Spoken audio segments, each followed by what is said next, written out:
Bar Association had their meeting in Toronto, Canada, one of the places I live, and one of my nationalities. I met with several people from Mexico, and the Mexican government has changed the way the judiciary works. They've gone, and it's had a very dramatic effect. And it's funny because you talk to Americans and they talk about having to hold their arbitrations in Canada so that other people can come and go. And then you talk to the Mexicans who are saying they're going to move theirs to the US because they don't trust their local courts and so on. So there's a lot for you to monitor, to track, to navigate as you move around the world. And so there's a lot of things in the state of play. The good news is that if you listen to people like Mr. Marcus, he will give you advice as to how to manage those risks, how to anticipate and build in rigorous and also resilient contracts so that these things can go through and endure despite buffeting by various economic or geopolitical matters. So I'll turn it over to His Excellency, Mr. Marcus. Good morning. Thank you for attending. Thank you for coming here. It's really, really nice to be in Istanbul once again. Really fantastic that Umar's given me such a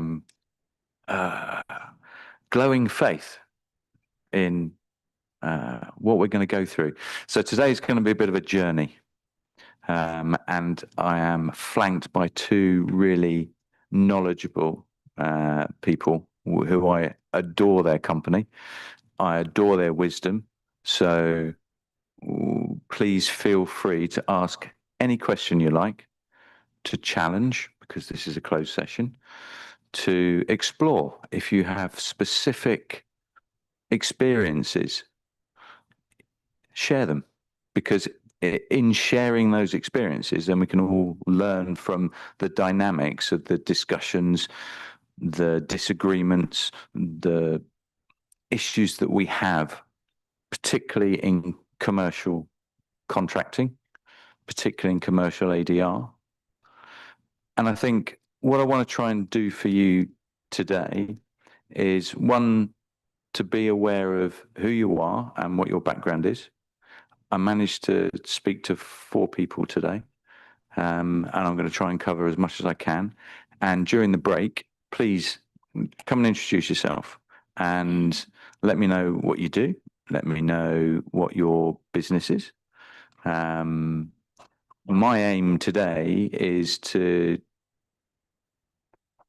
I want you to take home 5 key points. To take to your businesses 5 key issues that you think, oh, that'd be useful. That'd be really useful. We're going to use that, or we're going to try it.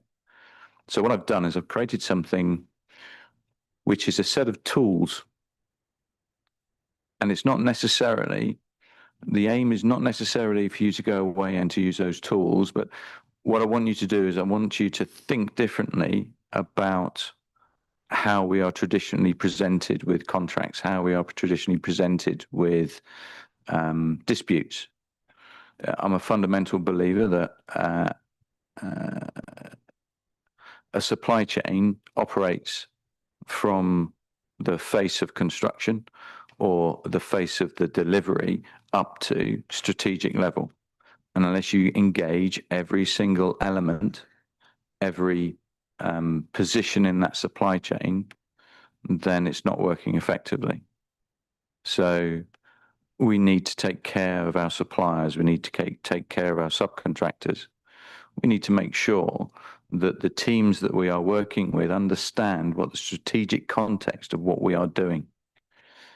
Because it's only by taking the strategic context at high level and ensuring that at every single level below, everyone is pointing in the same direction. Everyone is aligned with their objectives. Okay, that's how to deliver effectively. Because if you can do that, if everyone's pointing in the same direction, I fundamentally believe that the amount of disputes we have will reduce. Because everyone gets it, everyone understands, all right, what direction we're going in.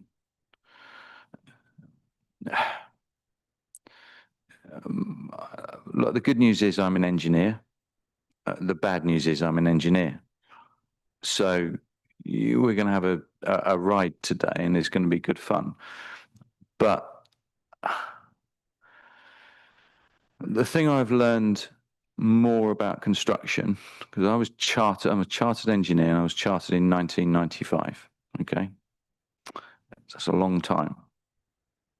And the thing that I've learned most is that construction is extraordinarily complex.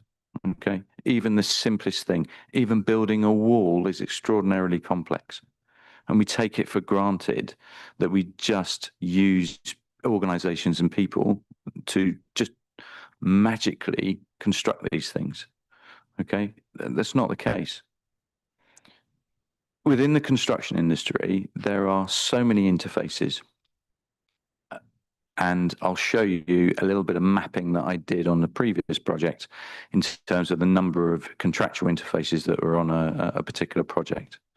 And that wouldn't include things like collateral warranties or bonds or securities, etc. So I tend to think that disputes are a natural part of delivering a construction project. Now, I know that's heresy, okay? I know people are going to say, well, you shouldn't have disputes. I don't necessarily agree with that. I think disputes are going to happen, and disputes are a natural part of delivery of a construction contract, in my view, project. I think where we go wrong, and maybe at a break we can discuss this a little bit further, is what we need to feel is that a dispute that we have on a particular aspect of a contract is something that we deal with really, really quickly. As simple as if I have a question about the structural integrity of a particular existing wall, I will have a discussion with the other structural engineer, and I won't need a third-party intermediary, okay, unless I need an expert opinion. So if I have a contractual dispute, then why aren't we treating it in exactly the same way? Why aren't we just saying, well, I've got a contractual dispute. Do you know what? I'm going to ring that person up. We're going to go through it. And if I need third-party help, I'm going to get it. I'm going to ring up a mediator. Or I like adjudication. Some of you have sampled adjudication. It's a 28-day process. We can adjudicate 28 days. We have an interim decision. Let's move the project on. So as I'm concerned, it's not about the dispute. Okay, it's about how quickly we deal with it and cost effectively deal with it. The worst thing we can do is to weaponize dispute resolution. Okay, it's the worst thing we can do. There's absolutely no point. Okay, we can escalate things and we can introduce our legal colleagues 100%, but let's use our legal colleagues in the right way. Let's use our legal colleagues for the disputes that really require that level of expertise. Okay, and let's use every single tool that we have to resolve disputes really, really quickly, all right, and really, really cost effectively. So on a large project, if it's $500 million, let's say that there may be in the supply chain, there may be 5 or 6 disputes running at any one time. Okay. So if we acknowledge that, okay, because there could be 40 or 50 different supply chain, major supply chains, and there could be 100, 150 minor supply chains. Yeah? Each with a subset of 3 or 4. So there could be 800 to 900 contracts. It could be more, it could be 1,800. It could be 4,000. It could be 8,000. So let's just accept that there's going to be some disputes in that supply chain. The only way that the supply chain functions well is if that supply chain can resolve their disputes quickly. Okay. And everybody knows what the risks are and everyone knows the direction they're going. So what I'm going to do, I'm going to take you through some of that. So ask questions. Remember, everybody's got to take 5 things away. And I'll be asking what 5 things, And if I'm only up to three things for you as an individual, then I've got two things to teach you, two things to share. Because a lot of the stuff that I'm going to go through now is learning from mistakes that I've made, remember? So I'd like you not to make my mistakes. I'd like you to kick on from those. So I'm going to start now. Are you ready? Good.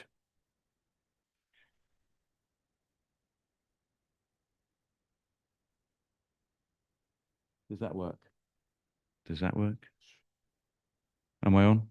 Can you hear me? Yeah? Ah, there you go. Okay, so what's it all about? What it's about is it's actually about effective contracts. Yeah. It's a contract that actually helps the process of delivery. It's not about a contract that we use in order to resolve disputes or resolve issues. It helps for sure. Okay. But when we're stuck and when we don't know what to do, the contract is there for us to deliver. So what we're looking at is we're looking at getting real world experience in here. And I want you to share with me your real world experience, because we all have a different facet. We all have something different to add. And I don't know everything. Every day's a school day. You may have come up with something that's I've never come across before, and happens to me every single day. So I also wanted to challenge your perception and challenge your understanding of what the key things are in terms of what's not often mentioned. And in terms of how do you approach the contracts? How do you look at a contract? And I want you to look at a contract a little bit differently at whatever supply chain you're in. And then more than anything, I want to show you how a strategic approach to a contract is actually really important. I do a lot of work for governments and government departments. And what's often missed is that the key strategy areas, i.e. why we're delivering the project, is not understood by the supply chain. And what that leads to projects not fulfilling their strategic objectives. So what I want you to do is I want you to, if you're at the top of the supply chain and you are within a government department, then this will be fairly familiar with you. But I want, for those in the supply chain, I want to show you what happens at strategic level. And then I want you to have the questions ready for when you don't quite understand strategically where you fit in as an organization, as an individual. Because I think it's really important. I don't mind you interrupting me, by the way, before we launch in. If you have a question, please raise your hand. Be quite happy to deal with it there and then. Go on then. Cool. Yes, just to let you know that I've put a note out onto the chat that if anyone online has got a question, they're going to put it into the chat. Perfect. So I may very well pull on your lapel at some point. Perfect. No, absolutely fine. Got no problem with that at all. And look, this is for you today. So make the best of it.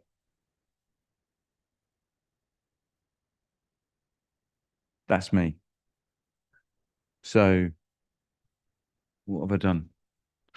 So I'm actually quite lucky. I'm blessed actually, in that I've had the opportunity of working as a major tier one contractor with AMEX Civil Engineering back in the 90s and early 2000s.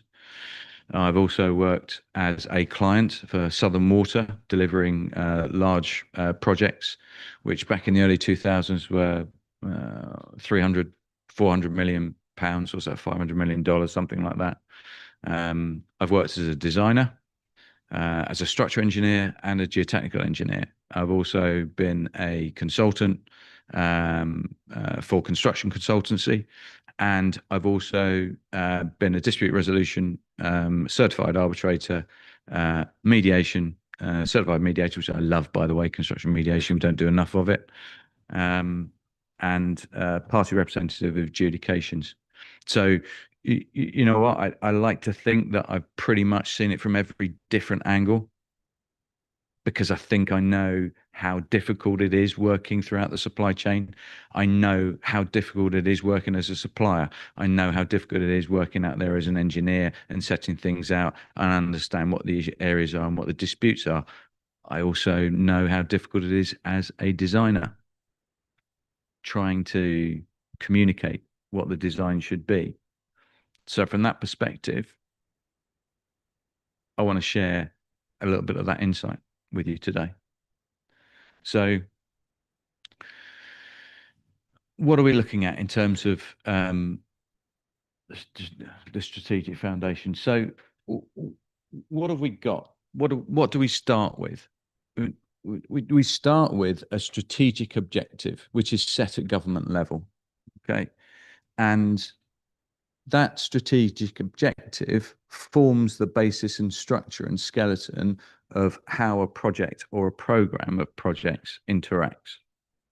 So the mega projects that we have, it isn't just one mega project, is it? It is a project, which is the Highlight project, with about 100, 150 individual supplementary projects. So the question really is, how do all of those 150 projects or sub-projects then feed into the overall strategy? The key things that governments tend to miss out is that sometimes the project objectives are not clear. Okay, and what you get is if the objectives are not clear right at the highest level, then nothing will be delivered as you go through it. And what we've seen in the past, for instance, and I've seen these directly on the right-hand side, a very famous one is the British Ministry of Defence, who procured aircraft carriers but didn't have any aircraft to actually put onto the carrier. Okay, that's a bit of an issue in terms of procurement, but that's an objective that wasn't met. I've been on a project where the pharmaceutical company failed to communicate to the sub-suppliers that FDA legislative requirements in terms of the Federal Food and Drug Agency in the US required a specific specification to be identified. And part of the program, part of the project that they were looking at, right, didn't fulfill those requirements, which caused a huge delay. Emergency treatment areas in health service not delivering the right treatment, and a significant cost was expended for the wrong reasons. Statutory approval for bridge replacement wasn't actually approved on time because everybody forgot that there was a statutory regulatory objective that had to be met. Okay. And the project was delayed as a consequence of it because they forgot about a key objective. And on a project that we did on the South Coast, the contractor did not understand the constraints of earthworks material that needed to be removed from a 6.5 meter diameter tunnel. And therefore it had to be removed in a different way.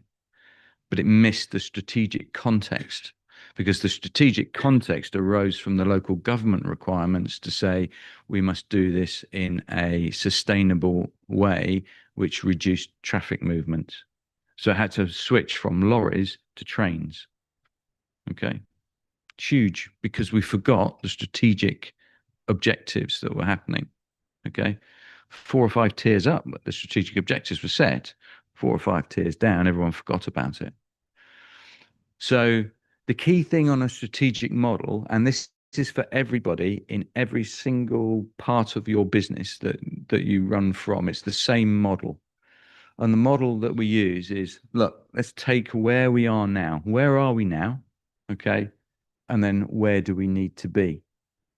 Okay. It is the transition point. Because where we are now and where we need to be, in between that is the delivery model. It is the project. That's the whole basis of case for the project. But you're not going to deliver the project where we are going to be unless you understand the strategic objectives. So the orange square there is very important. Okay. But you've got to know where you're moving to. And what's going to happen during your project is that when you look at that wiggly line down the bottom there, which is doing projects right and doing the right projects, that's really important. Governance. Governance is doing the right thing, doing the right project. Yeah.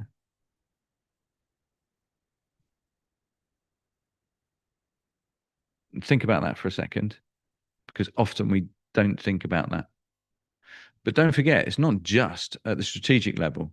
It happens at every single level.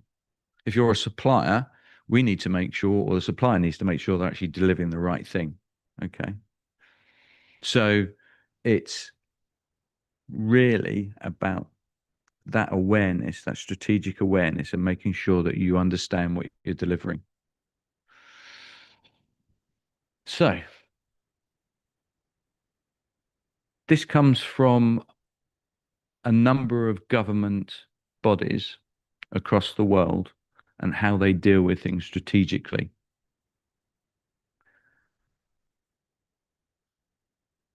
So strategic is to explain how further intervention and spend on key inputs will deliver outputs. So again, you've got to focus on outputs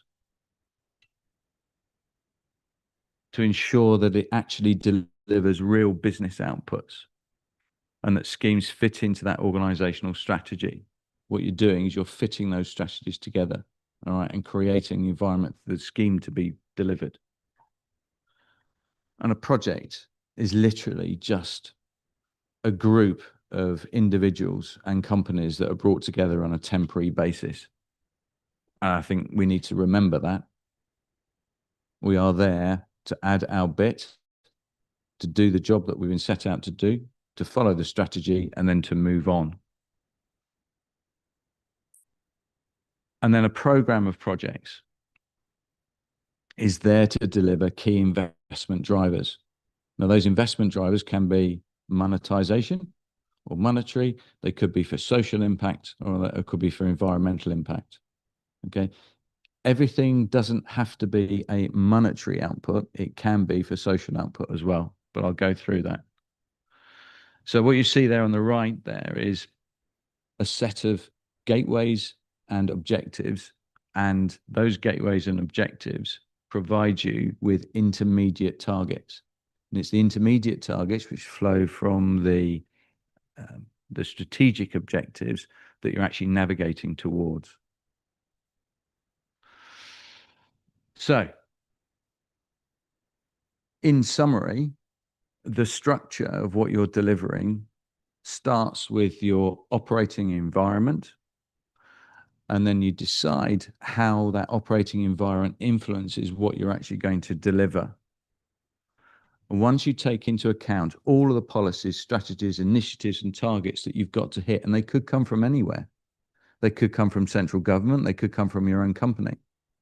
They could come from environmental pressures, social value pressures. They could come from anywhere. It's your job at any level to harvest what that's going to be. And that forms the program of works and your related activities. And when you distill that, that's what moves into your benefits realization. So your benefits realization is what you're going to get out of the back end of the project. So, strategic modeling. This is a really key point. It's a really simple model, but it's one that you can actually use on an everyday basis. First of all, step one is your strategic fit. It's about what you are going to do in terms of supporting your policies. What are you going to do in terms of delivery? What is your organizational fit? So from your organization, have we got any contractors in the room today? No? Lawyers? Oh, hello. Okay. Yeah, how many contractors? One. Okay. Okay. So for the lawyers, when you look at your contracts, when you look at what you're actually going to be delivering, okay, what you'll need to be seeing is that you have a rich vein in your contracts to deliver the overall objectives. Okay. Now, the reason I say that is because the contract that you're drafting, so sometimes the contracts that you're drafting are legally okay. All right. If you could run into a problem or a dispute, that's absolutely fine. But I've worked with lawyers where we co-draft the contracts, and they are as interested in ensuring that those contracts follow the same theory, that they follow the same objectives on a practical basis, and that the legal framework that you're putting in supports those objective frameworks. Because if you don't draft your contracts to those objectives, you're going to miss out. It won't be effective. So it's really important that those supporting elements are there. So, for instance, if you've got a long supply chain, you need to make sure that your contracts flow through from the tier 1 supply chains down to the bottom supply chains. So it's really, really important that you follow those objectives and you understand, all right, do you understand what the project is? So for those lawyers that are drafting the contracts, understand what the project is, understand who the parties are, because it's those dynamics that will set how successful those contracts are actually going to be. You don't want to be drafting a contract that's not relevant. And that's why organizational alignment is also important, because you need to understand how your supply chain works. So when we look at warranties, when we look at collateral warranties, when we look at bonds, whether to use an on-demand bond or a conditional bond, all of those elements are really important about how you think about, all right, how you're going to secure the performance of the contractor and the supply chain as you go through. Drafting your first contract in your tier 1 supply contract must be applicable when you draft it to all of the subsequent delivery models. So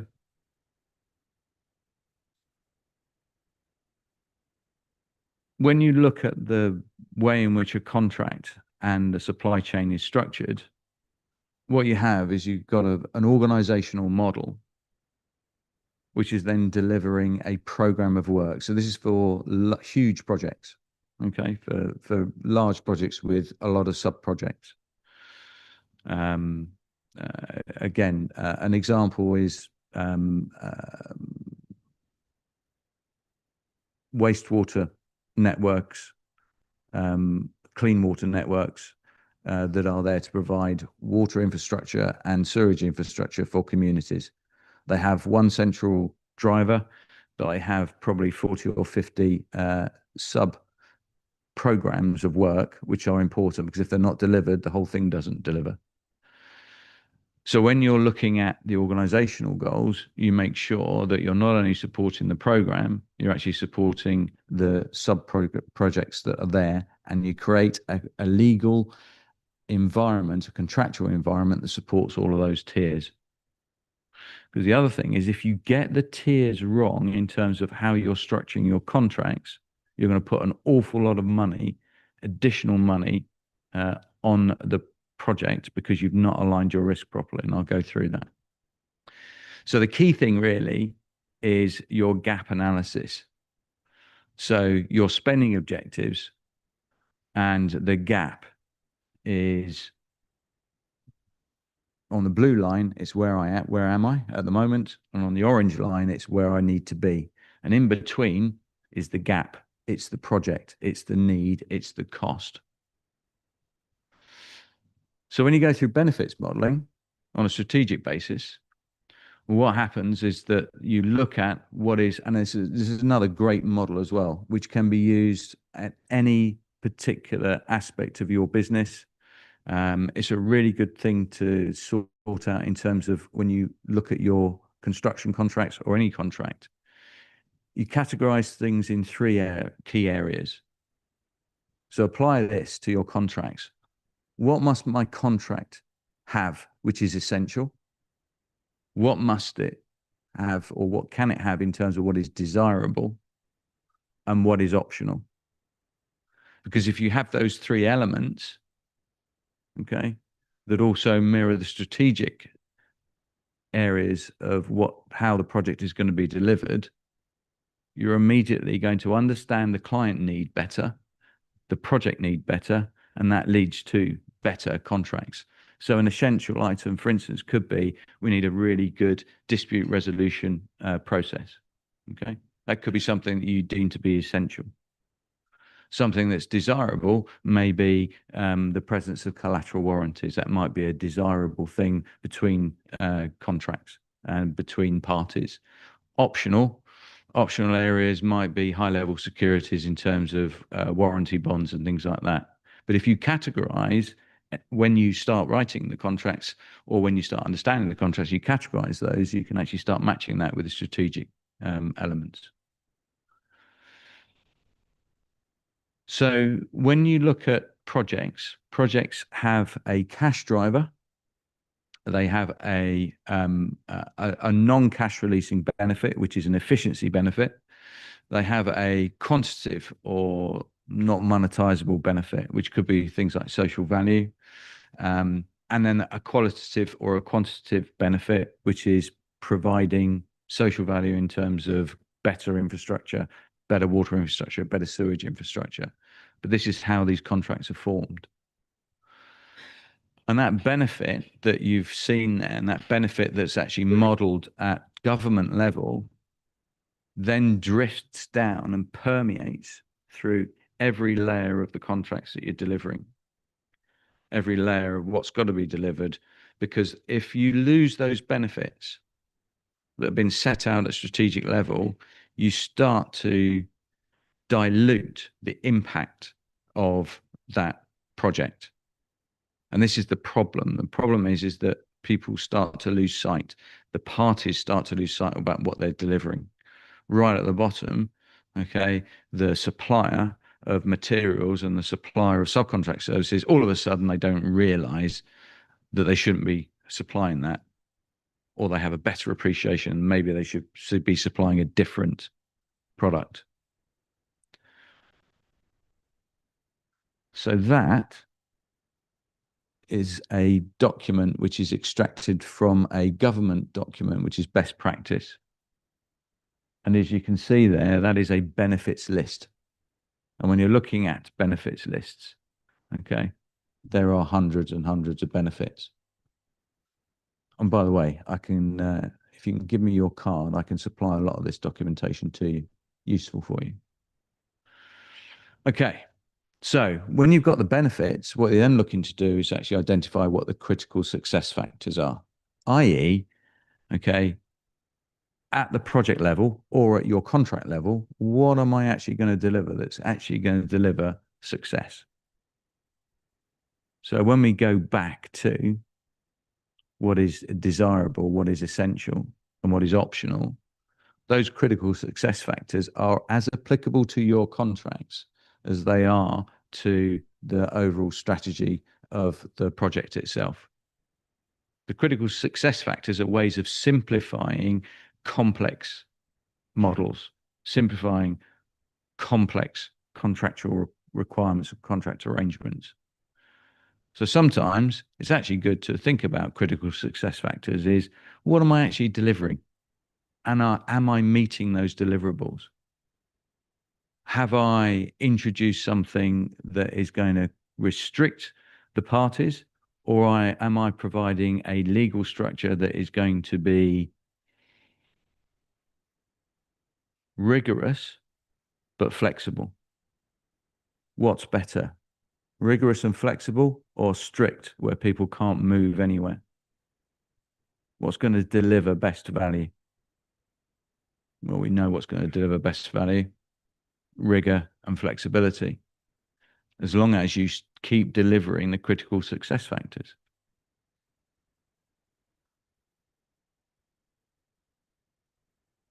So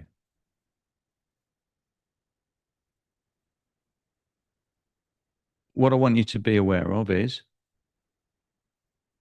strategic objectives occur at the highest level, and they permeate through everything that all of the project team delivers, including legal drafting, supply chain management, supply chain delivery, and the physical construction.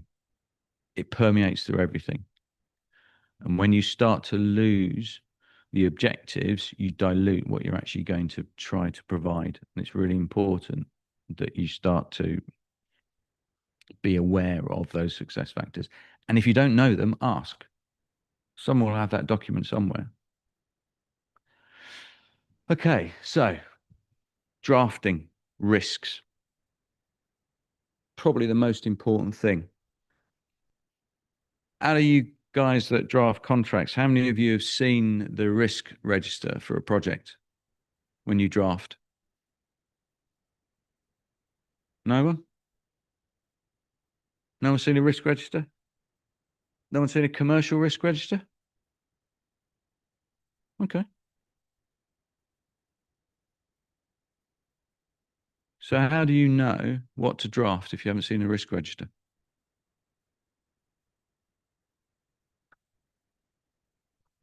How do you know where your procurement risks are?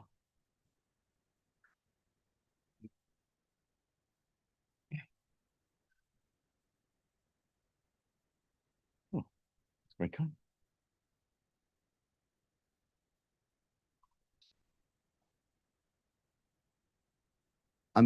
Hello. It's on and out. Okay. Is it on?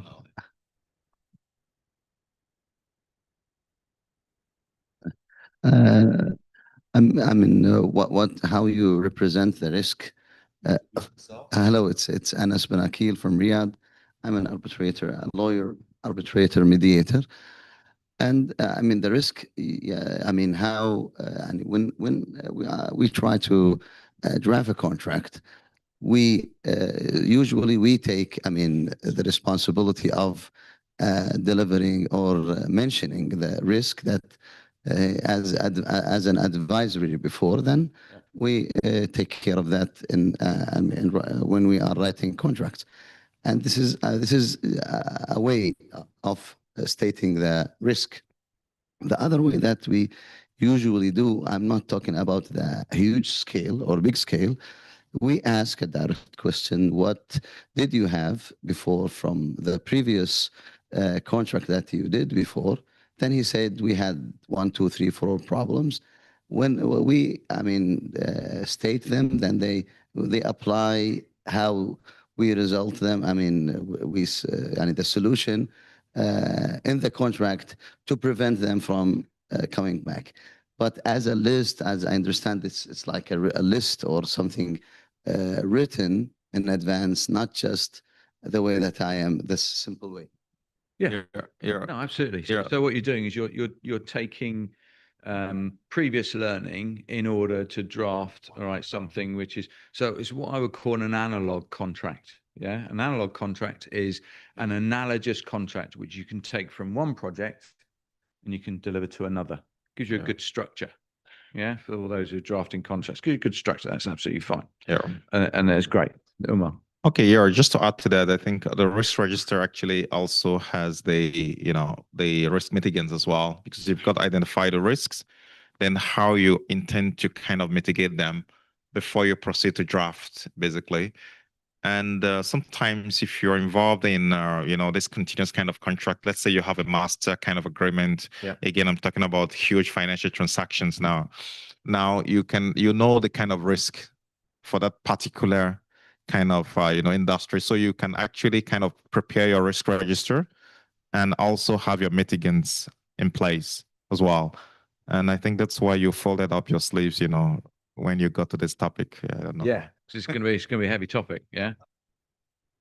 No, Ferjan, right. Ferjan was going to make a remark. Yes. My name is Ferzan Azizoğlu. My name is Ferzan Azizoğlu. I'm a local Turkish lawyer.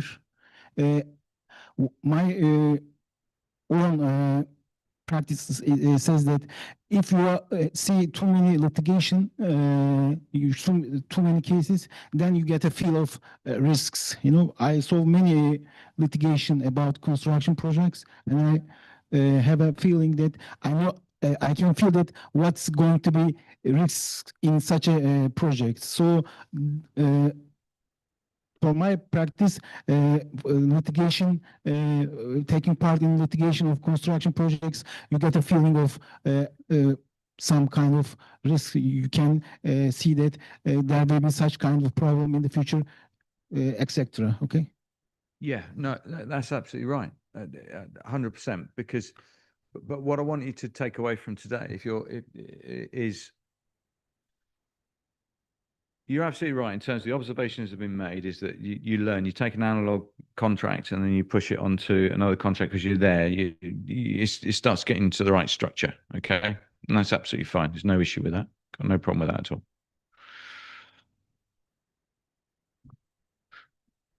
So I'm coming to you as a client.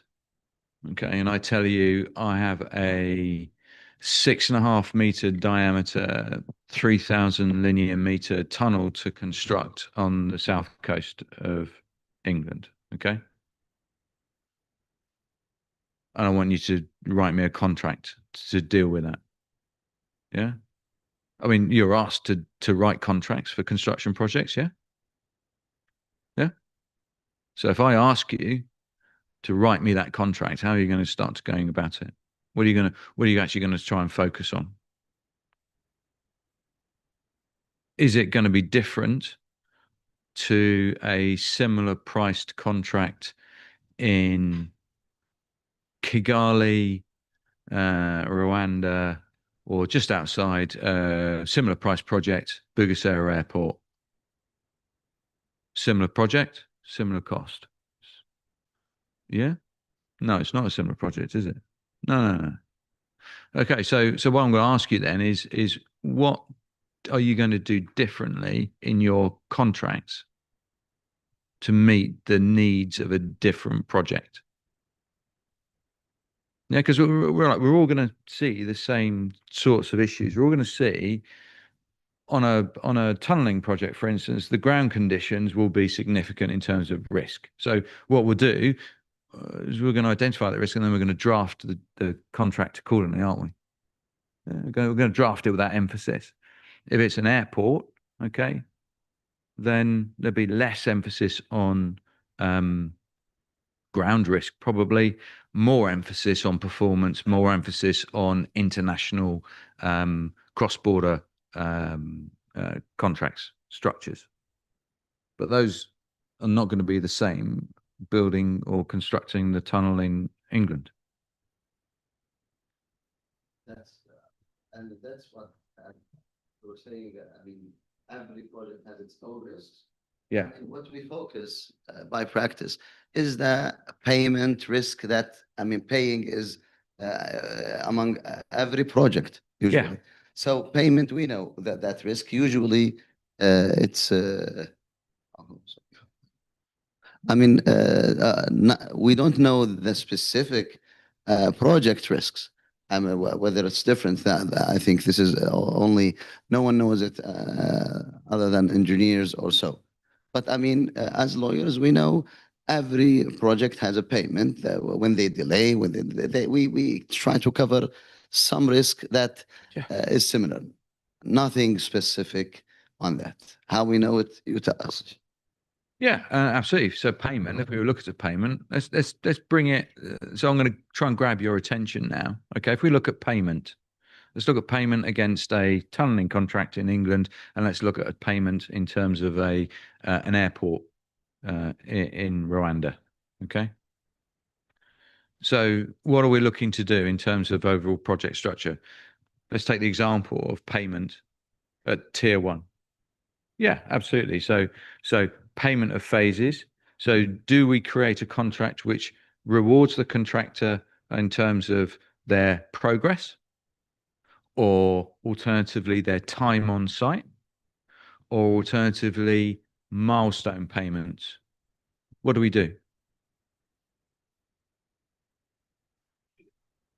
Yeah, we choose. Yeah. Well, so how do we choose? Okay. How do we choose that to be the best for the contract? Because what we're actually doing is when we are talking about payments, what we're actually doing is we are actually allocating risk almost straight away. I mean, that's a really simple example. Actually, I guarantee you that whatever example you came up with, and I could do another 3, I could tell you that that actually is an allocation of risk. Why? Because that's what a contract is. It allocates risk.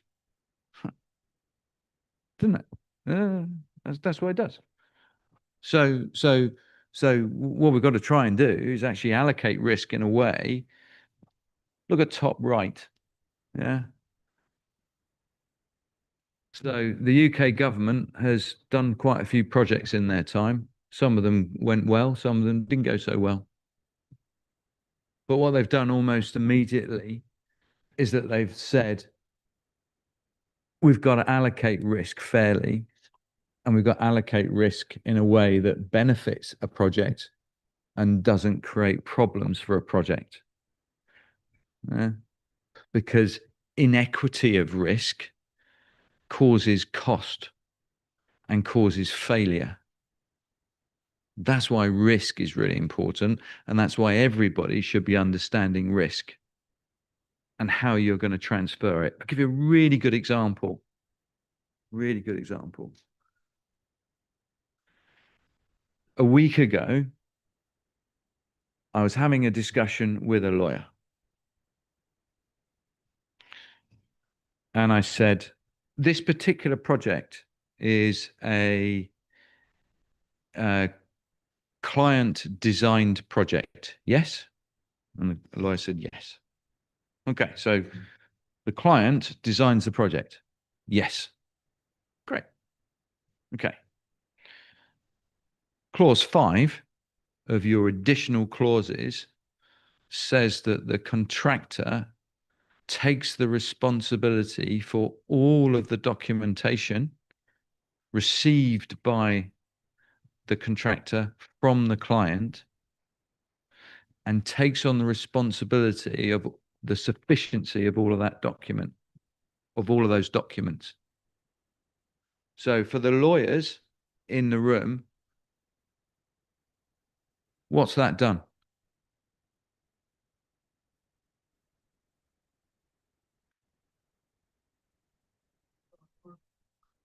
%, Charlie.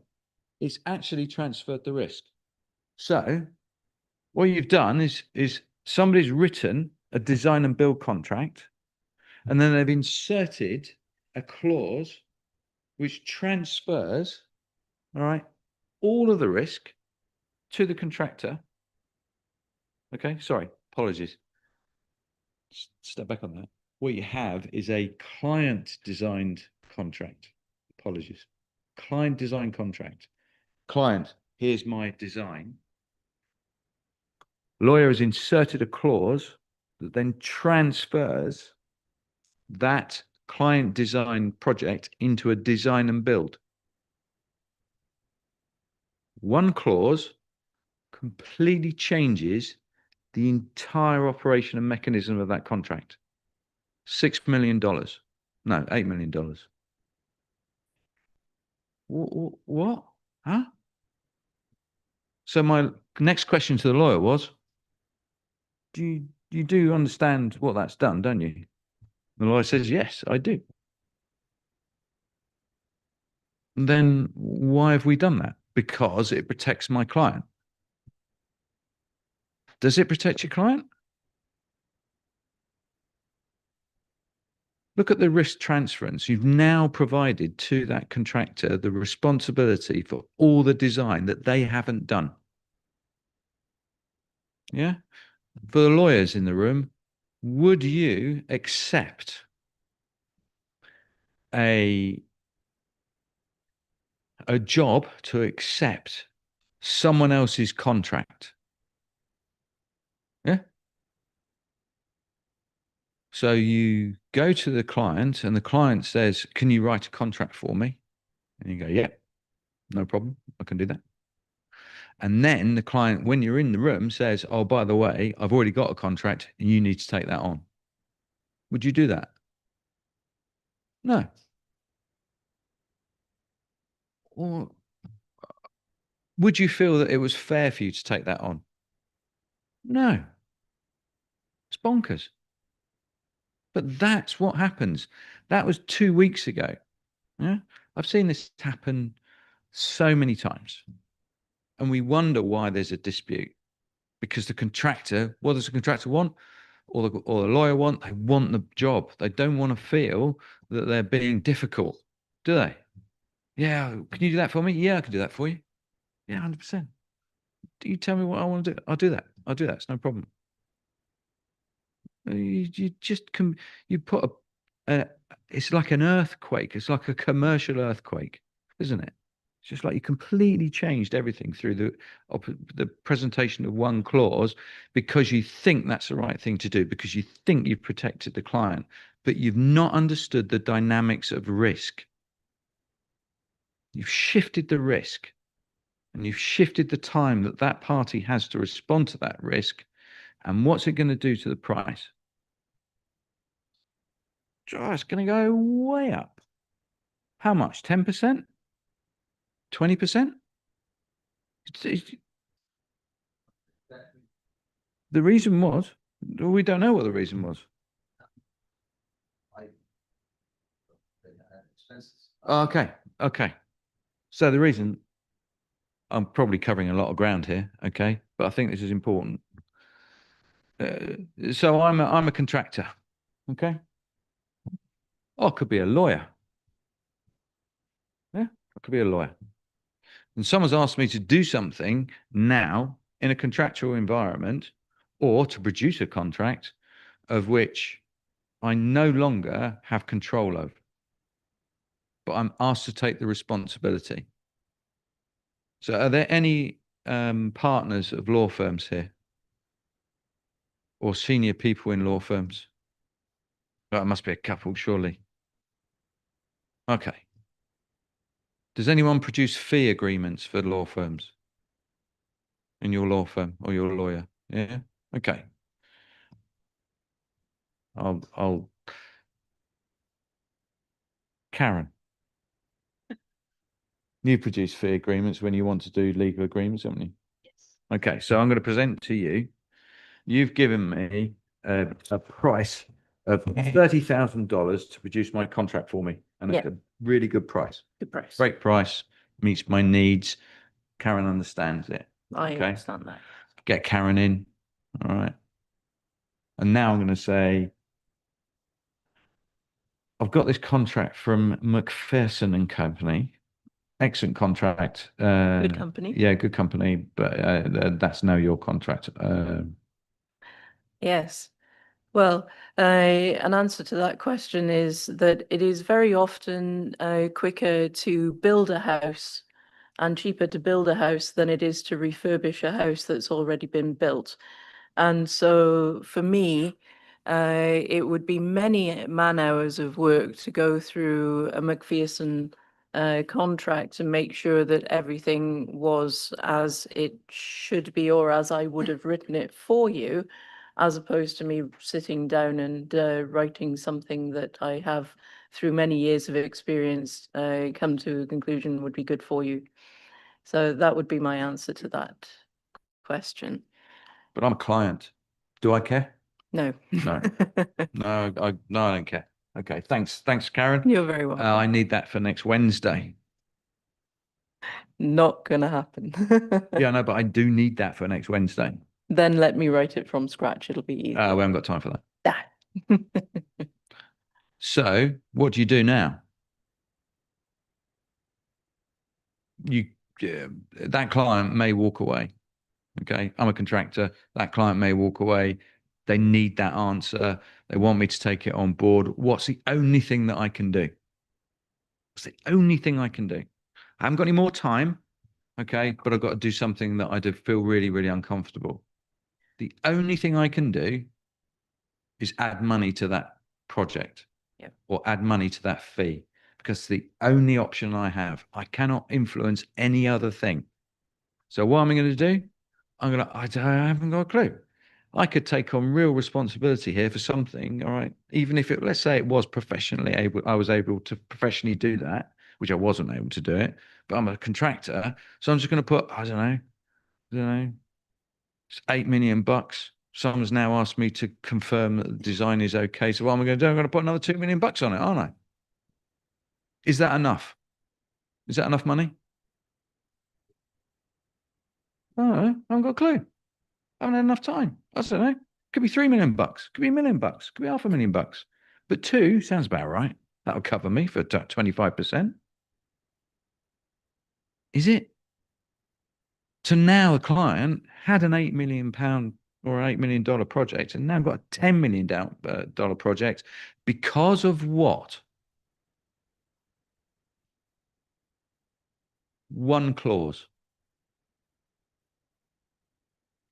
One clause that's completely shifted the entire mechanism that's being delivered by that project. Okay. And as a contractor, actually, there's one more thing I can do, actually. I'm a tier 1 contractor. What a tier 1 contractor is really good at doing? Pushing risk down. I can find some subcontractor somewhere. I'll push that risk down to the subcontractor because I'm much bigger. I'm a much bigger power, a much bigger organization. So I can push that subcontractor down into accepting and pushing their risk envelope to beyond their risk. Yeah, I can do that because I've got influence, I've got power, and they want to work for me. Okay. So what have I generated now? What have I generated, right, with this example?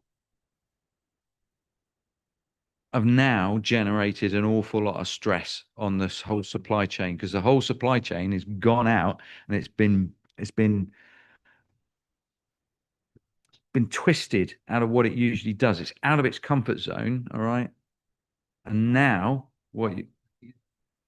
yeah, comfort is easier. If I feel comfortable with everybody, yeah, everything's good. I've worked with these guys before. I'm doing things in my comfort zone. I'm doing it. I know the design, blah, blah, blah. I know this. I'm happy. Okay. Look, you design it, I construct it, I'm happy. When it changes and I've got to design it, what am I going to do? Because I've got to go to designers. Well, I haven't dealt with designers before, but I've got to go and do this. So all of a sudden, right, we've got a stressed supply chain. Supply chain's running, what the hell am I going to do? I don't know what I'm going to do. So what does the subcontractor do? Same thing. Same thing. Exactly the same thing. Puts another 20% on their price. Yeah. Puts more risk on the price because what you remember is that these companies that we're dealing with, all right, when you push it down to the bottom level, they're all got to supply their children, their wives, their families, all right, and the people that work for them with a wage. So when you push it all the way down, that's what they've got to do. They've got to achieve profit, but they've also got to provide, right, the wages. Oh, break time apparently. Before we break, though, were there any other questions that people had? We have one. Any other? And 2? Okay. Please.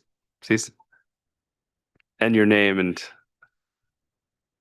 details. Hello, my name is Duygu Çimen Yeşiltaş. I work for Export Credit Agency of Turkey, and we are dealing this kind of investment projects and their insurance coverage. Maybe just to sum up my comments on the project risks, I may say that like these all are like trade-related risks, like affect these construction projects. Not only this trade-related risks, also these financial risks, currency risks, political risks, kind of like, yes, inflation, for example, or this, I may say, adverse like business risks. In my comment, like we cannot never foresee which will affect the construction project or the contract But maybe this kind of like events not only specifies in this, like their combinations actually may, for example, affect on the contract, but we may maybe focus on like how to, as you said, like we may transfer the risk to the contractor or to the client, as maybe also we may foresee like this, these are also transferable by insurance also to the third parties, and also maybe Have you read my notes? yeah. And also You've read my notes, haven't you? yeah, and also this kind of like we may not predict any of these risks will affect how they will affect the contract, but also we may maybe have this kind of dispute resolution systems in the contract, gives a rise to the possibilities and how to solve them actually. Like in my comment, like I always focus on like there will be many risks, but how to solve them is the main maybe question. Effectively, this is only my comment. Thank you very much. No, it's a great summary. Okay, in terms of, you're absolutely right. So what have we learned before we go to the break? What have we learned? Have I convinced you now that a small change in drafting of a contract can have significant, all right, and really project changing influence on something?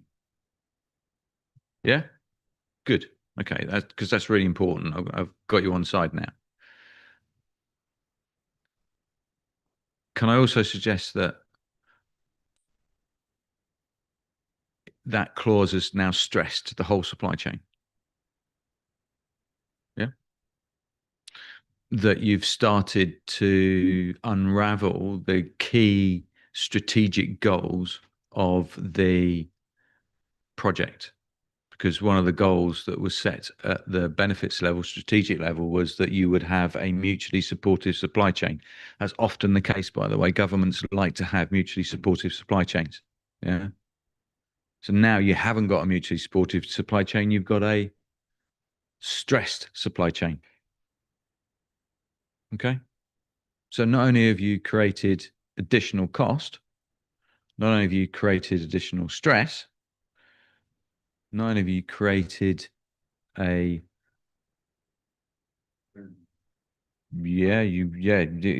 people are outside of their comfort zone. Okay, you've actually undermined a strategic goal of the project.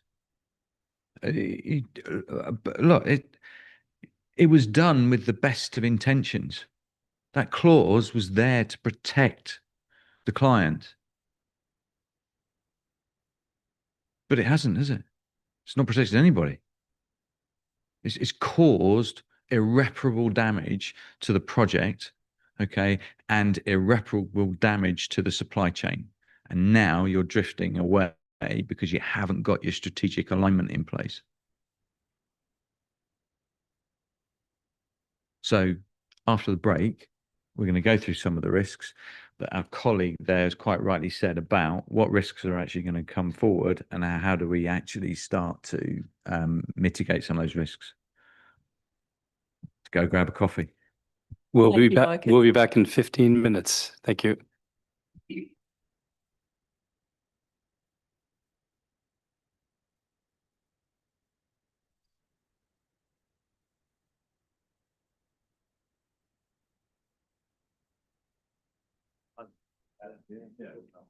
The reason I mentioned that, sometimes we share tons of there's no relation. Yeah, I am. Legislation, Yes. the filing requirements, it's a word last time. And Yeah. it was, and, their the legality, what the government did, and, there's no idea. The thing I must continue, yeah. Thank you. Yeah.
I think it's my.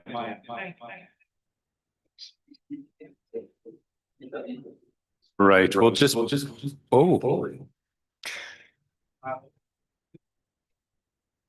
Strangers. It's quite the echo. Is the echo?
Well, ooh, it's nobody's fault.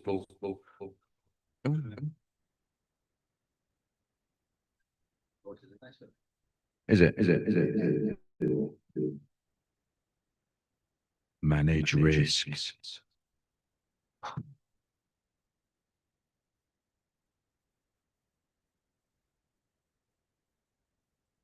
This will be resolved in seconds. What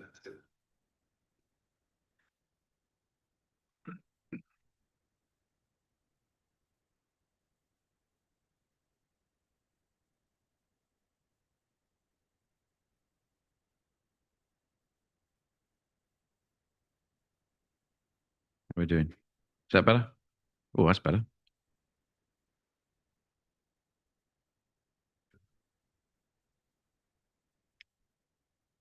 Okay, so while that's being sorted out, I mean, the issue we got here is a team issue. Okay.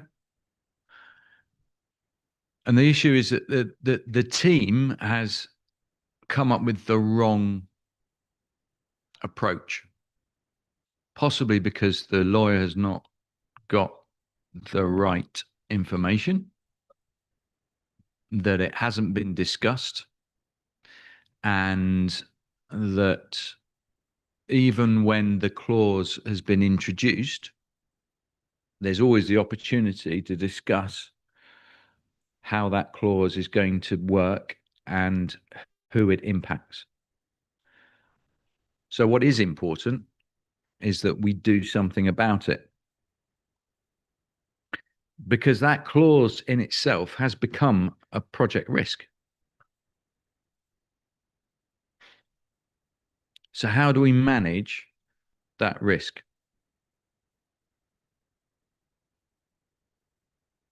Well, that's what we're going to find out.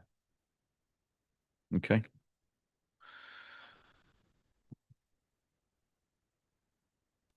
So, as our colleague earlier said, there are so many risks on a construction project. How do we deal with them? There's a massive amount of risk. And we can come up with, I don't know, I could come up with hundreds of risks. But how do we deal with them? Can we deal with them? Can we deal with every single risk? No, absolutely not. We can't deal with every risk. But what we can do is we can actually start to understand the risks a little bit more carefully.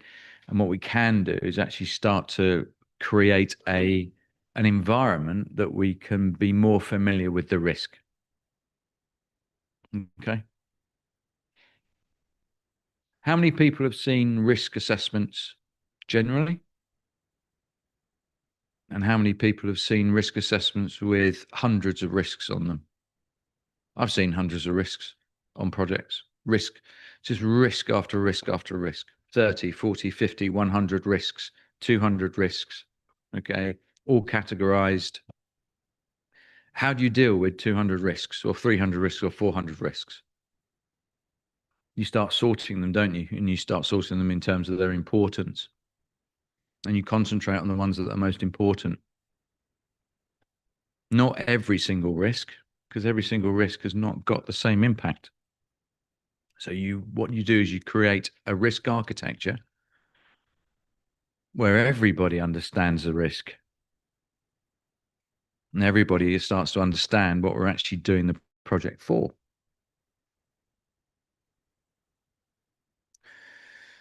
So we said, what happens with the risk? How do we get over it? Well, point one is we haven't discussed that clause or what the impact of that clause is. Yeah. We haven't got party engagement. Nobody really understands what the impact is. We haven't crystallized how that risk is impacting on the project. We can all swing round on the lawyer and say, why did you include that clause? Well, that's not managing or sharing the risk. That's just saying, well, what are you going to do about it? It doesn't solve the risk. And we're not processing it. See, that clause might be really, really good in certain applications. So you don't want to lose the clause, but it's the wrong clause. But we haven't assessed or we haven't processed the impact. And we don't know where that sits within the project risk structure. We don't even know whether it's something that the client wanted to do. In which case, why did we put the clause in there? The other thing as well is that times change, things change. I've been in contracts where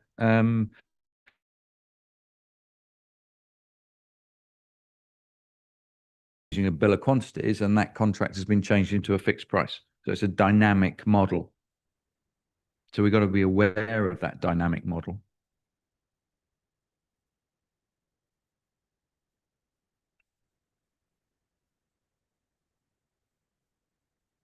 So how do we transfer risk between the partners?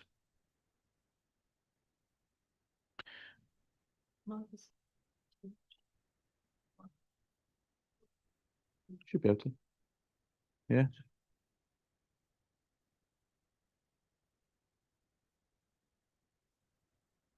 Everyone all right with that? So yeah, I'm still talking about that. So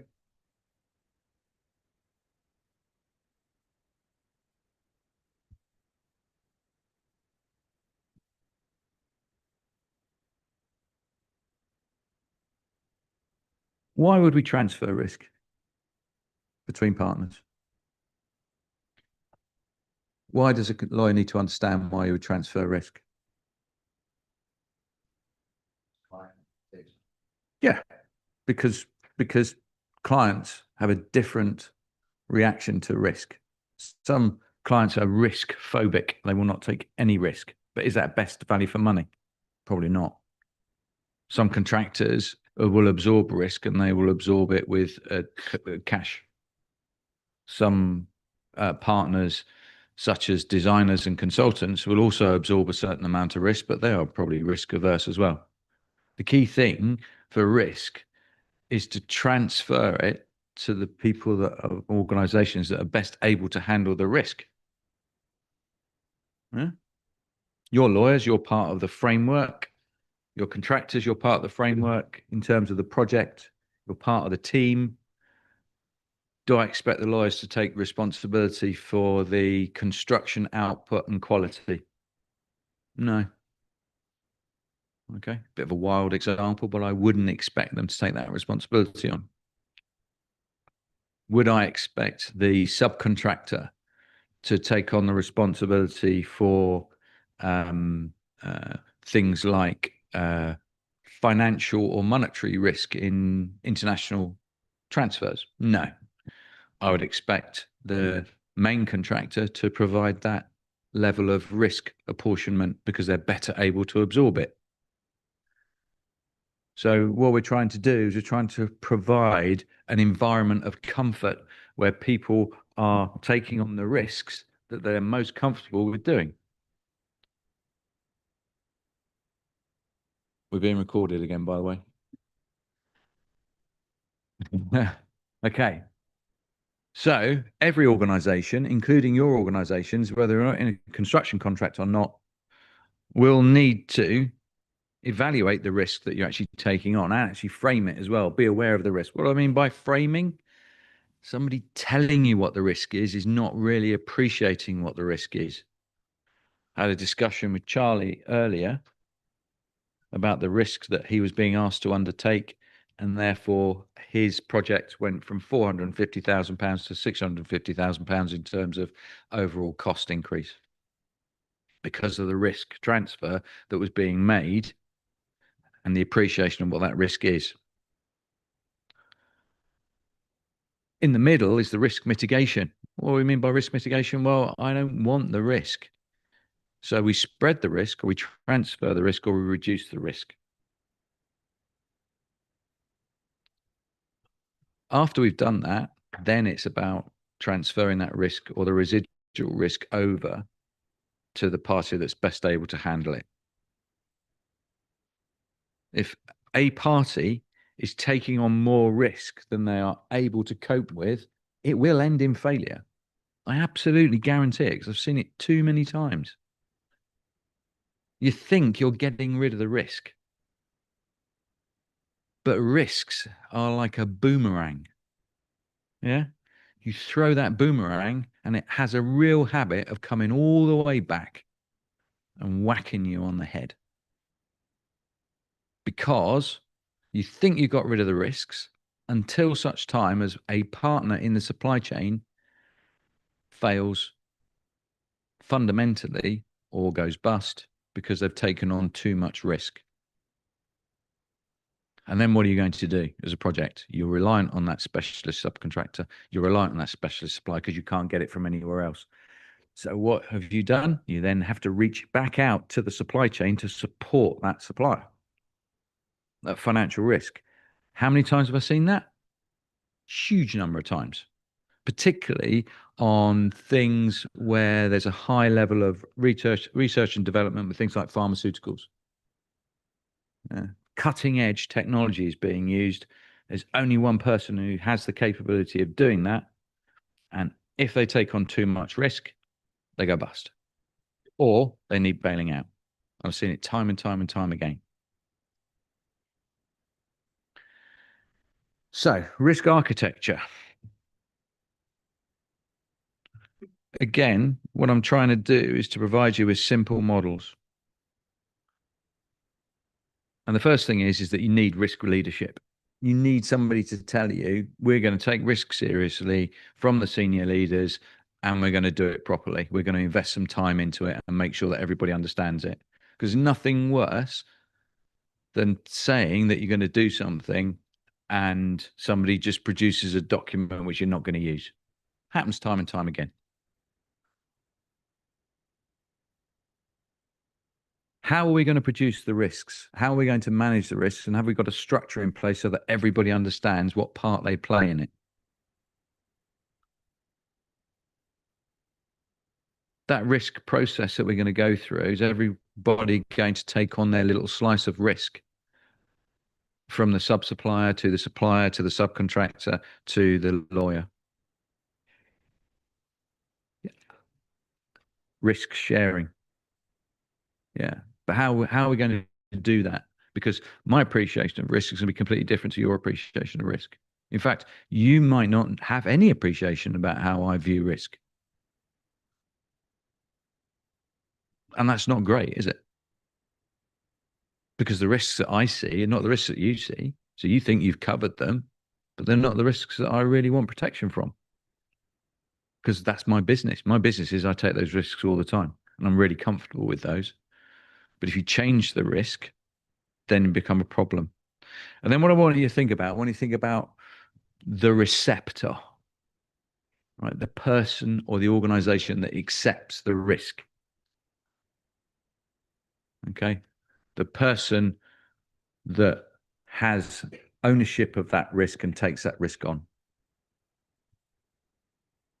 The risk is generated, the risk is managed, processed, but somebody ultimately has to take that risk on. So what have we got to do in our contracts? In our contracts, we determine who takes the risk and we determine what risk is taken on. That is the contract. And there, I don't know whether you can see that, is a list. Not very clear, is it?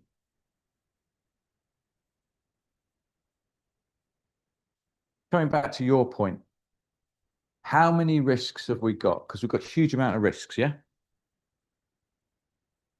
How helpful is it?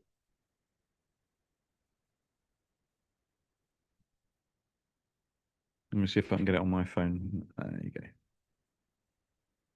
But you've got to start somewhere. We know that there are a lot of risks and we know that we've got our problems. So this is from a government model. So it's not me saying it and I'm not taking responsibility for it. This is a government model for allocation of risk in a construction project.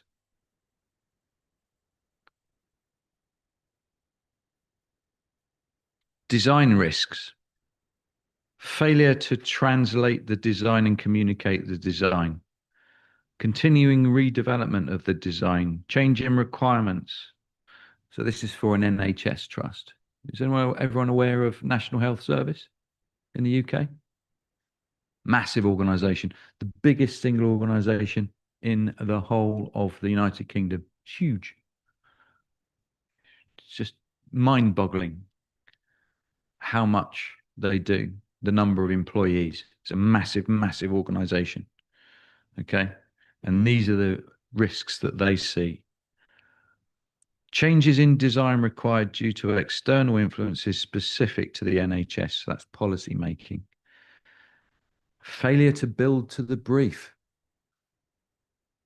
One of the primary risks. And what did we say earlier? Because you didn't think probably, why is he mentioning strategic risk? Because one of the biggest risks is you don't build to the brief. And then everybody's got to change what they do halfway through. Is the contract going to cover that? Yeah, the contract's going to cover that. It's going to cost a lot of money.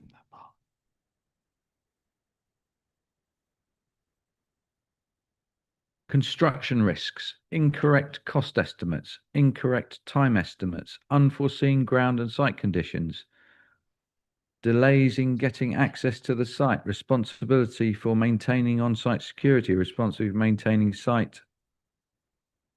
Can't even see that. Safety. Third-party claims. Delays in compensation events caused by non-performance of parties in the trust. So that's the client. Relief events, force majeure. Everyone's heard of force majeure. You can see that there's an awful lot of risks. But somebody's thought of those risks, and it's a really good basis on which we can start to sort it. So where we come from, this massive risk environment, now we're starting to get a little bit of management on it. Now we're actually starting to say, actually, I can start to model some of this. Am I going to capture every single risk? No. No. Am I going to capture most of the risks? Yeah, probably. Is that a really good start? Yeah, of course it is. It's much better to manage some of the risks and manage some of the risks well, all right, than doing nothing at all. Or what's worse, pretending that I'm managing the risks and not actually doing it. Yeah. How many times we come across that? Policies that are being produced by organizations that are there, but they're not actually used. Performance risks, really important performance risks, i.e. when you have the project in place, how well is it performing? as lawyers and as constructors and as individuals and professionals, do we care, all right, how the asset performs at the end of its life? Yeah, of course we do. 100% we do. Why? Because in the NHS, poorly performing assets cost lives. Yeah. So the strategic aim of that particular project in the National Health Service is to diagnose cancer using MRI technology, endoscopy technology, okay, all of those technologies in order to save cancer patients, diagnose cancers early. If we do not deliver the project and the contract has allowed that contract to underperform, it's cost lives. Oh, it's a bit dramatic, but that's the reality of it. Yeah, okay, that's fine. We built it, but it doesn't actually do what we said it was going to do. And yeah, the MRI scanner doesn't really do what we said it was going to do because we bought an inferior MRI scanner. So it has real world consequences. And if you don't address these risks, then we're going to have problems. Operating risks. What are operating risks? Well, it's when I've got my MRI scanner and I can't operate it or I can't maintain it, and it creates a burden, all right, because it's not been done properly, because the contractor's missed it out. The contractor has not mentioned maintainability. The contractor has not mentioned the fact that people have got to have that asset for 10 years or 20 years. Does it matter to us? Yeah, of course it matters to us. It matters to us because that's 10 or 20 years of financial burden, which is going on to that particular project and that particular funder, whether it be a private or a private funder, all right, which could see the funder actually going into administration because of underestimating the maintenance costs. All of those elements need to be captured in our contracts and in our contract environment and our risk framework. It has to be looked at carefully. The responsibility for defects, the responsibility for patent defects, for latent defects are all really, really important things that we need to deal with, not forgotten about. We are providers of solutions, not problems. And I can go on. You can see how many risks there are. But we feel more confident, don't we, about the risks now, because we can actually start to see what the risks are. We can actually start to identify them. And if we've identified the risks, we can then start to manage them. Well, and what is the contract? The contract is solely about risk identification and apportionment between the parties. That's all it is. So if we are not talking about contracts and risk in the same sentences, we have a problem. And I want you to understand that, or have an appreciation at the very least. So one interesting thing, I'm not going to dwell on this. Have you ever heard of optimism bias? No? Really, really good. It's an interesting concept, okay? The interesting concept is that everybody in the construction project or any project has an optimistic view about the outturn in terms of cost and time. We are naturally optimistic. We will naturally underestimate how much a project costs. We will naturally, all right, be optimistic about what it can deliver. And over 50 years, 100 years, I'd say, the government, the British government has said it's happening on every single project we have. And they've created this thing called optimism bias. And it is a correction that is made to a project in order for it to recognize optimism bias and bring that project and allocate contingencies into the project so that we don't get that bias coming from engineers. Like, engineers are really optimistic. And I'm really, really optimistic, despite the fact that I might not sound like that. I'm a really optimistic person. So I'll always think that I can deliver twice as much as I probably can deliver. All right. And I'm always optimistic that I'll do it in half the time for half the price. Always. Because what can possibly go wrong? Well, huge amounts can go wrong. But optimism bias means that everybody's optimistic. This is within all projects. If you assume when you go into a room that everybody's being optimistic, okay, when the engineers and the lawyers ask the questions, you're going to get naturally optimistic answers. So you've got to explore it a little bit more. That's why you need a risk framework. So you keep on drilling down until somebody tells you what the real answer is. And that gives you a really good idea. That is a real world example of optimism bias and the optimism that extends in a project. So, risk models.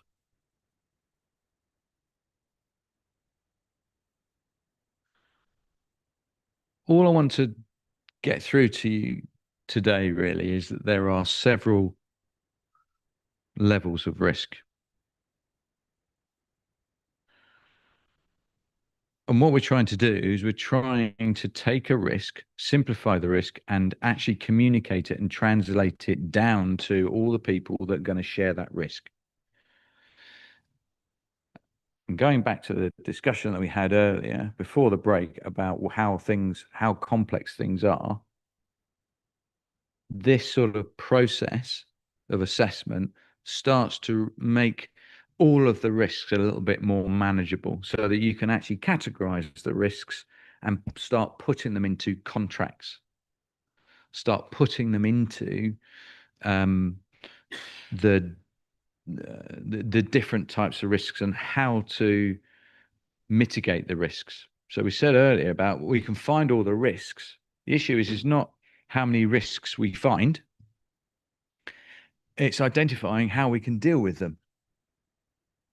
No. We can either acknowledge that a risk is there, or we can do what we're supposed to do, which is actually manage the risk. And we can do that commercially through the contract, or we can do it through application of more resource, application of specialists and experts.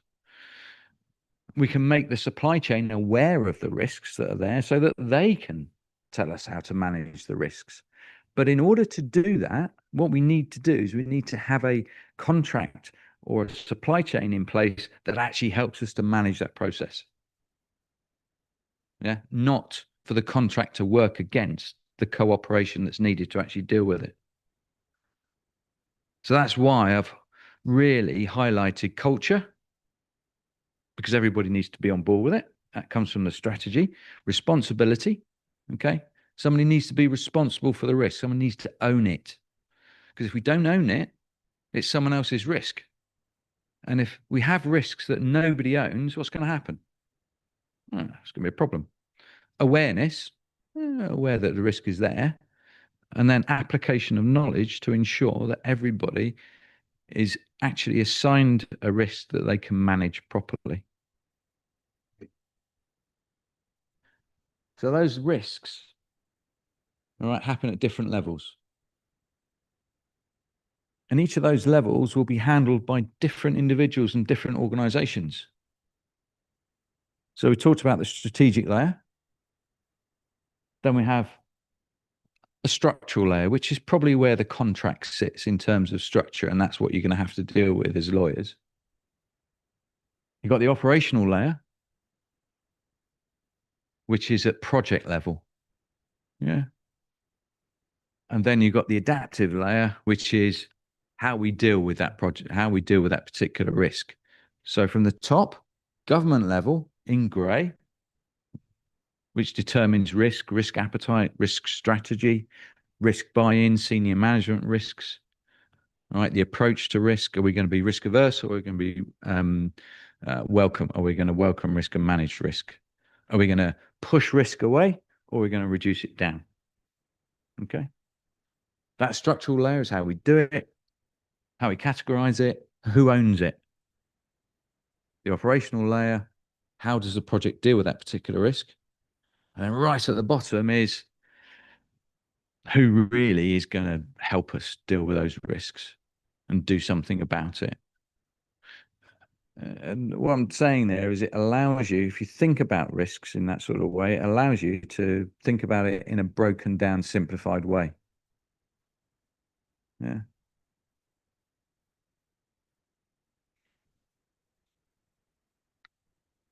Now I'm going to scare you.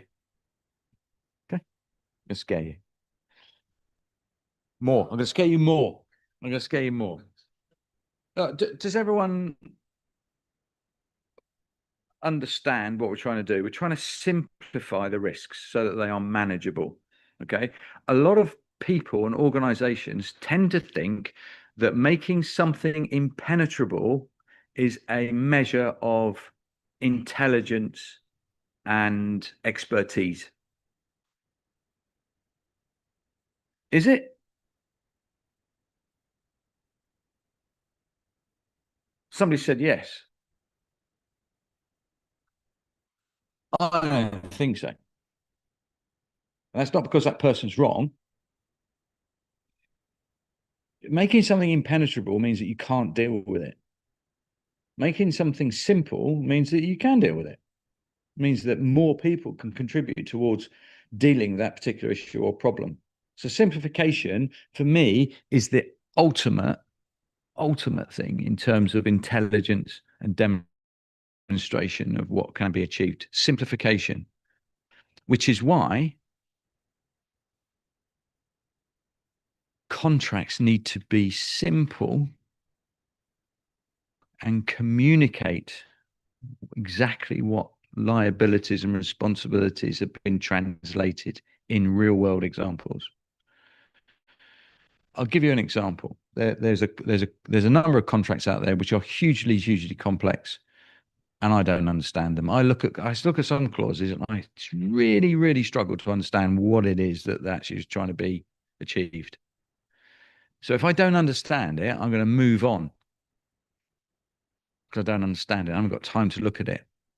But if somebody tells me and simplifies it, then I can deal with it and I can understand what the communication is and I can understand what I'm dealing with.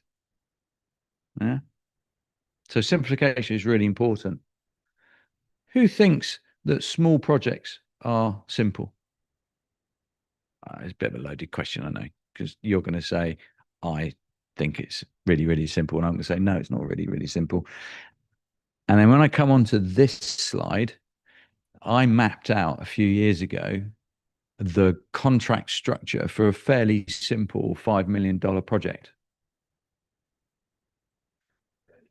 Oh dear. Holy cow. Those are fairly simple. Yeah. What is this? What is this? What is this?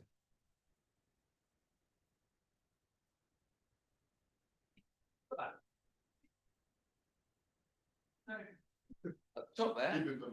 Yeah. At the top. So at the top there, there's all the things that the client is going to be interested in. Okay. I can't see it very well. Okay, I'm going to go here, as I can see. Okay, so look. That in yellow is the client, the final user. And all of the contracts that the final user will be entering into when they receive the asset. So we've got EPC contractors, we have QA/QC managers, we have strategic delivery partners, we have maintenance contractors, we have regulatory and compliance consultants, and it goes on and on and on. 8 or 9 significant contractual change just for a really simple model, like a really simple thing. I think this was, what was this for? Well, can't remember now. This was for a hydrogen plant, creating hydrogen and manufacturing. Okay. In blue, at the center there is that's the client, And then what we've got is we've got on the left-hand side there with the grey circle, we have insurance, lending, debt structure, bonds and warranties. All of those all need a contract, don't they? Yeah. So 1, 2, 3, 4, 5, 6, 7, 8, 9, 10, 11, 12, 13. So post handover, we've got 13 contracts at least. All right. Just on the borrowing side of things and the investment side of things, we've got 3, 4 contracts there. If you assume that you've got 4 different warranties, 5 different bonds, there's another 9 there. There's 12 there. On the right-hand side, in the green circle, you've got consultants, financial and transactional consultants, ESG consultants, sustainability and power, project management, cost management, dispute resolution, legal advisor, strategic consultants, economic, forensic, and feasibility, commissioning and operational readiness. Yeah. And then on the blue circle, main contractor, tier 1, and then subcontractors, and then strategic subcontractors, and then specialist subcontractors, all specialist, all 1, 2, or 3, or 4, or 5. Okay, so I've only included 2. And then you've got the tier 2 contractors that directly advise the client on hydrogen processing and delivery.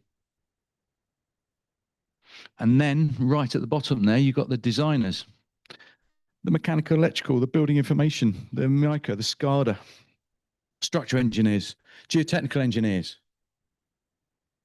Okay.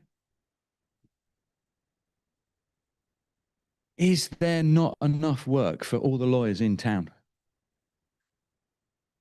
Yeah, 100% there is. Yeah. How many disputes do we think that we're going to get in that supply chain?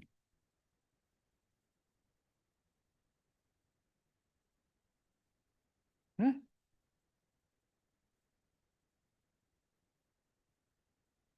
So that's surprising.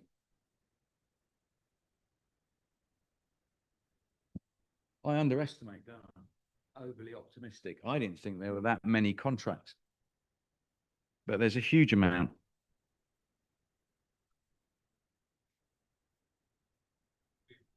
Yeah. Can you take 3 rows back?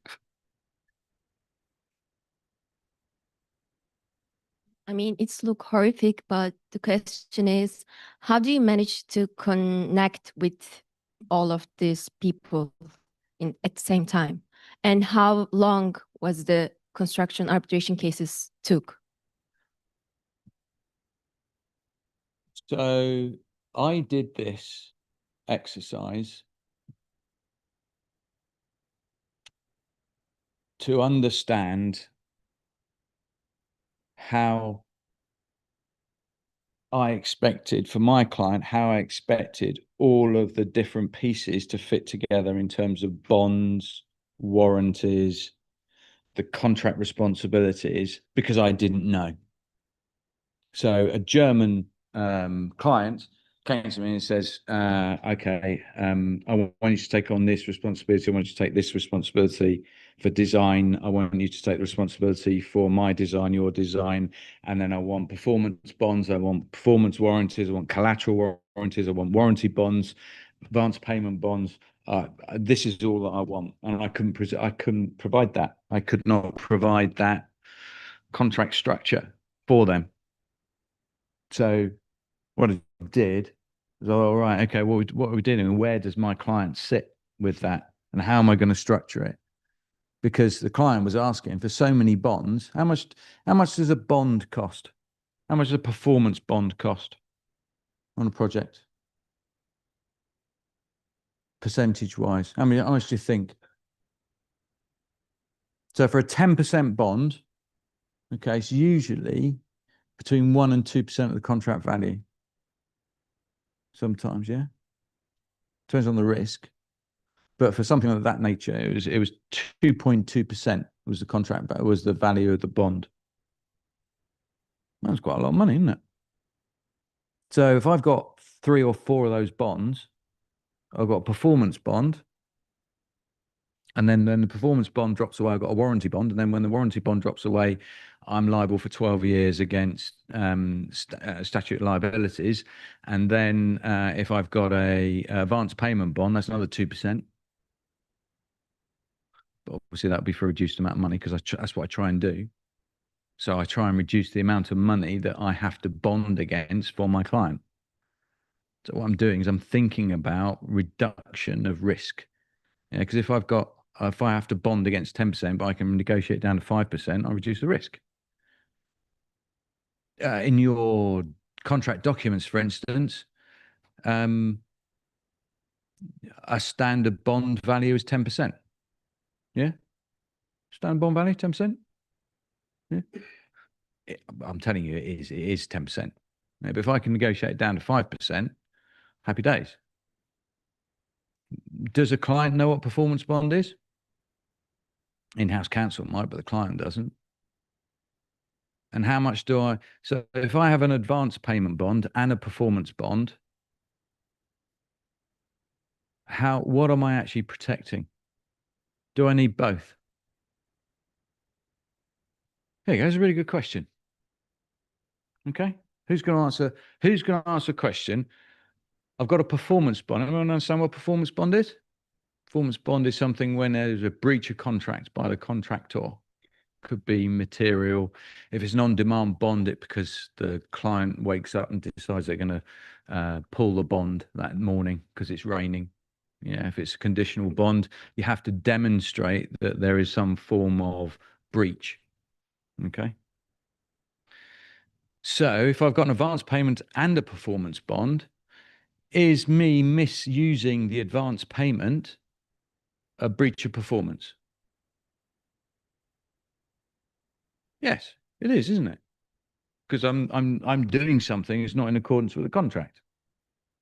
Yeah, yeah, fair enough. Okay, so my question to you lawyers is why do I need two bonds then? It's an engineer thinking here. Why do I need two bonds? Why am I paying 4% when I can pay 2% and get exactly the same coverage? Anyone got the answer?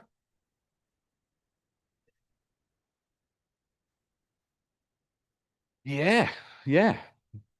Yeah, they are objective. So what am I so interested? I'm gonna.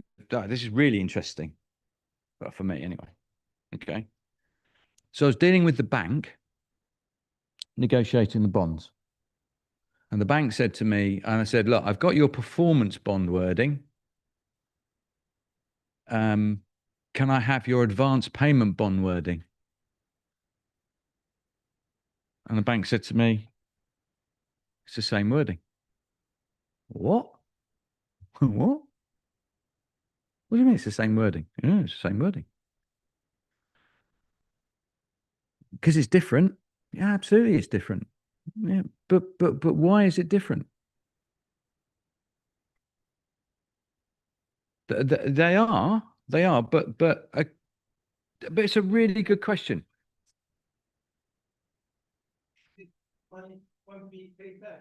100%. Performance is also about the obligations of contract is going to be done with the contract according to the contract. You want to make sure that contractors' work will be according to the contract. Their objectives are completely different. As a lawyer, I can understand the difference between two bonds, but I'm not a bank professional, so I don't understand what their wording means. 100%. Absolutely, 100%. I just totally agree with everything you said there, because that is absolutely, we've taken the risk. We've got our risk schedule. Okay. It's up there somewhere. Somebody somewhere will have a risk, all right, to say we need to bond performance. So we got that. We captured that. We captured that as construction professionals. We captured it as a client. We captured it as lawyers, haven't we? Spot on. Absolutely nailed it. We have to provide protection against a breach of obligation to protect the money that the client is expending in the event of breach. 100%. That's why I have a performance bond, isn't it? 100%. Okay. So bear with me for 5 or 10 minutes.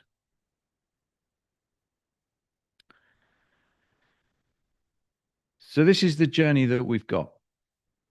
Okay. The in-house counsel require a bond.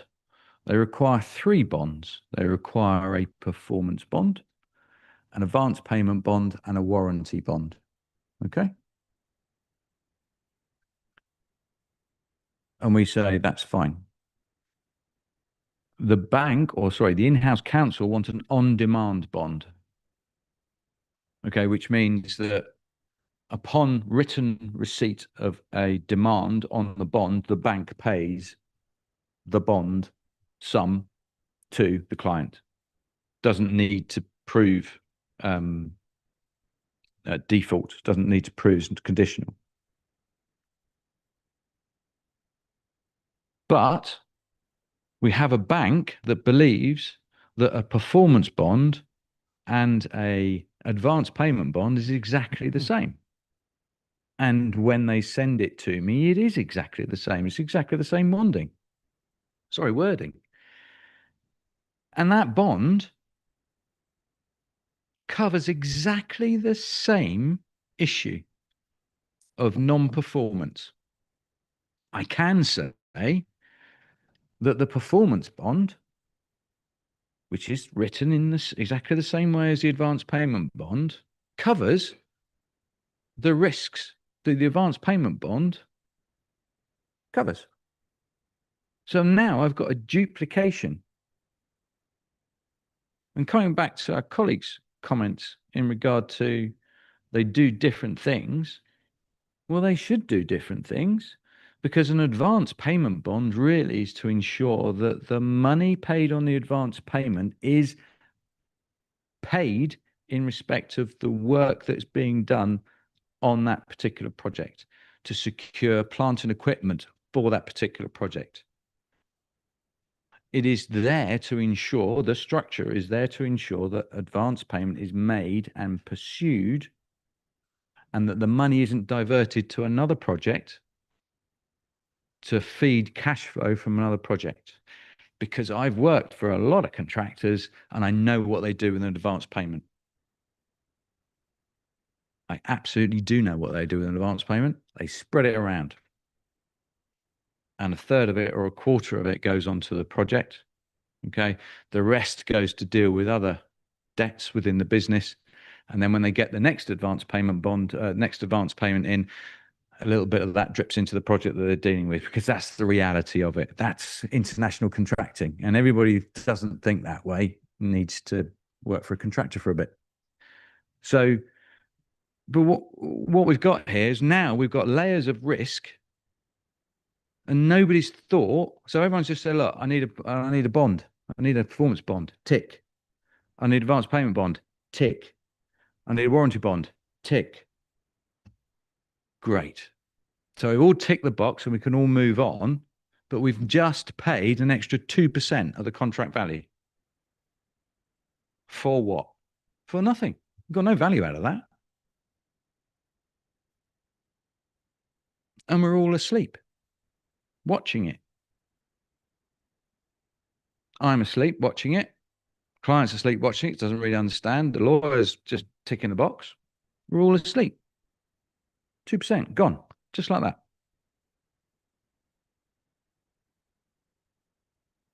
And that's the importance of understanding what risks you're dealing with, and then what the solutions are that are being put forward. And that's just the same in terms of contract structure. That is exactly the same. That example is exactly the same applied to every single limb on that diagram. As my colleague has quite rightly said, what am I dealing with in terms of risk? How am I dealing with it? And what is the contractual limb from party to party that's going to deal with that risk?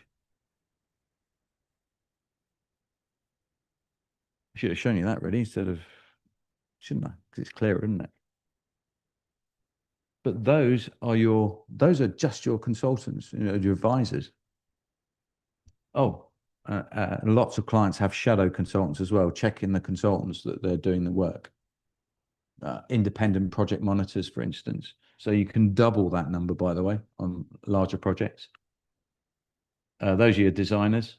So what we have in designers, what contractual links would we have with the designers, with the client? Well, we know that those are direct links, don't we? Direct contractual obligations. Okay. But we double those because we've got a collateral agreement now between designer and client, not just designer and contractor. We've got collateral agreements in place on a design and build contract. We could have a novation agreement. No novation agreement is? It's where the client does the design and takes the design team that's done the client's design and then passes it to the contractor. It's a novation agreement. Okay. We could have 10 of those.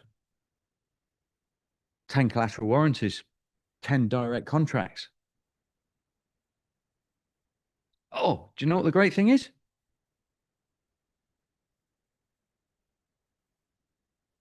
How many performance bonds have we got there?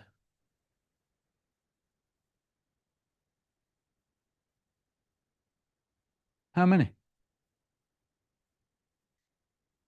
We won't have advance payment bond, but we'll have a performance bond, I would no doubt.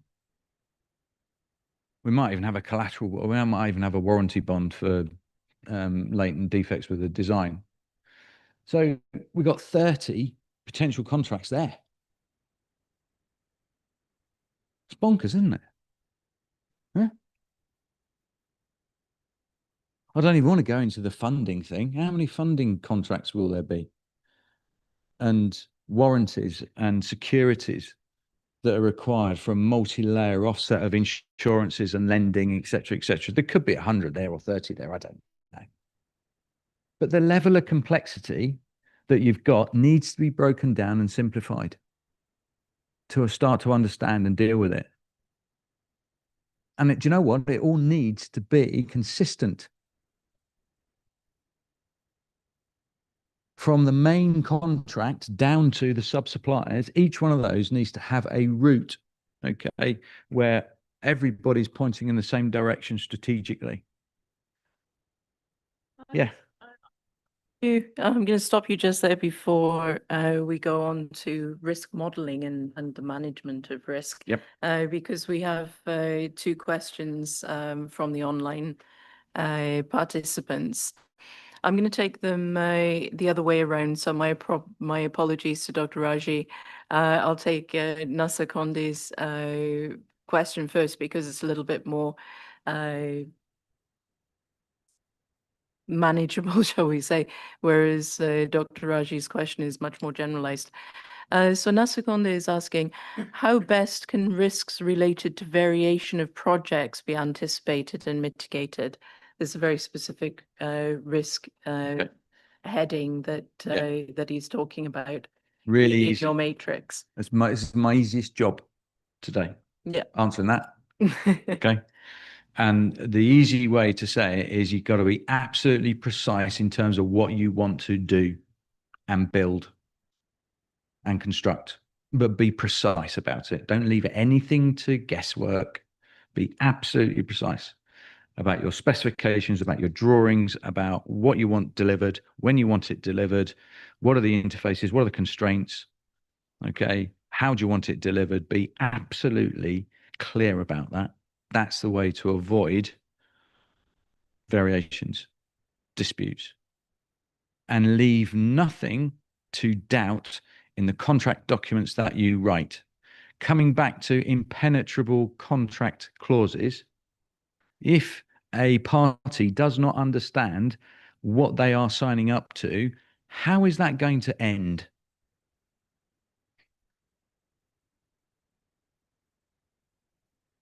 Yes, quite. In our experience as well, the problem that you have with variations is basically because you don't know what it is you're doing, and then it ends up having to be varied. So being very, very specific and precise about what you're actually trying to achieve, and making sure that that thing is an achievable aim. As well, having all that in place, making sure the designs are there. So as a dispute resolution people, we love it when those designs are not in place because, of course, that was somebody's fault. We can jump on that straight away. Thank you for that, Marcus. I'm going to go on to the previous question to that actually from Dr. Raji. What financial and contractual risks commonly arise in local construction projects? With comma after that, so I think the answer to that bit is your microphone on the other. Oh, sorry, my apologies. Thank you. It turns itself off. Yes, I repeat that. So this comes from Dr. Raji. What financial and contractual risks commonly arise in global construction projects? There's a comma. So I think the answer to that bit is probably a lot of them. And we've just seen from that whole risk matrix that there are many, many risks that can arise. But after the comma, we're asking, and how do they contribute to disputes between contractors, clients, and project consultants? So I think we're talking here about a matrix of disputes that might occur between different elements of the project and various subcontracts that we might have there. I think that's a very complex question, but I'll put that to you, Marcus, because I don't want to answer it.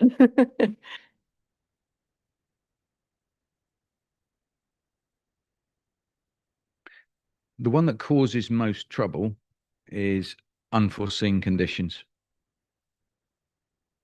Yeah. Unforeseen ground conditions or weather or currency fluctuations, something that is attempted to be modeled but can't be modeled. So Friday, there was a really simple, there's no such thing as a simple issue that a contractor had to go down a further 1.5 meters on a foundation design because they hadn't allowed for a particular ground condition, physical condition. The week before, it was because somebody walked onto site and found a plant that caused damage to a building or has the potential to cause damage to a building. That was a significant. The unforeseen conditions thing has a real, it's out of control because it's, so I think risks, I'll come on to this, risks have an amplitude. Okay, you can have small risks that have a small impact, right? And you have lots of them, okay, and you not really notice them. And then you have these big risks, okay, that have an effect of actually resonating across all of the project. Okay, they pick up an amplitude because they're big, a big impact, and then they resonate across the whole impact and amplify every single other residual risks that you've got. So physical conditions is a big one. Misinterpretation of specifications, lack of clarity on the brief and what you're actually going to be producing is probably one of the biggest ones of all. The interpretation, not being clear on the specification. We mentioned the compliance with FDA regulations, for instance, because the contractor did not understand that was part of their brief. And when you looked at the contract, all right, there was a misinterpretation because there were conflicting clauses within the specification. With finance, James could probably deal with that more effectively than I can, but the complexity of finance and layering finance and offsetting and bonding and securitization, etc. That's all things that it doesn't excite me. If it's not bricks or concrete, I don't really want to do it, to be honest. But James?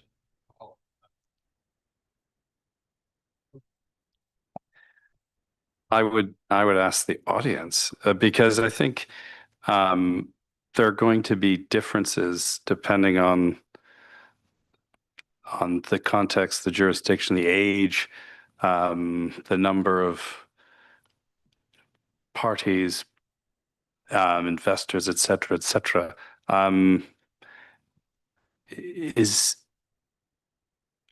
I was actually concocting an entire little thing I wanted to say about a particular mediation that I did in the Gulf, but and that was more to do with the risks and some of the changes and variations that I wanted to touch on. But so you caught me a bit flat-footed, but yeah, It's complex, isn't it? I mean, there's a Sure, huge amount sure. of complexity. absolutely. Financial, I don't even know. Umar probably knows better than I don't know. Actually, that is true. That is his bailiwick, because you were involved with project financing and all that. And I mean, it's interesting too because with things like with disputes, you've even got third-party funders that get involved, which adds a certain je ne sais quoi. Now, I've been told by the people at ICSID last week at our event in Muscat that third-party funding is sort of flatlined lately. That's for investor state, but it's still there. It's still a factor. I can tell you that in disputes that I've been involved with, there are often many banks, there are often many funds. There's different. You can have sovereign wealth funds. You can have layer upon layer upon layer of people involved, all of them with their own perspective. Yeah. And I will cheekily hijack to say one thing, which is to get to that mediation I was thinking about. I had a mediation in the Gulf almost 2 years ago, and the issue was that they had not communicated much before they came into the room together. Yeah. And the briefs appeared very much at the 11th hour, Yeah. not as agreed. And so because the parties didn't have the 3 weeks to digest, review, consult, talk to their governance, deal with all these issues, they basically showed up cold. And so we had a room full of people. You've got each of the teams, as it were, the parties have their engineers and experts, they have their counsel, they have the senior management I point to the walls because on the screens are usually their board members who are in other parts of the world but didn't come but wanted to be in the room. So you have all these different layers. And I realized that everyone was talking at cross purposes. No one was on the same page because they had shown up with these position papers, which they had all just gotten, and they were all trying to digest. So I suggested I wanted to have separate meetings with the board members of these different entities, the lawyers, the scientific people, and the management teams. So I put them in 4 different groupings, and we managed to get consensus and agreement in all 4 areas, which seemed fantastic. But when we reassembled everyone, and remember, because they had not had time to review these and talk about it internally, it felt like a bit of an ambush. It was sort of the feeling they all had, and I certainly wouldn't dispossess them of that perspective. But it was their own doing. But once you get everybody together, I said, well, the good news is the scientists, the management, the governance people, and the operations people, each of them agrees on how to address their particular set of issues. But once you've got them all together again, they did not agree on anything. Yeah. And so they had to go away and then come back Reassess. quite a amount of time later. So I'm just saying that when you're drafting these clauses for disputes, the whole thing is how granular do you get? How specific do you get? Because you kind of, by having the granularity, you anticipate things, but then is it exhaustive and is it too much? And is it prescriptive in a way and restrictive in a way and complicating in a way? Or does it add clarity for the parties? So I think part of the challenge with these contracts and agreements and managing the risk is being able to anticipate the unanticipatable. That is anticipatable. It is that over a 15-year period, the government's going to pass new laws. That standards will change, industry standards will change. Everything's going to change. Even those who hold the the debt and the rest of it will change Yeah. because it will move around, Yeah. and management teams will change and so on. So with all that change, how do you create that right balance of rigor and resilience, as you referred, and how do you craft something? It's got to be simplicity. Got to make it simple. The slide there, by simplifying something is the way you're going to make it accessible. Okay, contracts need to be accessible.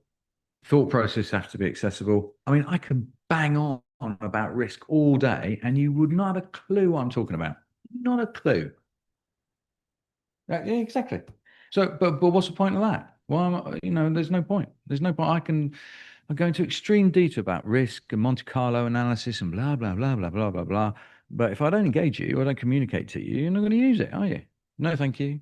No, thank you. I don't need that. No, thanks. Don't fancy it. So simplification, all right.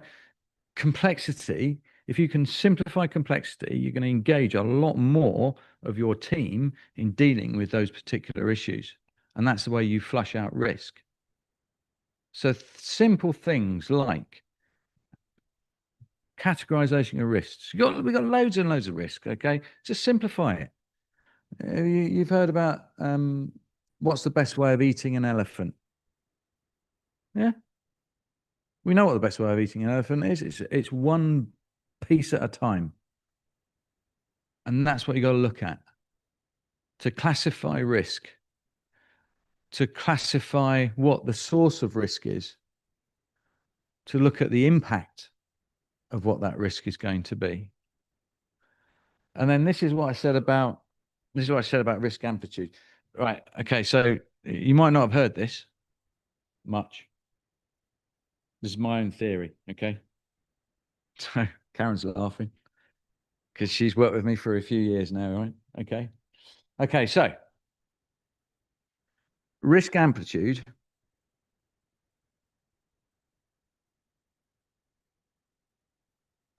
I think that the most dangerous risks that you're going to have on a project are the risks that change the most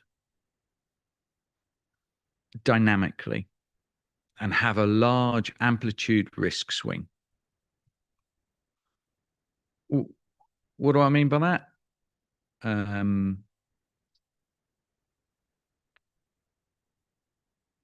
Okay, so let's say we're trading in a stable environment let's say we're trading in the European Union.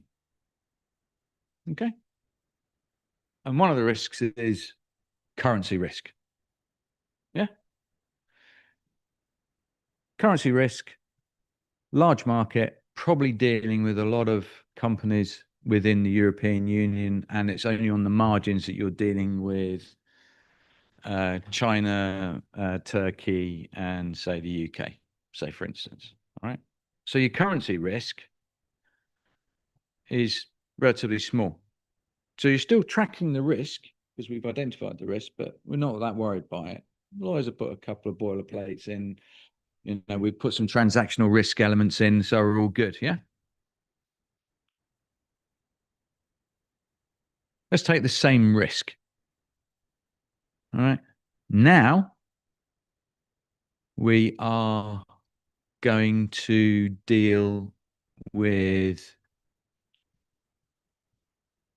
using the Russian and Ukrainian markets. Okay. Change of strategy. We're coming out of Europe. We're going to deal with the Russian. Okay. What do we think about that now? What do we think about the way we are sourcing our currency? What do we think about what the impact is? What's the market looking like? Yeah. Now, Umar, we're probably a little bit worried, aren't we? Because now we're going to say, okay, where's the market going then in Russia? Where's it going? I don't know. No, absolutely no idea. Yeah. Yeah, absolutely. We could drop like a stone, or we could go like that. Depends on who's going to trade with whom, isn't it? Is it the same risk? Yeah. same risk, currency fluctuation. But the amplitude of the change is going to be massive. Why is it going to be massive? Because if you've got a reimbursable contract, all right, which means, or a management contract, which means that when you buy from a Russian company or a Russian contractor, and you're buying in dollars or rubles or euros or whatever, okay, fluctuation could be massive. The client could come in one day to find that half the supply chain, all right, can't supply at that rate anymore. They've got no liquidity. Yeah. So that risk amplitude is now reflecting on time risk and supplier risk, isn't it? But the primary risk is currency fluctuation. Yeah. Now you apply that same model elsewhere on your risks chain, and I think that the worst things that you have is where you've got high risk amplitude. Absolutely. Yeah, 100%. So what Umar says is, why don't you hedge that risk? Yeah, so we use risk mitigation strategies, don't we? We might say, I'm going to have to move away to a more balanced supply chain from different countries. Okay, that's one way of reducing that amplitude, because the amplitude now no longer has an impact on the supply chain or time. Or one of the big risks that we always have on pharmaceutical plants is, for instance, getting the equipment in, specialist equipment, which has been designed. It might only, in some of the pharmaceutical projects I have been on, they've literally designed a particular piece of equipment specifically for that. Okay. And when you're in a design meeting, and it's like a 13 million pound package, all right, of which I'm trying to manage with the client, and we're all sitting down in this meeting, big old meeting and stuff like that, and we're going through the design and stuff like that, and then the contractor comes out and says, "Oh yeah, we've never done one of these before." What? Yeah, never designed one of these before. This is brand new. This is cutting edge. Yeah. And that's for £120 million pharma plant. And it's in a crucial part. It's a crucial part. It was a filling plant. It was a crucial plant, part of it. It's just like, and you talk about amplitude of risks, because if that doesn't work, okay, which is on our risk register, by the way, all right, if that doesn't work, the amplitude is like massive. It's like a binary. It either works or it doesn't. So have I convinced you that we need to look at risk amplitude? Thank you, Sabina. Okay. Okay, I've got 15 minutes. Okay, so when you want to simplify, go back to a traffic light system. Now, I know traffic lights aren't used too much in Istanbul, and they're all the same color. I've been in taxis, and I know that to be a fact. But sometimes to identify risks on a traffic light system, green, orange, red, and then what I would like to call super red, like really red, which is the critical stuff. It's the such high risk that if that risk occurs, everything else stops. And you have to manage that for sure.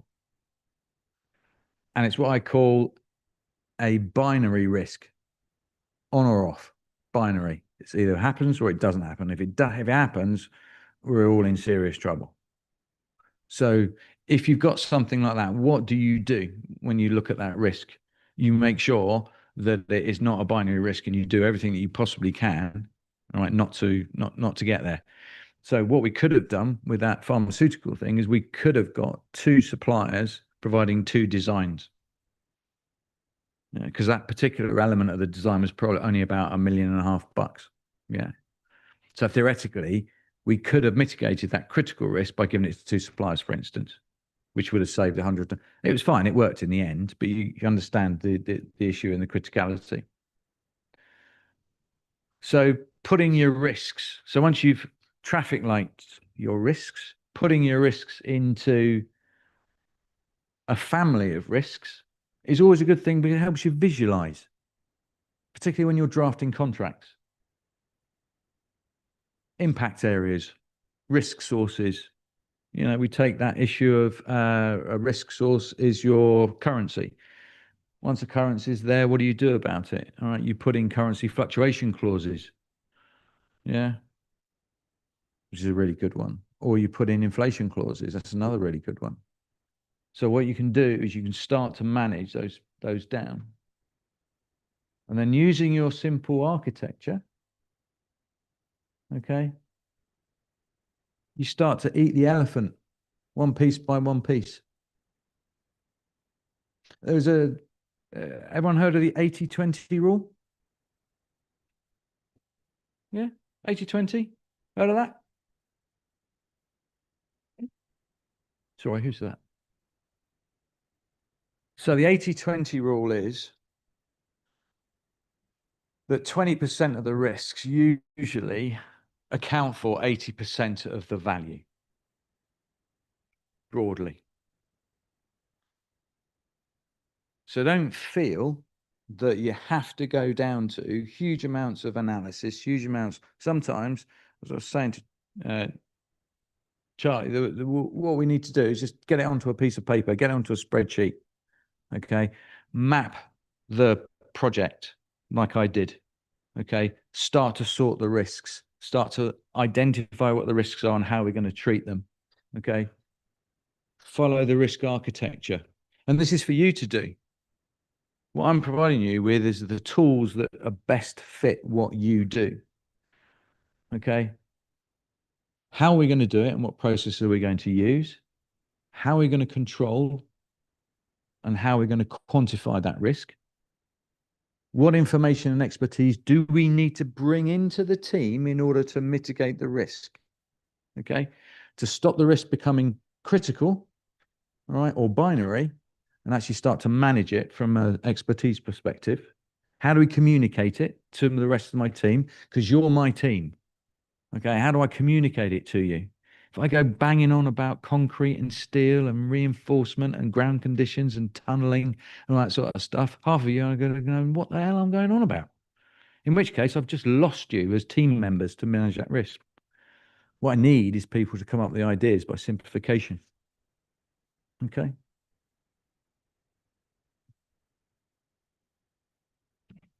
And then I want to report and monitor it because what have we got? We've got fluctuating risks.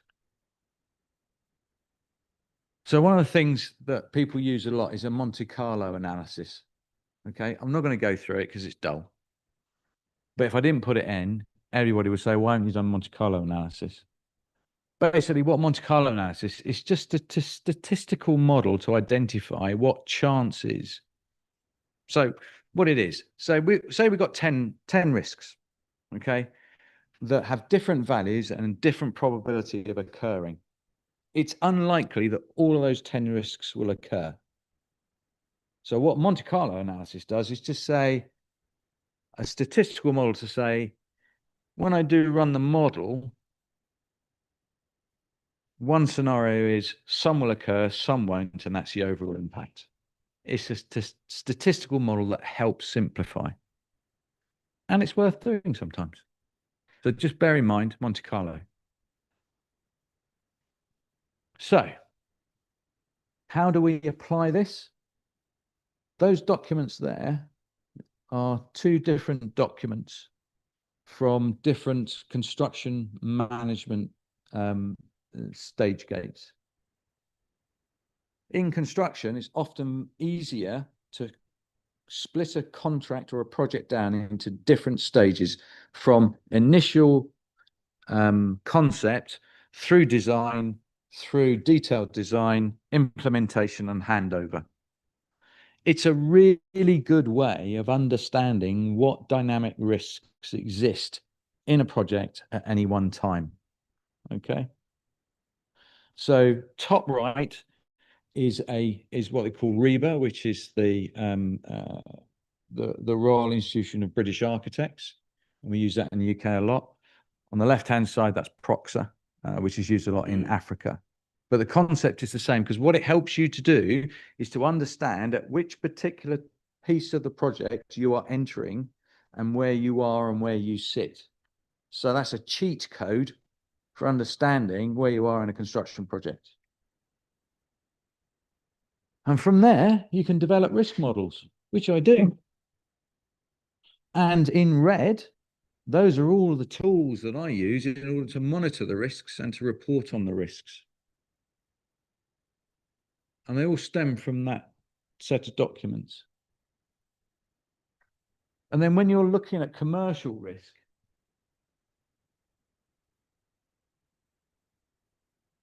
each of those risks has a recognized set of families of risk that occur at each of the different stages. And you can see that each of those different stages, the risks are different.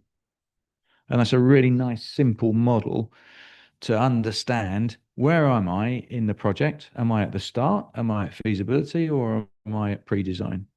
Often lawyers, for instance, will get in at stage 3 or 4. Stage 3 for the designers contracts and stage 4 for the implementation. This is my favorite.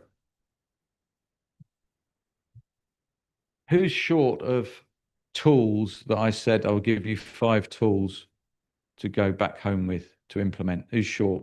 Who's a couple short? I reckon you all are. This is my favorite one, yeah? Yeah. How many have you got? You got 2? Right. Have you got 2 so far? Here's 3. Okay. This one you're gonna love. All right. This is what we call real simplification here. On the left-hand side are all the things that I think might turn up. Yeah. Unforeseen conditions. We mentioned that. All right. I'm not making this stuff up, you know. Yeah. You can see the continuity between the questions. Look at all of the risks that you have contractually. And then on the x-axis, look at who is going to take most of the risk. Yeah.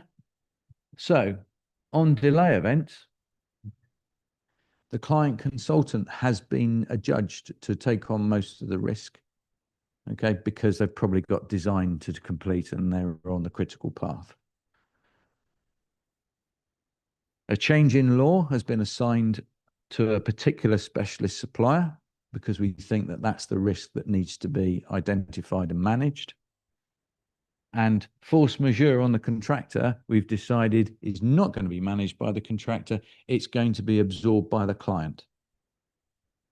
So what you're doing there is you're identifying, all right, how you're going to manage and allocate the risks, coming back to, the gentleman said there, identify your risks, know how you're going to deal with it, and start to simplify and model it.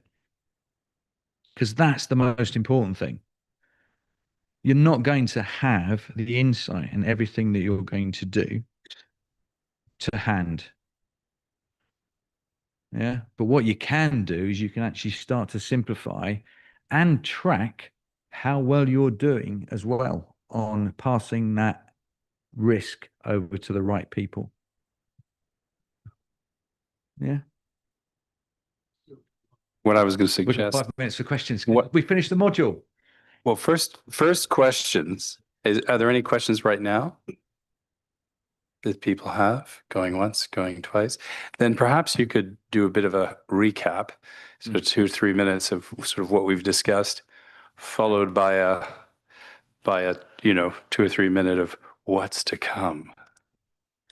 I would quite like to give an analogy, if that is a suitable time to do so. The mic's Yeah, on. She just needs my to. mic- There you go. Perfect. Okay, Nice. so Nice and close. I think most of us are probably lawyers in Turkey. So let's have a show of hands. Any arbitration experience? Yeah, I think many of us will have some arbitration experience. Okay, so when it comes to risk management or risk modeling, I just want to give you a very, very simple example of how an arbitrator will risk model. So let's think about this. If you're sitting as a sole arbitrator, What's your main risk? Your main risk is that your arbitration award is not going to be enforced. Okay, so I'm going to think about that as an arbitrator. What's my risk when my arbitration award isn't going to be enforced? Well, I can find out that risk by looking at, for example, the New York Convention on Enforcement and so on. So where is that? That's Article 5, Part 1, A to E. So that's a good place for me to start when I'm risk modeling. So I've got these 5 criteria that I know are going to be risk elements for me. Let's think about the one on, I think it's the first one probably, that talks about the composition of the arbitral tribunal. Okay, so how do I risk model the composition of the arbitral tribunal? Well, firstly, I might not be the first arbitrator that's been appointed to this. Perhaps there was an arbitrator beforehand who for some reason had to recuse themselves, and I was the person put in before after that. So my risk assessment there is not only on me, it's also on the institute that appointed the first arbitrator and then for some reason ended up being me. So I need to then allocate that risk to the arbitration center, the institute itself, and ask, what exactly were the circumstances in which this other arbitrator was put in, and what exactly were the circumstances for them no longer being the arbitrator? Because I need to explain all of this within my arbitration award in order for my arbitration award not to be subject to that risk of being unenforceable under the first of those conditions in the New York Convention. As other conditions in there might be on due process. So I believe that's Part D in the New York Convention, 5V 1 Part D, talks about due process and making sure everybody has the right, to give their case. So how do I project manage that? How do I risk manage that? Well, in my preliminary meeting with the parties, in my case management with the parties, I'm going to ask them, how are you going to put your cases? Oh, we're going to have certain time zones where we're going to write our petitions and our counter petitions and so on. And then what else do I do? Well, at the end of the hearing, I'm going to actually ask the participants, the parties, do you feel that you have had sufficient opportunity to put your case? And if they say no, then I'm going to deal with that and we're going to allocate extra time. And if they say yes, well, that's me winning because I can now write in my arbitration award that I asked this thing and the parties confirmed that they had equal opportunity or reasonable opportunity, whatever it is within the wording. So this is an example of your risk management. Now, when you take that analogy and you put it into a huge contract like the ones that we're seeing these wonderful diagrams for, there are lots of different kinds of risk. It's not just limited to the 5 in the New York Convention. It's lots of different risks that might have different people who need to deal with those risks. But of course, you as the main contractor are the one who's going to have to make sure all of those things are being done by those individual people, which is why you have this complex risk structure mechanism that you have there. But risk modeling is not a very difficult exercise to do, and we do it in our everyday daily life. I was Scoutmaster for quite a long time, Master of the Scouts, and I would have to do a risk assessment on the place that we were going to take the Scouts. Oh, this Scout is going to fall down these stairs, or there's not a barrier on this room that I don't want the kids to go into. Let's put a sign up. Let's make sure there's a security guard on the door and so on. So risk management is something we all do in our daily lives. And of course, it's not a difficult process to do that. We just need to understand what it is we're trying to achieve. And I think we've got a good handle on that now. Thank you very much for that, Marcus. Yeah. Would you like to? Sure. Well, I just want to say I think we had 30 or 1 hour 1 hour. That will allow us to purchase the items, cook them, eat, digest, and get some salads. Okay, thank you very much. We'll see you at 2 o'clock.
see how things develop. Yeah. And there's no,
the program.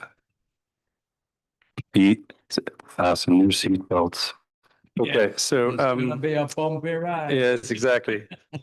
Yes, we're expecting a little bit of turbulence as we make our way to the southern quadrant.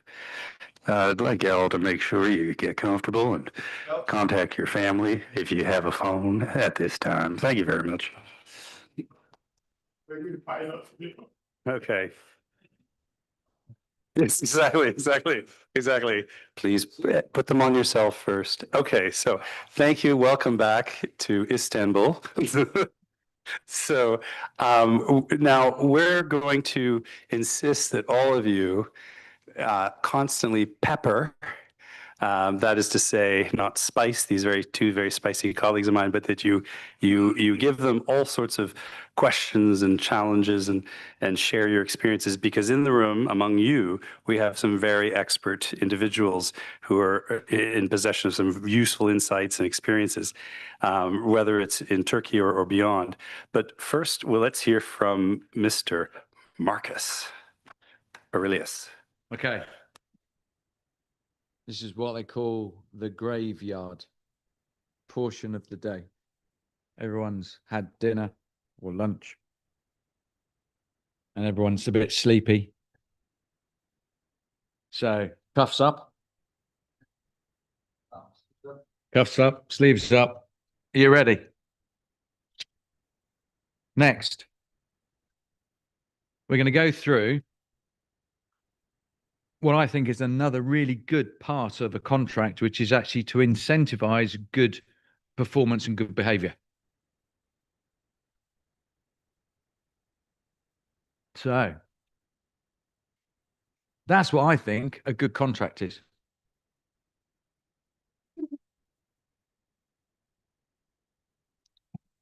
Anybody disagree with that?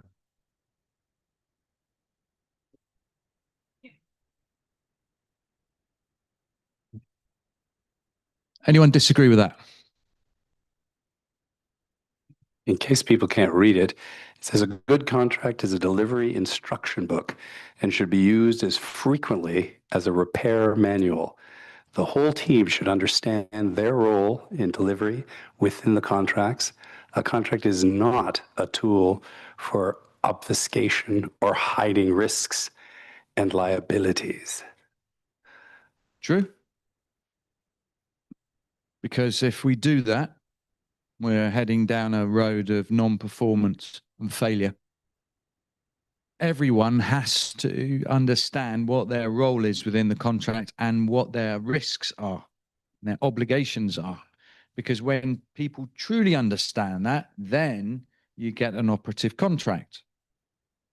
So we were just having a discussion at lunch about whether or not is it best for an engineer to write a contract or a lawyer to write a contract. Huh? Together? Absolutely, 100%. The leading part. Okay, so I always think, because I'm an engineer, okay, I always think that an engineer should lead writing the contract. Yeah, and the lawyer will say, no. I will draft the contract and the engineer will provide me with the information. Do you know what? I don't think it matters. I don't think it matters who leads it, because if you've got two people who genuinely, or two organizations who genuinely know what they're talking about, you will come out with something which is really good. Yeah, one output. There's nothing worse. People talk about lonely arbitrators being lonely and adjudicators being lonely because they're on their own when they're doing their decisions, and it is lonely. If you're drafting a contract by yourself, that is really, really lonely. But you mentioned earlier this morning about the idea of situation and market and industry specific expertise and information that has to be factored in, and the peculiarities of the context of the undertaking of the parties and so on. I mean, in the Gulf, there was I won't say which company, but an accounting firm drafted all these things related to VAT. They didn't consult any lawyers. And so that was basically stillborn. It was very problematical because it was very well drafted from one perspective, but it did not factor into many things that a lawyer drafting legislation would understand in terms of its implications and operation and litigation and all the rest of it. So when you have these two people together, do you ever want to have somebody from the site jurisdiction or the project location or what have you? What did we say earlier? If you've got a risk, what do you bring in?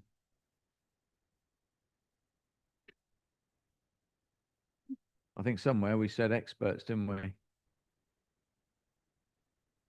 Information and expertise. Yeah, see, I'm not making this up. This all fits together, you know? Yeah. Of course it does. Yeah. Don't come to me on my expertise in Sharia law and Sharia finance, which I've been invited to, by the way. Yeah. So Umar and I got invited to speak. Unlike today, my speech would be very, very small. It would include hello and thank you very much for listening to me. And that's it. Okay. That's all I know. So you wouldn't call me in. I might be a nice guy, you know, and I might try and persuade you I know what I'm talking about, but I'm lost. So why the hell would you listen to me? I need a lawyer. I need a lawyer who is in region. I need a lawyer who understands local custom, who understands local dispute custom, who understands how construction contracts work in Zambia or UAE. We've got that new construction contract, haven't we, in the UAE, which you're going to get me a copy of, aren't you? Yeah. So we can pick that apart, because that's what I do. So yeah, bring in the expertise in order for you to draft it well. I see. People think that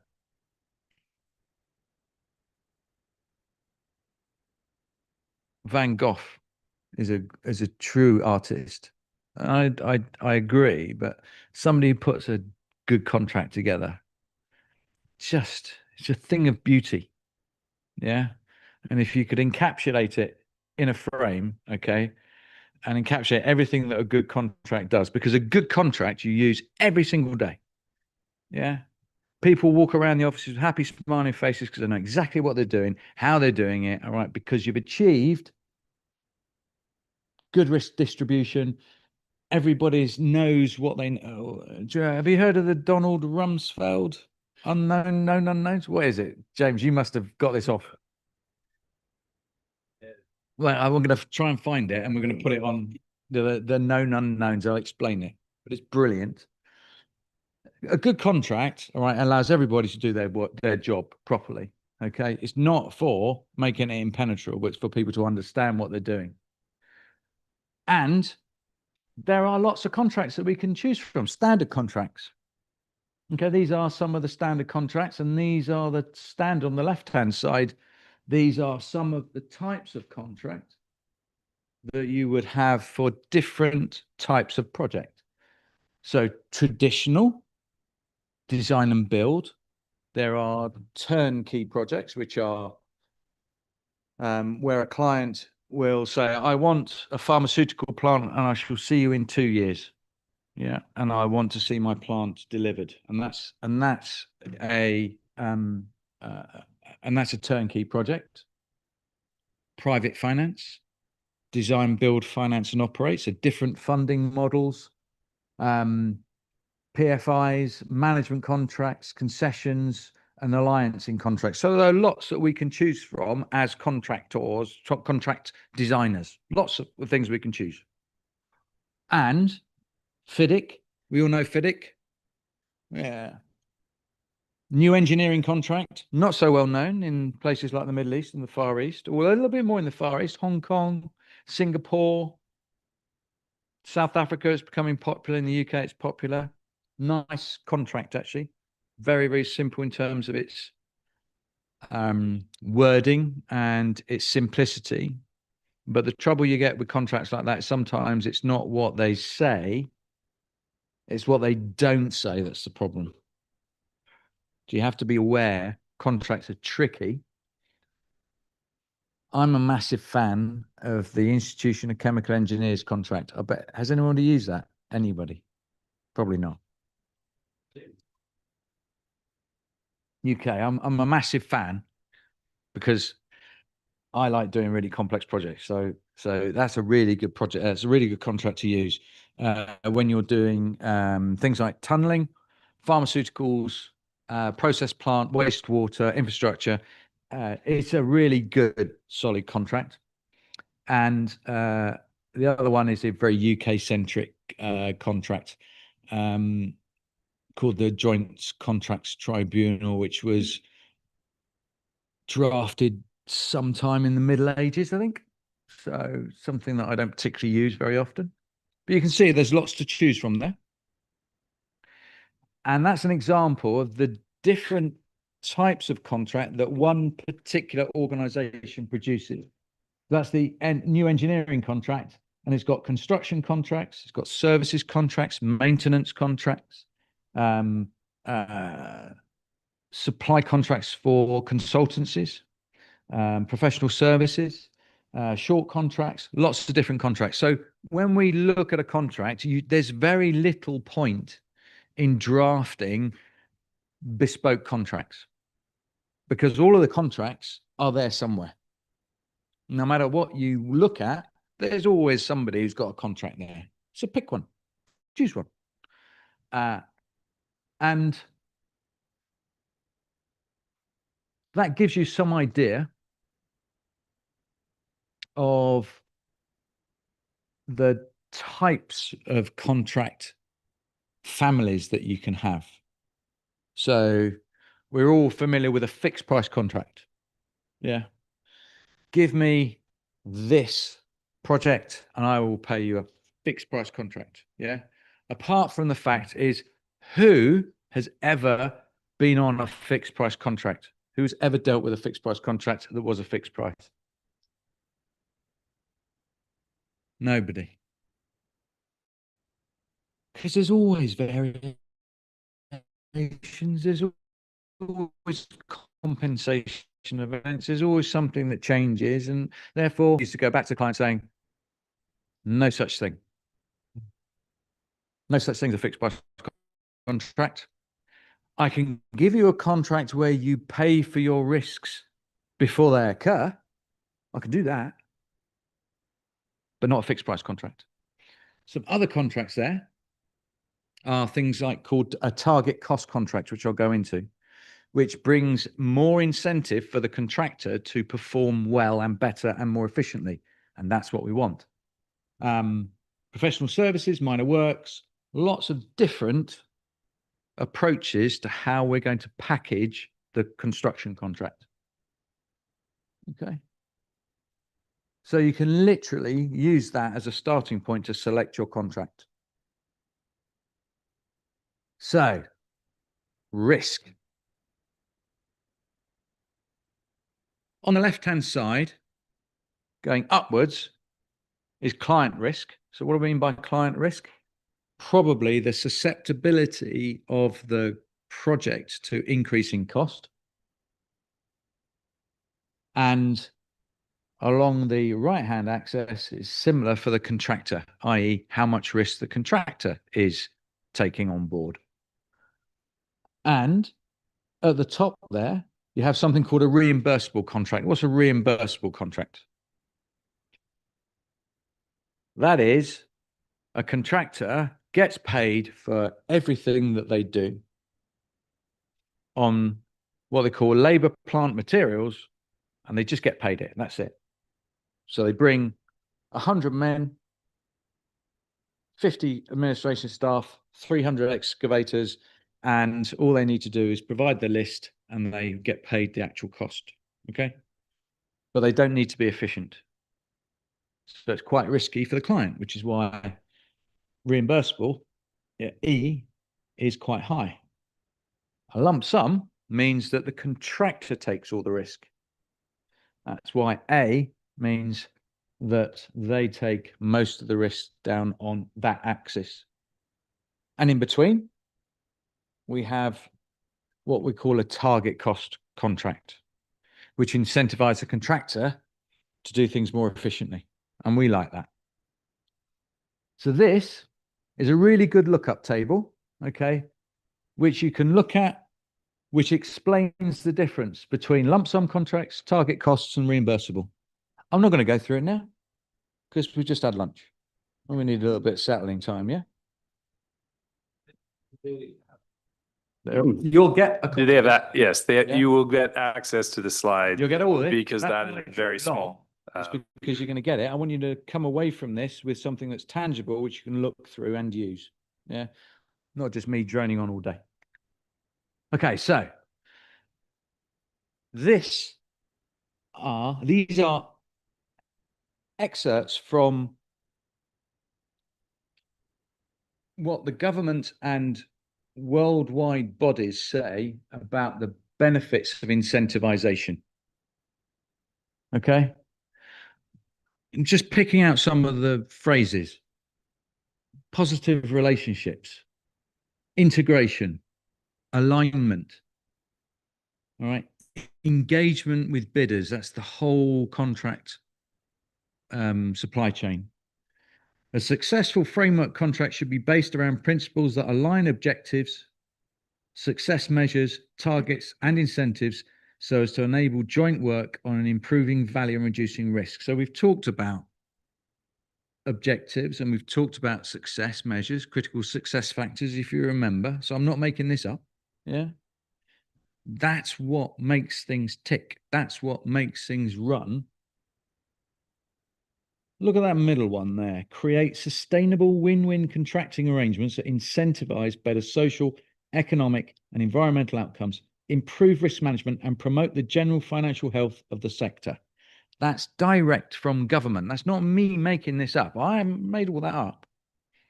That's direct from best practice from different governments around the world. So you get the flavor of where we want to go. Where do we want to be in terms of our processes? And that little blue diagram, that's a little bit of DNA, because I think incentivization is part of the DNA. So what we're looking to do is provide a motivated, extra value-added service above that originally specified. I have material benefits to the user and the final user. Yeah, that's what we're looking to do. And on the right-hand side there, all right, it's just a cascade and a menu of what that might look like in terms of what we're trying to achieve. That's interesting because it was developed from His Majesty's Treasury, okay? That text arose because the British government was not getting good value and the right value from its infrastructure projects. And so what they did is they directly intervened with something called the Construction Playbook, okay? So they're taking direct action to make sure that things work better. Does it mean, for instance, when you say this, I want you to feel a little bit more relaxed. Does it mean that there'll be less disputes? Yeah, probably. There will be less disputes. It should be quicker to deal with, less disputes. But what we want to do is we want to create an environment where those disputes can be aired properly. I always think part of the problem that we have in the dispute resolution industry is that we tend to dispute on the wrong disputes. We weaponize and escalate way before it's probably necessary. We argue around the margins, we arbitrate around the margins, we dispute around the margins before we see. I'm an engineer, you see. If I go to a court or an arbitration, I want to get into the meat of what the problem is. Huh? This is purely personal. I don't want to listen to a lawyer or a party rep telling me why somebody hasn't got the jurisdiction on X, or why the seat of arbitration is not Y, it's X. I don't want to listen to that. I just want to get on with resolving the dispute. Why? Because people's lives are being impacted. That's why. There's something like $76 billion worth of projects. Somebody gave, I can't remember the stat now. I can't remember. It's coming in another one. But $76 billion worth of projects that are held up because they're in dispute. It's bonkers. If you get the right blends and the right incentivization, then you actually start to really impact on them. So what does incentivization mean? What do we want to do? Incentivization is really, really clear. You want to release as many barriers as you can from the parties that are part of the contract. You want to release those barriers because life's difficult enough as it is. So let's release those barriers and reward good or excellent work, good efficiency. We want to encourage contractors who are doing the work to work well and cooperate, and also be rewarded for when they do well. Okay? It's not all about arguments. It's about incentivization. And what did we say about previously? We said about relaxed supply chains. This helps create relaxed supply chains. But the key to this is all about risk apportionment and risk allocation. And I'm going to come back to that because on the bottom left, let's read that.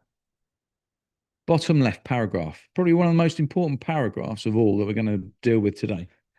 If a supplier, oh, by the way, this is from another government source, by the way, it's not me. Yeah. Oh, yeah, there you go. Office of Government and Commerce.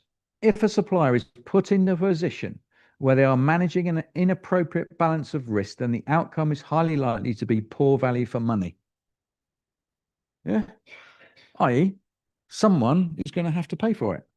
Underperformance against the core contract objectives and or onerous contracts, which could ultimately lead to its collapse. Well, theoretically, that clause that we discussed on the design and build could have been an inequitable balance of risk, which could have caused failure. It's a simple, you've all heard of the slip rule, haven't we? We just made a slip. Well, for me, that is a slip rule clause, that design and build clause. That's something we never intended to do. And yet we've done it, and now it's caused that.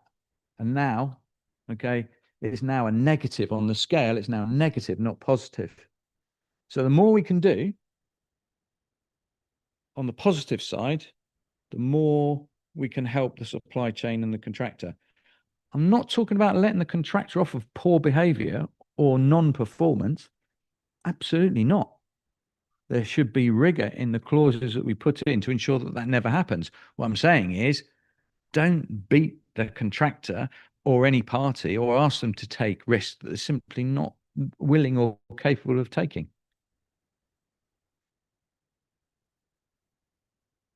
So, KPIs are a great way of dealing with incentivization, key performance indicators. Yeah, heard of those? Yeah. Okay, so they're a management tool, management processes, but a lot of contracts are now incorporating key performance indicators. They're just simply a measure where the contract parties can measure how well they are doing against certain targets, key performance indicators.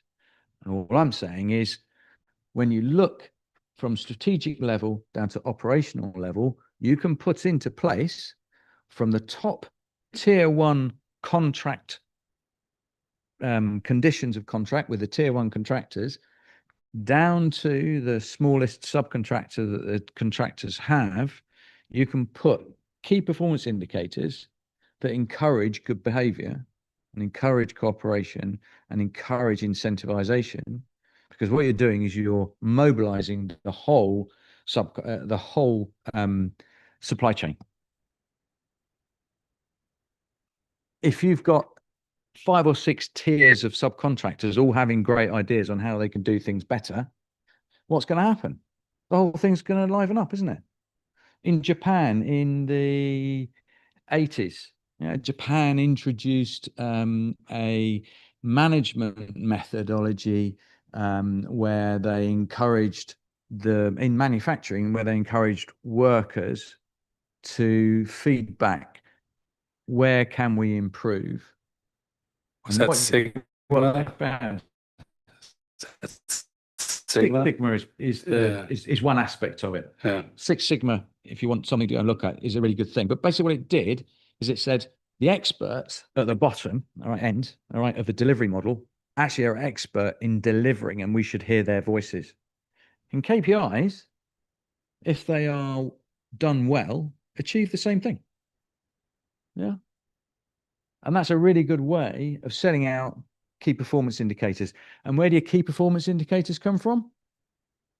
Your critical success factors and your benefits register that we have at strategic level. So again, it's flowing through. So this is a typical set of key performance indicators, that I've used over a goodly number of years, and I consider these to be probably the best that I've used, the most effective that I've used. And they're simple. They're really, really simple. Okay. We did a modeling, research and development stuff, about 10, 15 years ago, something like that. We came up with 98 construction key performance indicators. Because list 98 key performance indicators, I'd bore you, let alone using 98 key performance indicators. Construction project probably needs about 5 or 6 or 7. Okay. I've got 16 there, but they really work. and they're simple to identify. And when I have a set of key performance indicators that the contractor is using, I can reward the contractor for hitting the key performance indicators. So what are they going to do? If I reward them, they're going to do it again. And they're going to do it again and do it again and do it again. And that's the important thing. The important thing is they're going to continue to do it. Yeah. Incentivization. And this gives you an idea about how a KPI how KPIs can be integrated into a contract.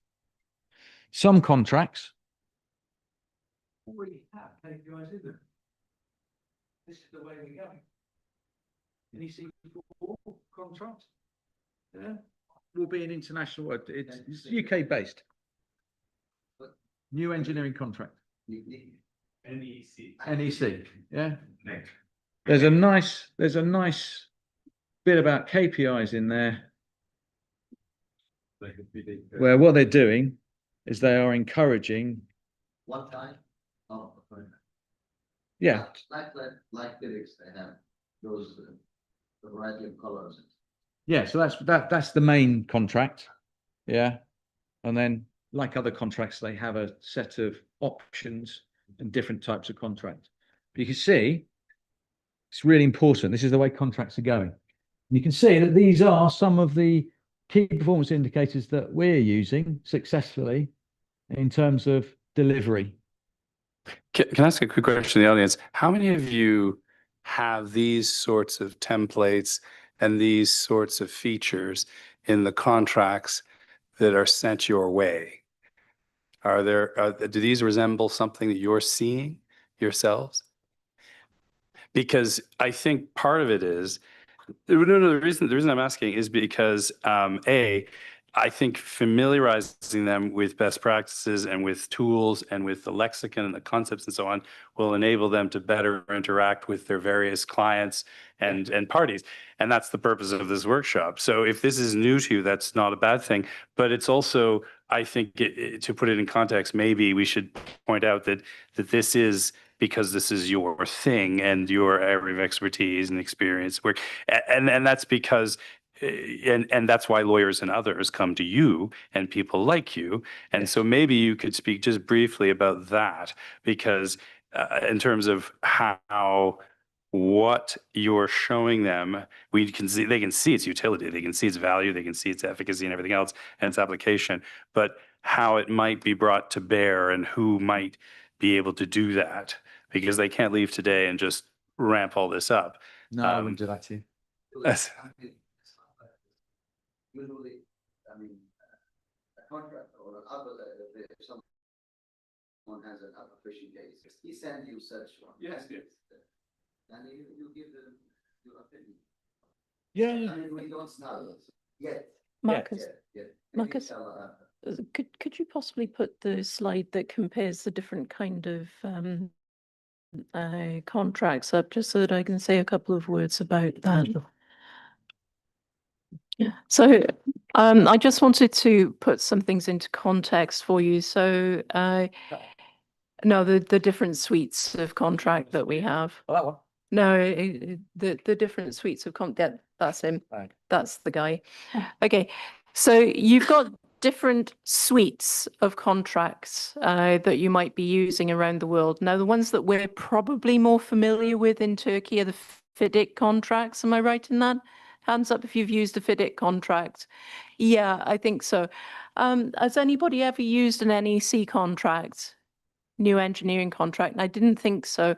The reason I didn't think so is because I haven't seen them before and I'm actually British. So because I practice almost exclusively in this jurisdiction, I haven't been exposed to NEC. So I went to a very nice conference in Cardiff a few weeks ago, where I first encountered the NEC suite of contracts. Now, what I can impart to you there is that they look very much like FIDIC contracts. But I have to say, there's a lot of good stuff in the NEC contracts that you might not find in FIDIC. And one of those things is that KPIs. Yeah.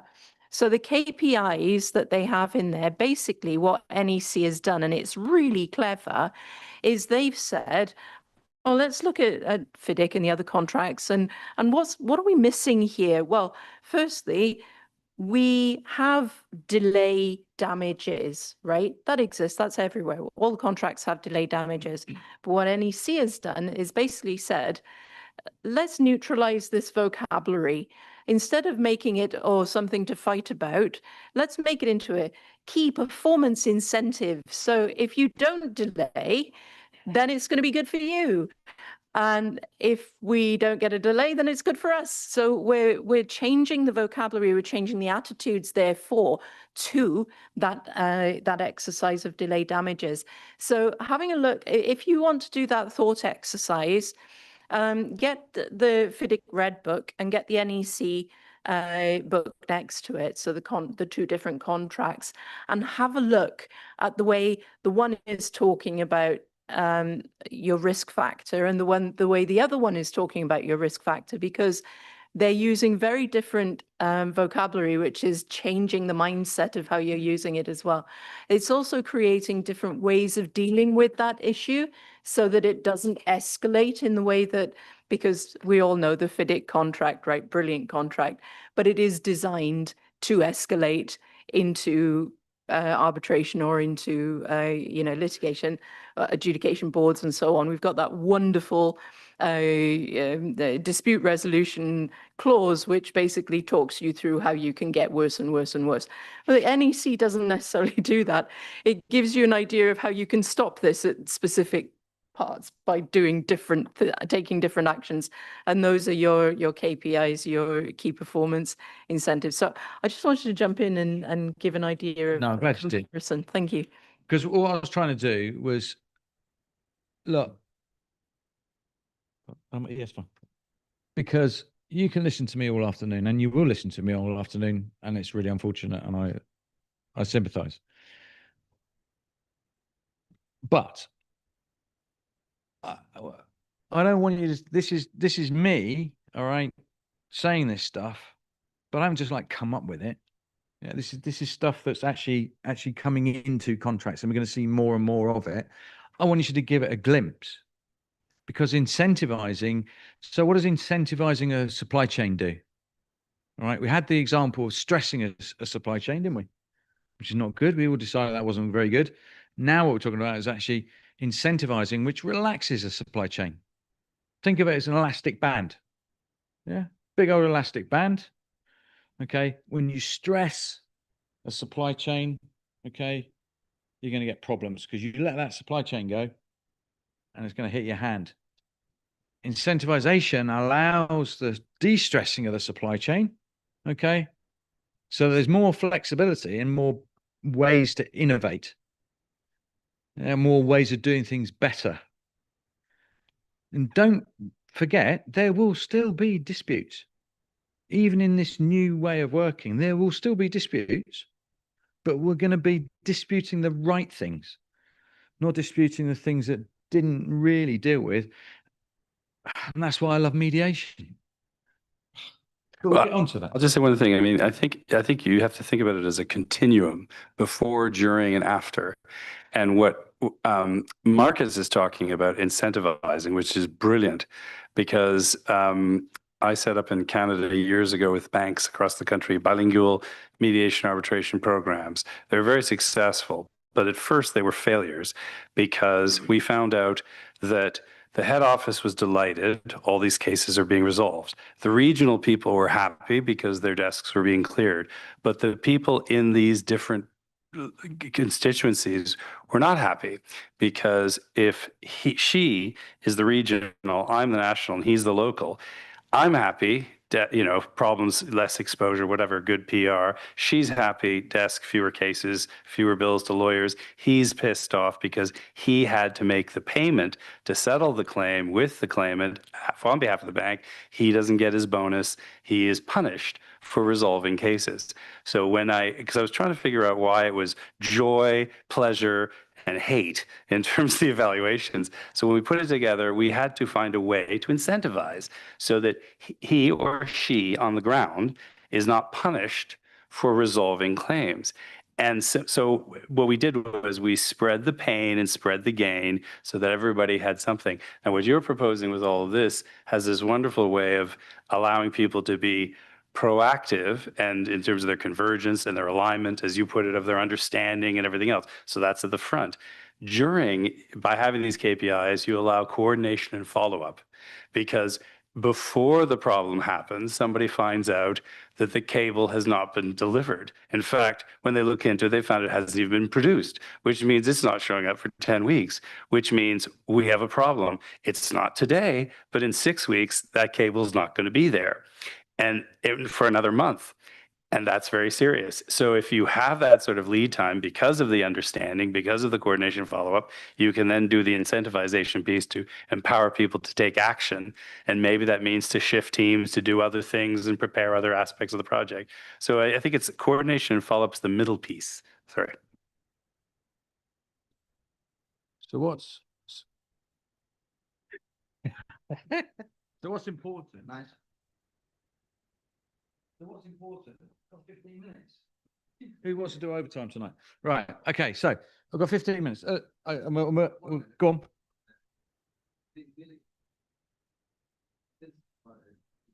Very beneficial tool.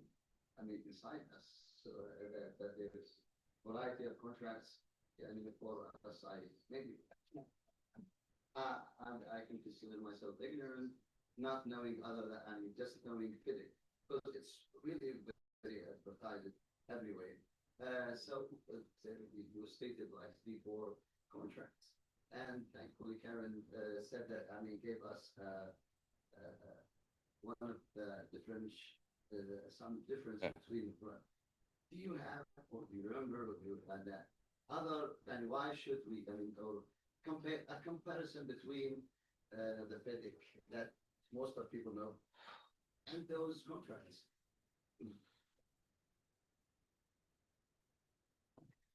Okay. So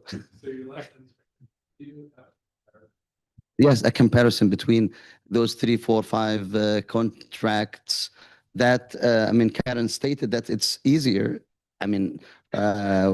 Easy wording about wording, maybe compensation of others, because really, several years we only hear about FedEx. It's like we are present in that form. Really, it's very insightful to know others. So a bit of comparison. When should we do that and that? But Professor Karen said that you should do them side by side. So you want him to do the work for you. Is that right? Oh, for the cause. Okay, because I'm a little bit of a politician as well. And therefore, that's a really tricky question. So I'm not going to answer it, am I, really? So there's a couple of key points and principles to actually go through the differences between the way in which different contracts as a standard, as a default, okay? As a default, the way in which contracts assign liability and responsibility for risks does vary, but I find that it is basically just a nuance. It's just a slight change in emphasis. So my recommendation is, if you know FIDIC, all right, that's brilliant. Yeah, because learn one contract really, really well, like really, really well. And once you learn one contract really, really well, what you'll find is that a lot of the concepts, particularly on construction, repeat, okay, into 9 or 10 major areas. And then it's easier for you then to pick up the differences on other contracts and the way it handles things like variations, the specifications, the scope. All right, it handles it in slightly different ways. So I always think, okay, that contracts, it is the same Christmas present, but in slightly different wrapping paper. Okay. If this is all the difference, so why care? Studying another contract from the beginning. Yeah, that's a bit different from what Professor Karen mentioned earlier in terms of the difference. I never knew about NEC Of course, FIDIC, we're familiar with FIDIC until I got to know you. And Yeah. I saw you being active with NEC, yeah. So let's put that into context, okay? Incentivization, all right, it isn't incorporated in the NEC contract, all right? It is optionally incorporated. But it has a framework where it prompts the writer of the contract to insert it, okay, which is great. I think FIDIC, if we are all balanced, okay, and we are writing contracts together, because that's what we're going to do from now on, we are going to write lawyer, engineer, expert, and all those people are going to write contracts together. Okay, that's what we're going to do from now on. All right. If those people get together, then the issue of incentivization, all right, comes up. And now, therefore, it's a project driver. So we can incentivize, and I can ask my legal colleague, how am I going to do this? How am I going to incentivize this? Because I was on a project in Burundi Burundi, where, listen to this. How long have I got left? Okay. I was on a contract in Tasmania. I was in a contract, it wasn't Burundi, it was Tasmania actually. And KPIs were being used as a weapon to prove default on a bond. Oh, ow. No, that's not what we should be using it for. Okay. So, but it happens because what basically happened is that the contract had changed significantly. As an arbitration, changed significantly, and I was asked my expert opinion, which is fairly limited, about whether or not something was applicable or not in terms of whether a bond could be drawn against it. And what happened is that the drafters of the contract changed the emphasis away from incentivization to something that caused the triggering of a bond. It was deliberately put in there as a trip, a fence. So whilst we can suggest these great things like key performance indicators, incentivization, it is really important to understand the context in which you're putting it. And that's why when you draft these contracts for incentivization, you also need to have legal colleagues with you. Okay. Because I love incentivization. I absolutely love spreading risk clearly and fairly and in proportion. But I also love liquidated damages for delay because it protects a contractor and it protects a client as well. And that's what people don't realize. Everyone says, oh, liquidated damages for delay. Contractors go, boo, we hate it. We hate liquidated damages for delay. Boo. It's a contractor's best friend. They just don't realize it. So a lot of this stuff is communication. A lot of it is using the right thing. And a lot of it is using incentivization in the right way. If everybody is in that frame of mind, they can use incentivization really carefully and in the right way. And what I want to try and do is to say to you that all of the contracts that we have different incentivization layers. We just need to realize how they get enacted, how we put them into action. Okay, FIDIC. So with FIDIC, I would love to introduce like a really structured early warning system, for instance, that, yeah. Sorry.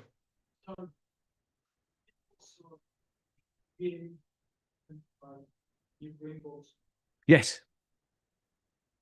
Yes. Yes, it does.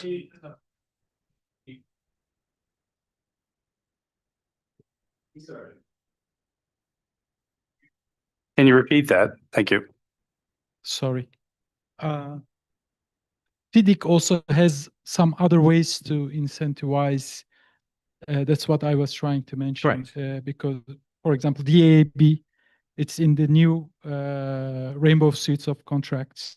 And also World Bank encourages the parties to use this DAB to give credits for Yeah. World Bank There would projects. be sustainability incentivizations because a lot of lending, for instance, now is based on green credits, particularly from the World Bank. So there will be lots of different incentives, all right, and incentive mechanisms within different contracts. It's just really understanding, one, that that incentive mechanism is there, and two, how it works. But that's no different to say that's a variation or a change control methodology. How does that work? Yeah. But you can, even without those incentives, I promise you that in the next 3 slides, after a cup of coffee, which is about 4 minutes. Okay, 4 minutes. We'll go through these. All right. I can, as lawyers, all right, that slide is a way that you can influence incentivization of the contract. Can you take 60 seconds in case people don't know what a DAB is? Oh, Dispute. Dispute Avoidance Board, which we'll cover later. But I will, yes, I will go into that. Dispute Avoidance Board. Have you heard of that? Okay, I'll go through it. In fact, that might be something you might want to pick up on later. Okay, so you're going to bear with just for 5 minutes. I've got 6 minutes, 5 minutes, 50 seconds. Okay. This is how in your contracts you can make smart choices to incentivize, right, and not reduce liability, or not complicate liability. Okay, but you can make things a lot easier. One of the biggest things is payment terms. All right. And what we try to do in the UK is standardize payment terms so everyone gets paid within 28 days. That's what we tried to do. How many contracts that you've been involved with have payment days of 60+ days or 120 days? Most. So what does that do? What does that do? That's a lawyer's answer. Okay, yeah, it does. Okay, so what it is the client holds on to the money a little bit more, which means that the client actually reduces their borrowing because they're on some sort of fluid lending system, I would have thought. So when you aggregate all of the retention over 120 days, which I've seen quite a few times, okay, they may save themselves £1 million. Yeah. Yeah. Okay, that's good. Save yourself £1 million. Great. What they don't realise, and it's just bizarre to me, is that where do they think the lending facility is coming from? The contractor has to borrow, will pay interest on the leverage, all right, that he has to borrow against in order to fund the project for 120 days. And where does that go? That goes on the contract price. So what's the point? What's the point in a 120-day payment? Because you can bet your life as well that 120-day payment, what's the subcontractor on? They're not going to be on 30 days payment if the main contractor is not being paid for 120 days. So the main contractor is on 140, subcontractor on 140 days, or maybe 150 days, because it takes 20 days to process the payment. Yeah. If you go down far enough down the supply chain, okay, the subcontractor at the lowest point won't get paid for another 5 years. But that's so hang on a minute. What happens to feeding my family? All right, if I don't get paid for like 6 months. So what do? You say, right, but I'm not going to get paid for 6 months. I'm going to have a whacking great advance payment. That'll do it. That'll ease my cash flow. So I'll go for 30% of my contract value up front. Brilliant. And then the client says, well, no, don't do that. Why? Well, you're asking for money up front. Yes, because I won't get paid for 6 months. Well, we'll have to put an advance payment bond on you. Here we go. So what have we done? We've created an environment, all right, where we are layering risk on security and security. We just added another 2% just on putting a bond in where they didn't need the bond. And this is one of 5 bonds down the subcontract chain. It's just bonkers. Absolute bonkers. So, sensible payment terms, 28 days. Everyone gets paid every month from a project bank account. Oh, yeah. Under escrow. Yeah, where the payment and the retention there is guaranteed.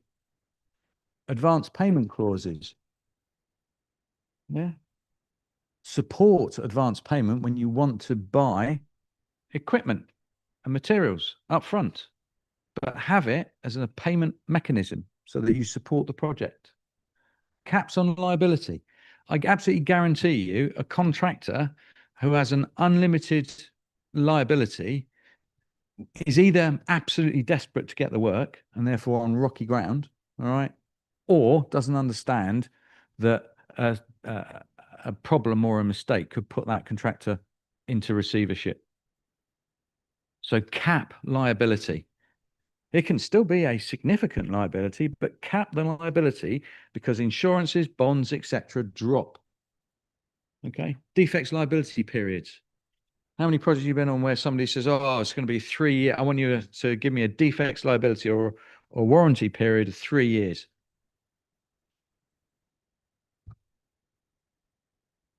Unless I'm buying a car from Kia, okay, I'm not going to be able to get a 3-year warranty period because the whole supply chain works on 12 months.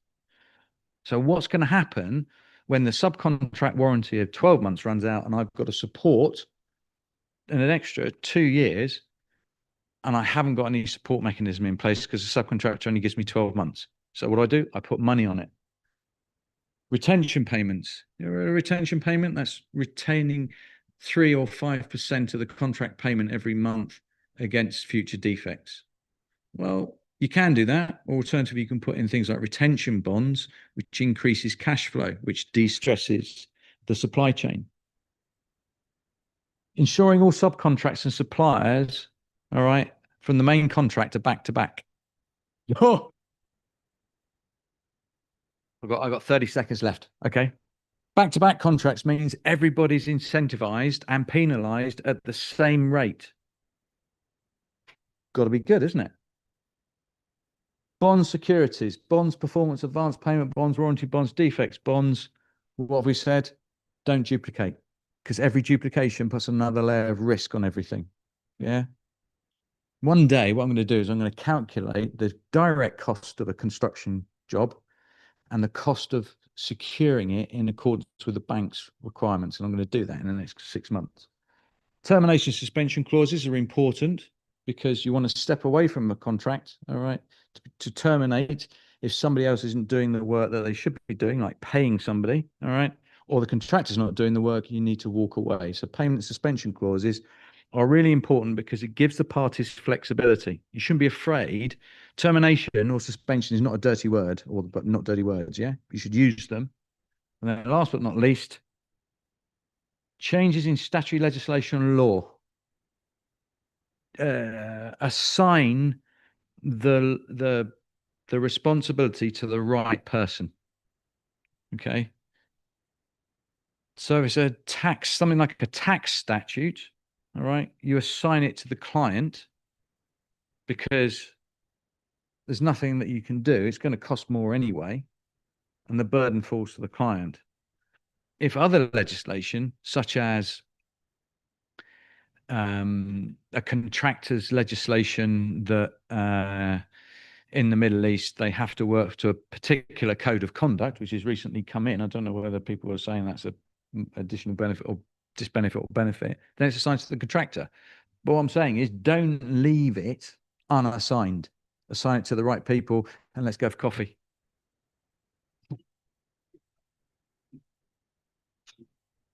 Thank you, Marcus.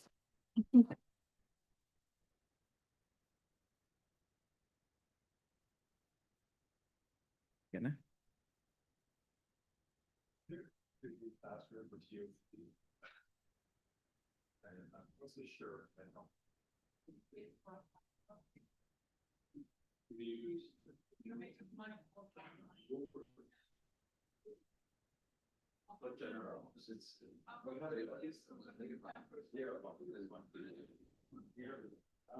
We're doing all right, actually.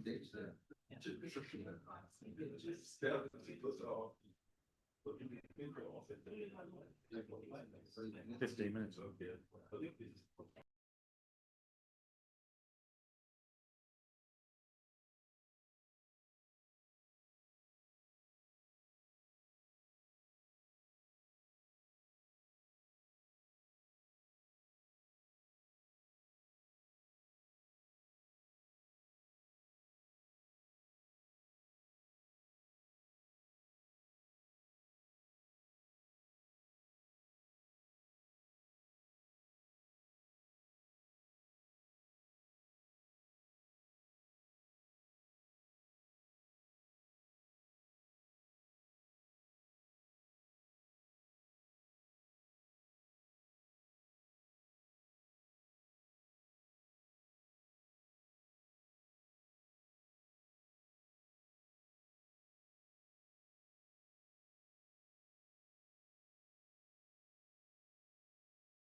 I need, if there's one person in this room who needs a wig, it's go on.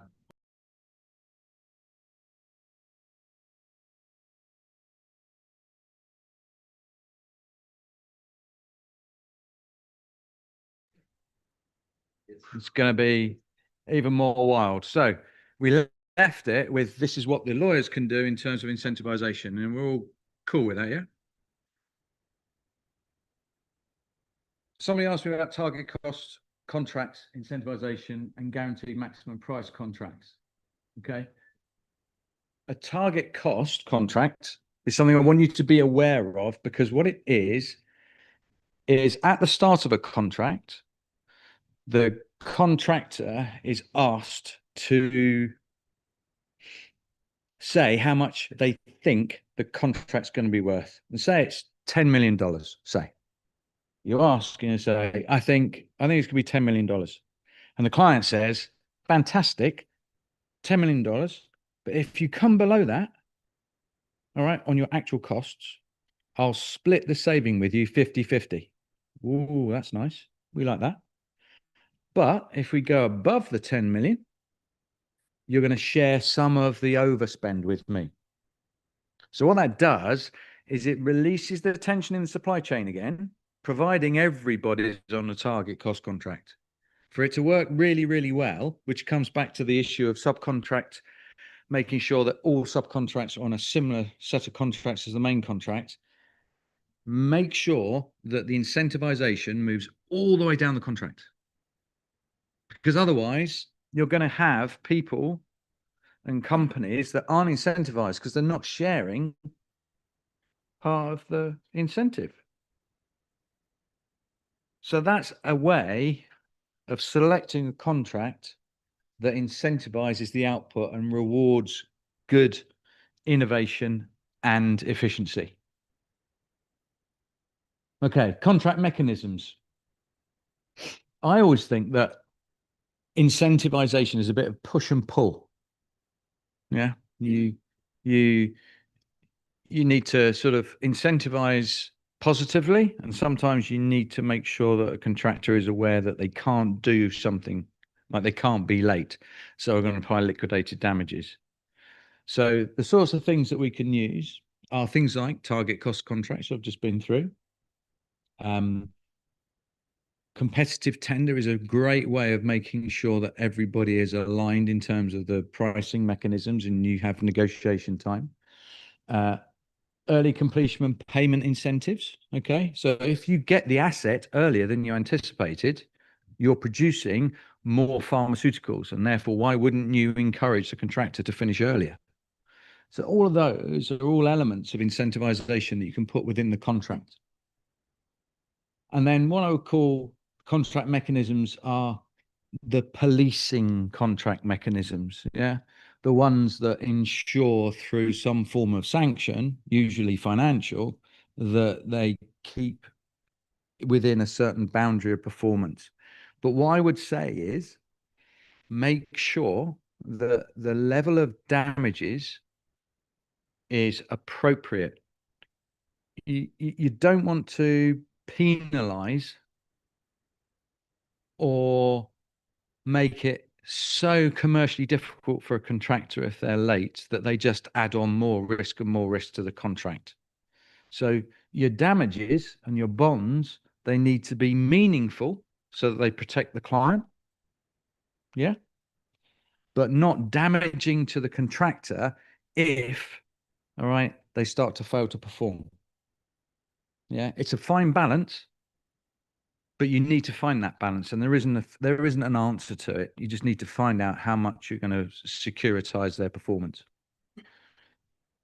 And then the other thing is that to make sure that the whole supply chain, and we'll get onto this later with James, the whole supply chain has dispute resolution, every single option that's appropriate available to them. But it's not just, we tend to think about just the tier one contractors. That's where the action is.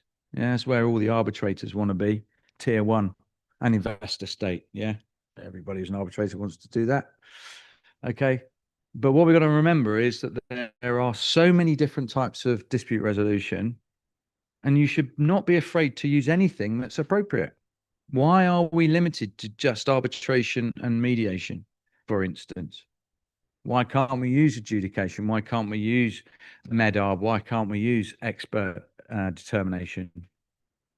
Don't be afraid to use anything that works. Simple as that. Okay. How to maximize project success.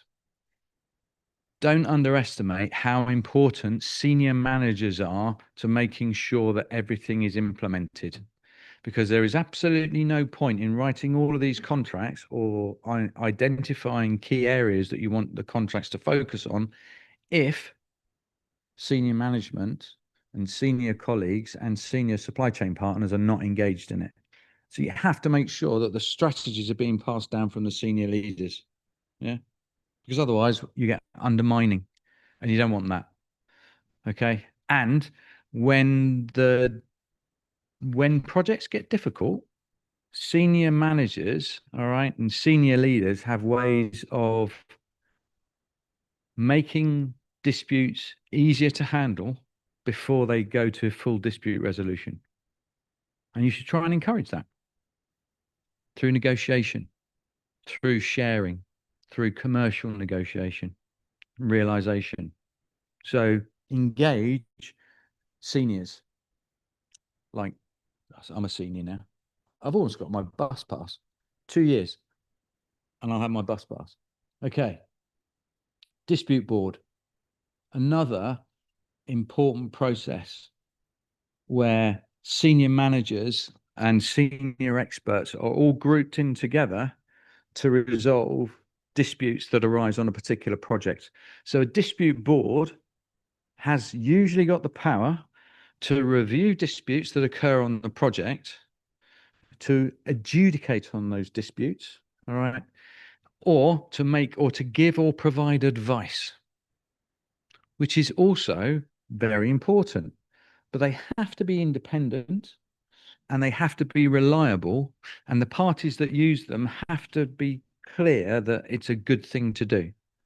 One of the things I do quite a bit of and is really valuable is people come to me and say, give me your opinion on this particular contractual issue. And I go and I write an opinion as if, well, I am, I suppose, completely independent, but having someone say, well, these are the pros because of the dispute, and these are the cons, these are the bad things about the dispute. And what it does is it gives people a little bit more information about how it might outturn at the dispute if it went to arbitration or adjudication. And a dispute board can fulfill that function cheaply. And what I would suggest is if you do use a dispute board, that you use a dispute board when you need it, all right, and not employ a dispute board, okay, full time, because it's low. I think it's low value. And if you've got really good contracts, which you can have when we finish this course, there'll be less need for a dispute avoidance board anyway. Okay.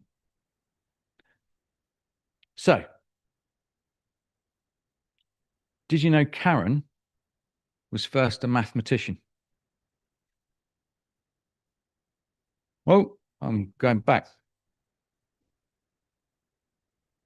No, because I've got something coming up for you.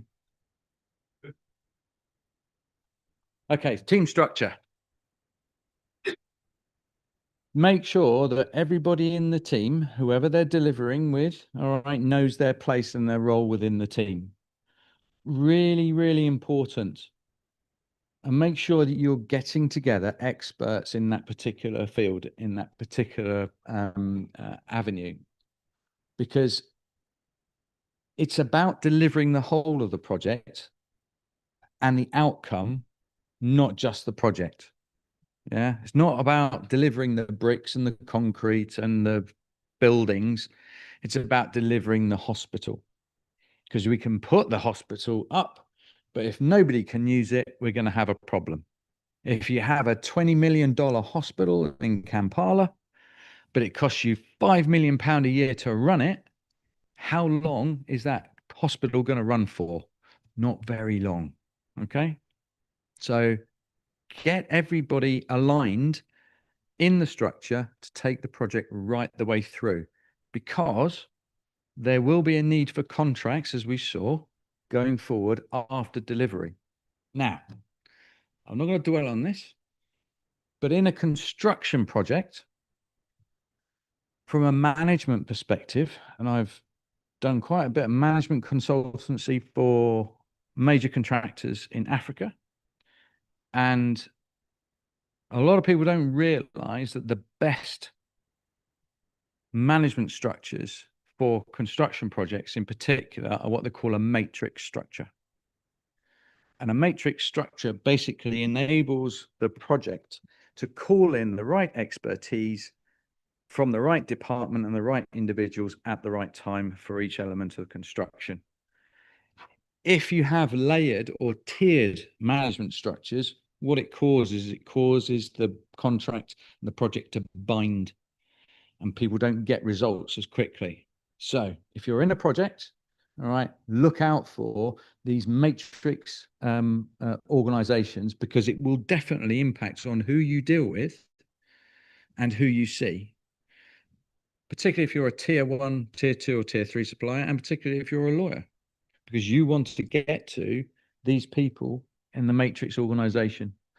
The top right-hand one is a matrix organization for a Chinese contractor, which a Chinese contractor very nicely gave me, which is interesting. And the bottom one is something that we did for a construction contractor, and you'll see the similarities there. Okay. So a bit of fun now. 5 minutes for fun, okay? There's a theory. So I've got this. Has everyone heard of Schrodinger's cat? Yeah? Anyone heard of Schrodinger's cat? Everyone? Oh, who hasn't? Okay, a few people. Okay. So basically, the concept was there's a cat in a box, okay? And it was Schrodinger's cat. But you don't really know an awful lot about the cat because you can't see it and it's not giving any feedback. And so Schrodinger's cat is you need to interact, okay, in order to get the feedback, in order to find out what's going on. And I always thought that from a project management basis, this is what we apply in most of the things that we do, is that whether or not you're forming a contract, okay, or whether or not you are constructing a project, or whether you're interacting, right, with any other format or any other layer of individual or project partner,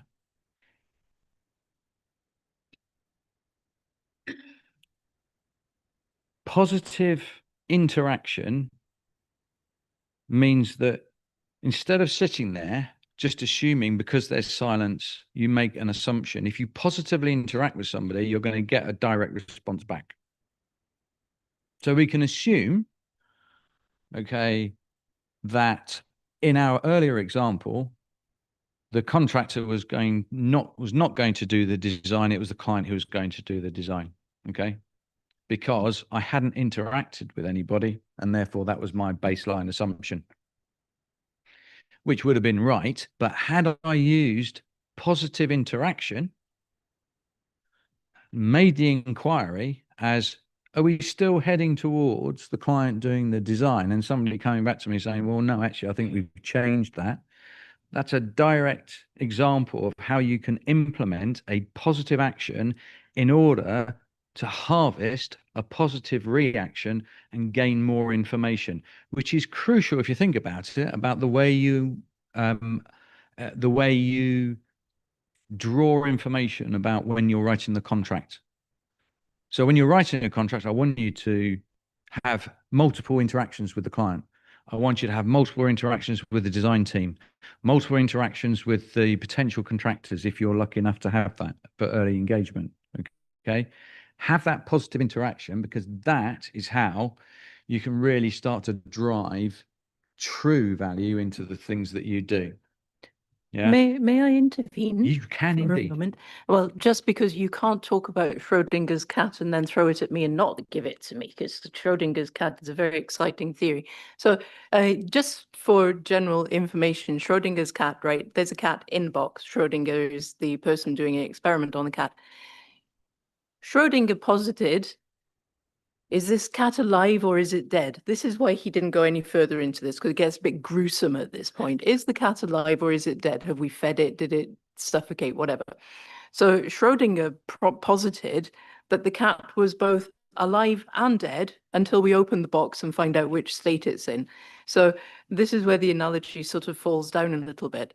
But obviously, as a mathematical construct, a thing is either true or it's false, right? So it can't be both true and false at the same time, even if we're not there to observe it. Is the same concept of if a tree falls down in the forest, does it make a noise if there's nobody there to observe it? So it's a question of experimental interference by the person experimenting. Anyway, so moving on from Schrodinger's cat, the point that we're using it for here is to say, if we asked the cat if it was alive or dead, put a little microphone in there, are you alive? It would say meow, and we'd know it was alive. So that's an example of positive inquiry theory.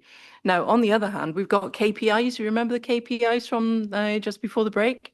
So if we had a KPI with the cat, and the cat's KPI was every hour it has to push a little bit of food out through the hole in the box, then we'd still know that it was alive because it was chucking a bit of food out through the hole in the box. So this is where your KPIs balance with your positive inquiry theory, in that you want the KPIs so that you know the cat's still alive and is still doing its job.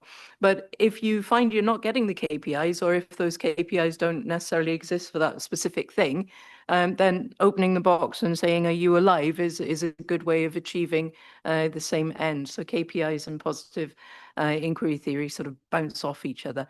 But that's the theory of Schrodinger's cat, which I thought I would share with you because that's my bailiwick, as it were. That's a lot better than I did it, wasn't it?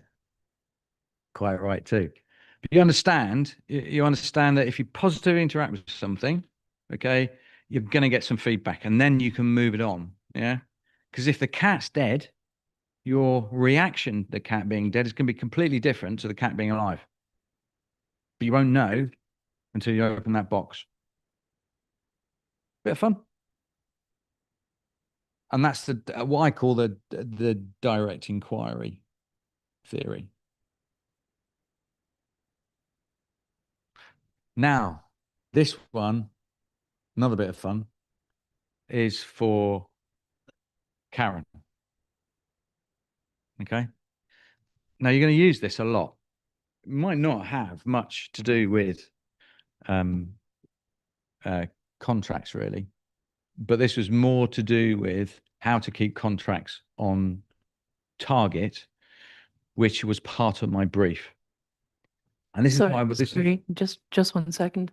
For the online people, we haven't moved the slide forward. It's quite important to do that.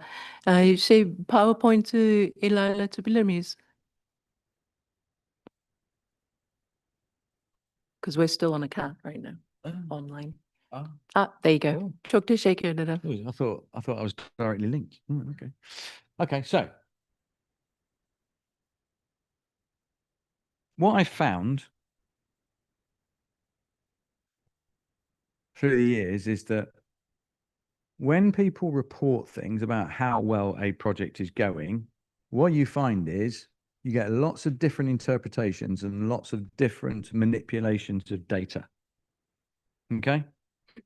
So when someone says, is the project late? Or if certain element is late, someone will say to you, yeah, it's late. And I say, right, well, let's go into a little bit more information. What more information have we got about that? And there's always an excuse as to why a particular element is late. Always an excuse. Okay. And with all of the layered excuses, you never really get to the bottom line. There's a denial within a project as to why there's a problem. Why is there an issue? All right. Why is it late? Because we're not dealing with the risks. The risks are happening, but we're not dealing with them. And all that happens is that the manipulation of the data, all right, becomes an excuse as to why something's not happened. And there's no realization because it becomes accepted. So something becomes an accepted thing, it's late. Oh, yeah, but there's the 10 reasons why it's late. Oh, well, in that case, that's okay then. Yeah, but is it okay?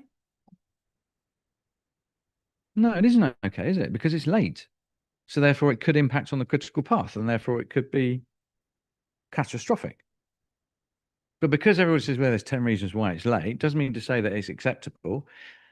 If a project is going $1 million over budget, doesn't mean it's acceptable. There are reasons why. There are 5 reasons why it's gone $1 million over budget. Okay, fine. In isolation, that might not be a problem.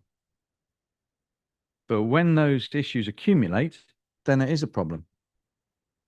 So I think what should be happening is we should have is a layer of reporting, which is called binary reporting. Okay, which basically means I don't care how many excuses you've got as to why something's late or how much it's over budget by. Just tell me how many activities are late. No excuses. I just want to know how many activities are late. And if the answer is 5%, boss, then we're all good. Okay, 5%. Okay. Have we got actions for those 5%?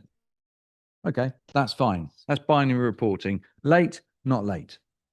If I then ask the same question 3 months later, how many activities are late? And somebody says 35%. Oh, hang on a minute.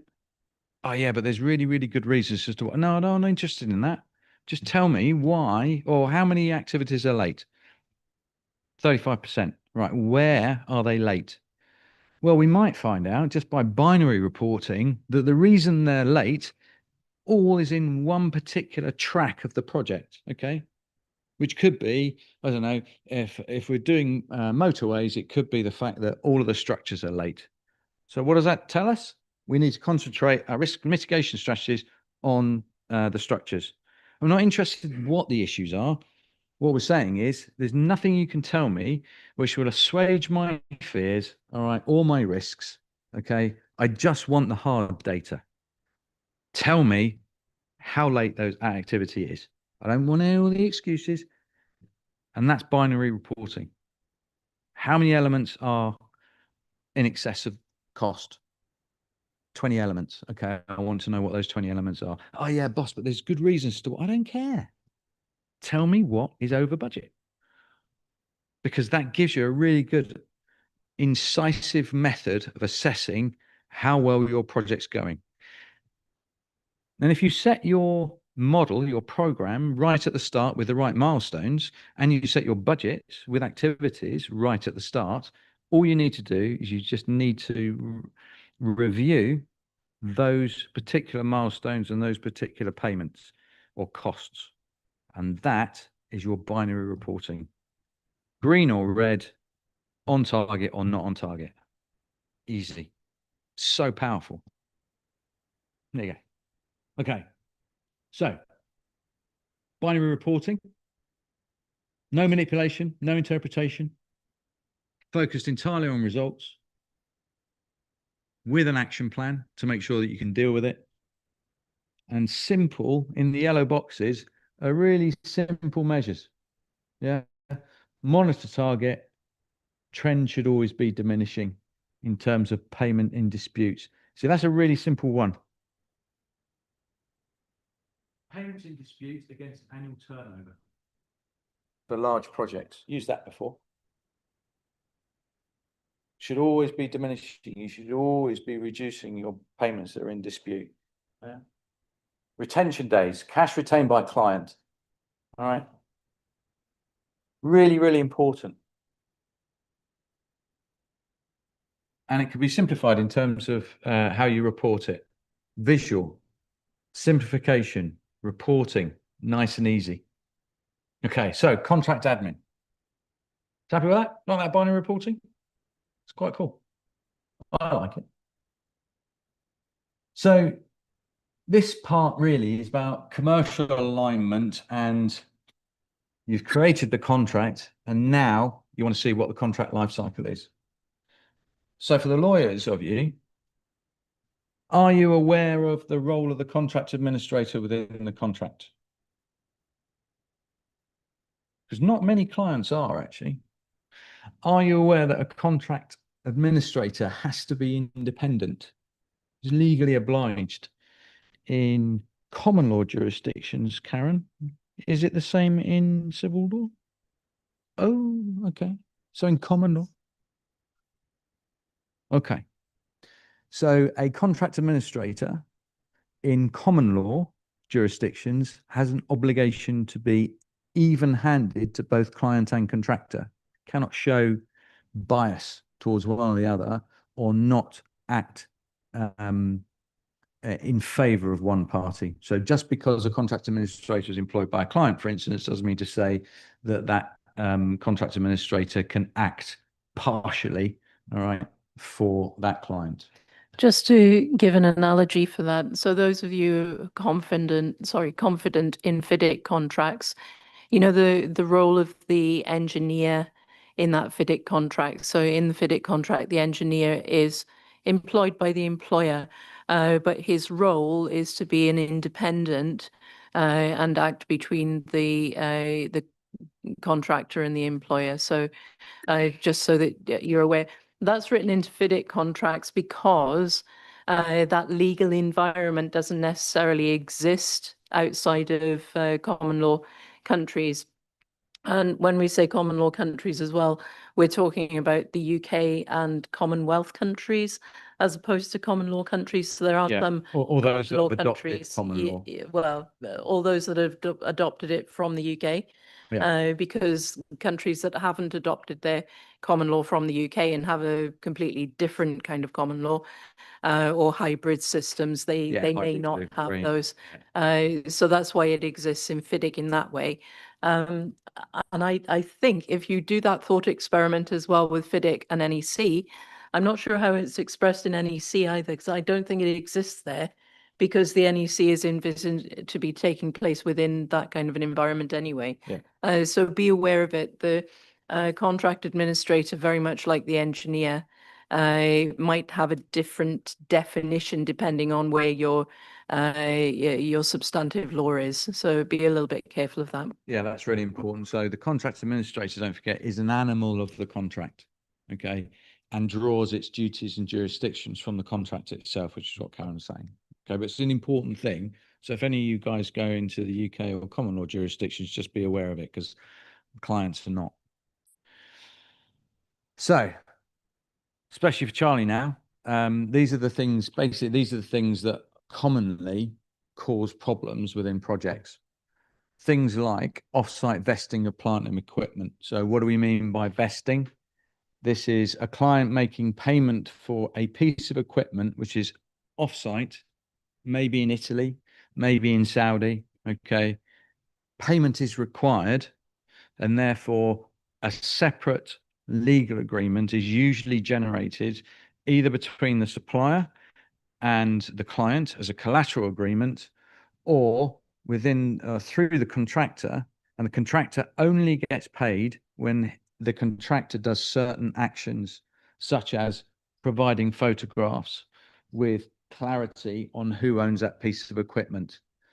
For international contracting, that's really, really important, because what you don't want is you don't want to have paid for a piece of equipment, the supplier in Saudi going bust, and you not being able to recover it and having no legal title. So be aware.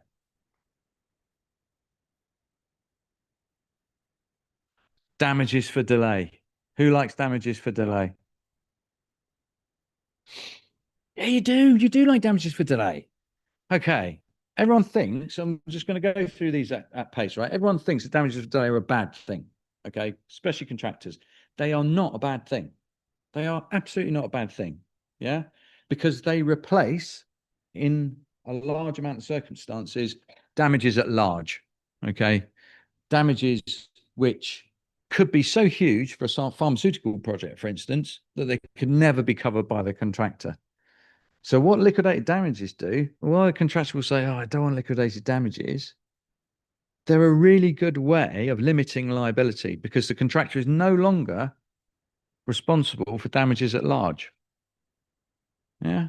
Now it's very clear what the contractor is responsible for in terms of delay. Now, there are certain nuances. For the lawyers in the room, be absolutely precise about how you construct your liquidated damages clauses, because if there is even in common law, if there is even a minor slip, minor slip, all right, a judge or an arbitrator will probably just say, well, it's not applicable, I'm sorry.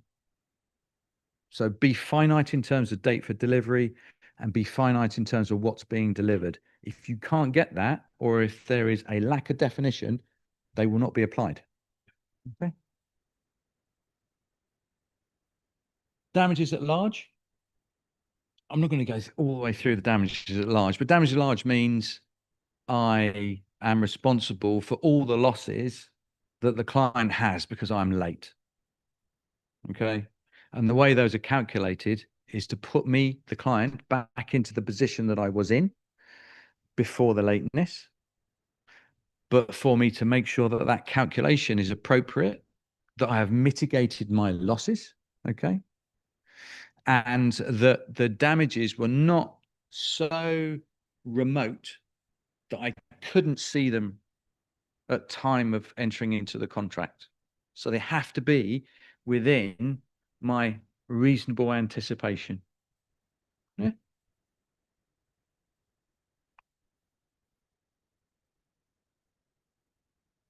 Performance damages. For those of you going into complex performance related contracts, particularly for things like pharmaceuticals, right, which will become bigger and larger, for process plants, process plant and equipment, performance damages. Oh, and for power generation. Loads of people in power generation. You've done a few power generation, I bet, haven't you? Oh, yeah. Yeah. So power generation, okay. Performance damages are there to say, if you don't generate my 4 gigawatts, all right, of power, and you only generate 1% less or 2% less, I'm going to get a single payment from you, which will be part compensation for you underperforming. It's not meant to be a penalty. It's meant to be an incentive to the contractors to make sure that they haven't got that wriggle room. They haven't got the luxury of being a few percent less in terms of what you are producing in terms of power. Because, as James will no doubt tell us all later on, even over a few drinks and things like that, is that many disputes, all right, are on the basis where margins are so tight on things like power, minor fluctuations in power availability can make the difference between positive and negative revenues over 10 or 15 years. So it's really important that we get it right. But that's a really good tool for those of you doing performance process work.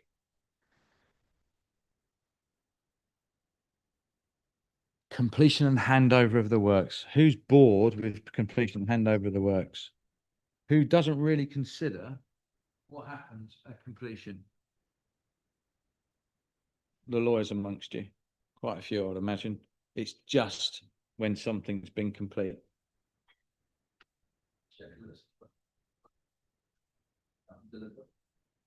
Absolutely. Quite right.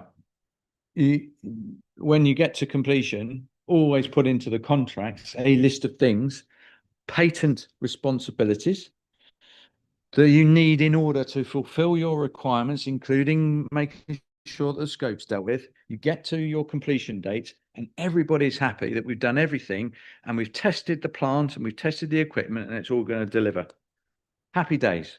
If everybody's got a test at the end of the project to prove that, it makes disputes much less regular. Okay. So when you hand over the works, when you get a certificate of completion, you're not only saying the works is complete, you're also handing over the care of the works and the insurance of the works and the liability for damage to the works over to the client. So if we have got a project, I see so many of these projects, so many, where did you get completion? Yeah. Great. Have you got your completion certificate? No. Yeah, but like you handed it over 4 months ago. Yeah. Well, where's your completion certificate? Oh, well, he said he was going to send it through. Well, you need to send it through because you do realize you're still insuring the plant, aren't you? The jaw drops. Phone calls to the managing director because they've forgotten. The certificate is not just, oh, we've ticked a few boxes. It is a legal transference of care over to the client. Happens so often. So don't be massaged into thinking it's not important, because it really, really is. And the other thing as well is about substantial completion, where substantial completion means that except for major issues, either singly or a multitude of smaller issues, you've fulfilled your contractual obligations. All right. You've fulfilled it in that the contract is now discharged. So substantially complete is a really good phrase, I think, because it allows flexibility to say, yeah, there'll be a few snags and a few issues. Okay. But you've fulfilled materially your obligations. And that's a nice little diagram which you can look at when you do your homework. So be setting homework. Okay, which gives you, this is an extract from 180 million pharmaceutical plant. But what we had to do, because it was quite complex, we had to split it down into different parts in terms of construction completion and then taking over. So you can see that what we're doing is we are changing the contract to suit the engineering that's required. So for partial handover of elements, we've got 2 construction completion systems. So what I'm saying is, this is where your contract can positively impact your outcomes. I just want to say one thing. A couple of times I had in the southern U.S. states, I was coming down from Canada to go there. They had, in order to complete and do the handover, in each case, there were these pending lawsuits. And so they brought me in to mediate these lawsuits so that they could basically hand over without an encumbrance on the projects, because there were 2 pending lawsuits. And they said basically, they said, we don't really care, whatever it takes, settle it. And I said, can I say that to them? They'll make the negotiations much easier if it's give them whatever they want. They say, well, not quite, but but it's really imperative that we resolve these, because we cannot end this. We cannot do the handover until these 2 matters are resolved. And it Power happened. mediation. Alhamdulillah. Power mediation. It's like massive to unlock something like that, where you can actually release an asset, all right, for people to use. It's hugely powerful, massively powerful. Next time you do one of those, invite me along. So, progress and works program. What I would say is, what's really important about programs is you make sure that you maintain the contractor's obligation to finish by a particular date. Okay? Because what you're doing is you're making that date and time of the essence. Okay? The essence being, if the contractor fails to meet the date, then some form of damage or sanction is due to the contractor under law. When time isn't of the essence, for instance, if you have a completion date for a contract, time is of the essence. If the contractor doesn't complete those tasks in a particular time and the client has to respond in a particular way, there is a chance that the client has released the contractor from having time of the essence obligations, in which case time is then considered to be at large. And when time is at large, the contractor is only bound to complete his obligations within a reasonable timescale. We don't want that, do we? So on program and time, be sure that the contractor is tied to clear time obligations, and you don't release the contractor from that obligation. The other thing about a program that's really important is that it can be used for dispute resolution and to ensure that if you have recorded progress and how the project has been executed, if you do get into a dispute, the resolution process is much quicker and much cheaper because you have the records already in place. The worst thing is that when you have to introduce experts and they have to spend an awful lot of my time and money dealing with what actually happened on the project. So if you have it on your program, these issues are already dealt with. And these are some examples of, I've taken this from iChemE because I don't think you're familiar with iChemE, and I wanted to demonstrate to you that these things exist outside of FIDIC. Okay. So there are principles about how a contract deals with delay and how it's assigned, how extensions of times are awarded, and how cost is awarded. Termination and suspension. Termination and suspension are really important because so if I'm a contractor, if I'm not getting paid and the level of payment is so slow, it might be that I cannot hold the financial burden. So in which case I wanted to suspend the works, which will then make sure that the client pays me. That's why suspension is so important. If that extends even further, I may wish to go and terminate because I can no longer work like that and I can't work without cash. Okay. So suspension and termination are really important for the contractor. Suspension and termination are really important for the client because a client may have an issue, and I've had it on a number of occasions where a client cannot get statutory authority to complete certain elements of the project, such as a permit. Okay, in which case you may wish to suspend the works, and there has to be a mechanism to suspend the works and then restart the works. And it's the same with termination. It may well be that the client is so fed up with the contractor that they need to terminate the contract and move on to another contractor, or the need for the project has simply gone away. Now, I've had that. I did a £7.5 million thermal oxidizing unit for a pharmaceutical company many years ago, and we completed it on time, under budget, because we had a really good contract and it was incentivized and everyone was really groovy about it and big smiles. And then during the maintenance period, we had to terminate the contract because the strategy the company had meant that they were no longer manufacturing. So after delivering this unit, it was demolished 6 months after and sold back to the supplier. Unbelievable. But it's important because that's the business choice that has been made by the business. Therefore, you honor it and you make sure that there is an exit that everybody has and everybody's comfortable with. And you'll find that there are termination suspension clauses in most contracts.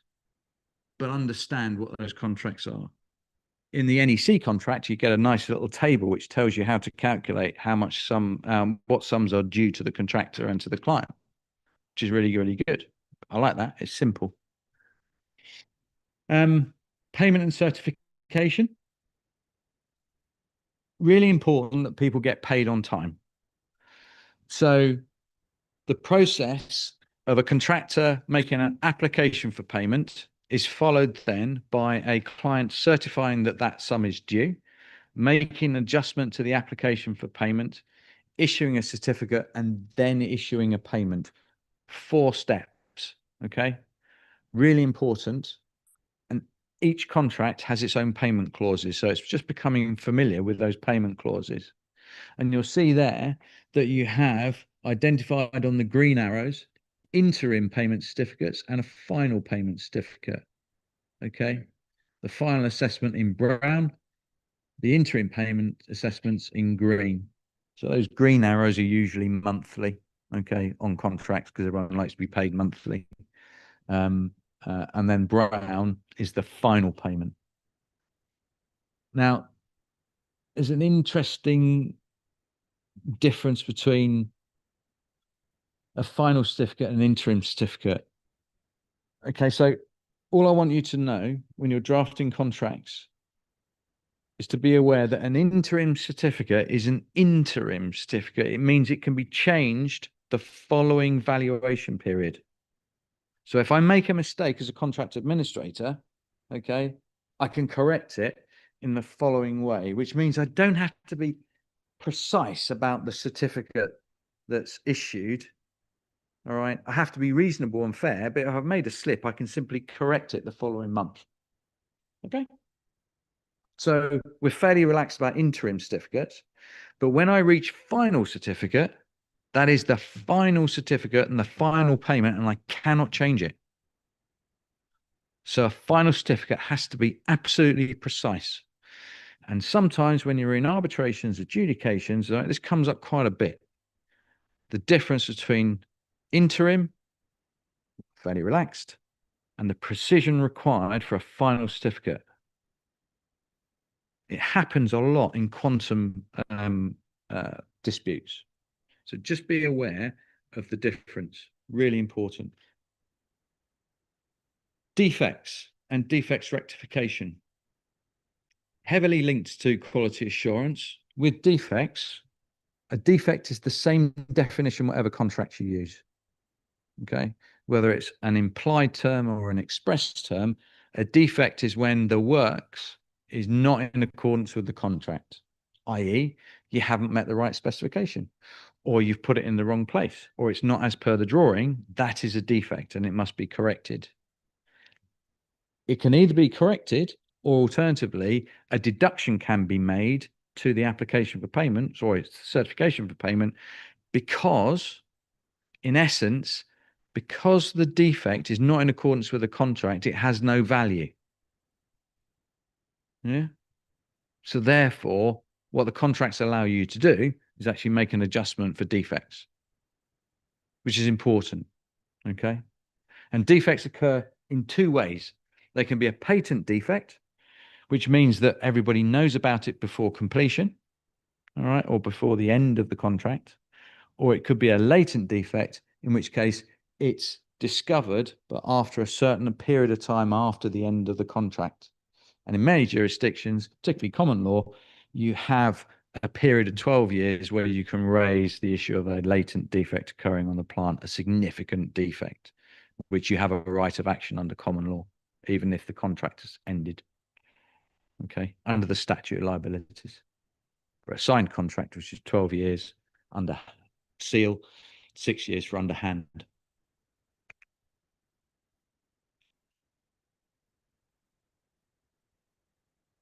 Okay. Good contract administration and project execution. It's all about, I think, it's all about records, collaboration, and making sure that you act in partnership. But that doesn't mean to say you're going to let the other party off. You're not. Right, what you're doing is you are helping the other party to solve the problem that is essentially going to be all of your problems. So good communication, collaboration, making sure that you have all the records, and having an independent contract administrator is like really, really important. And when you put that matrix together, you have a really good start. If anything is missing, ask why it's missing. Precision is probably the most important thing. Technical precision's a very good contracts expert. And I agree with this wholeheartedly. So when he said it, I was over the moon. He said, put 5% of the effort into drafting the contract, put 95% of the effort in defining the contract, i.e. defining what you're going to deliver. And he's absolutely right.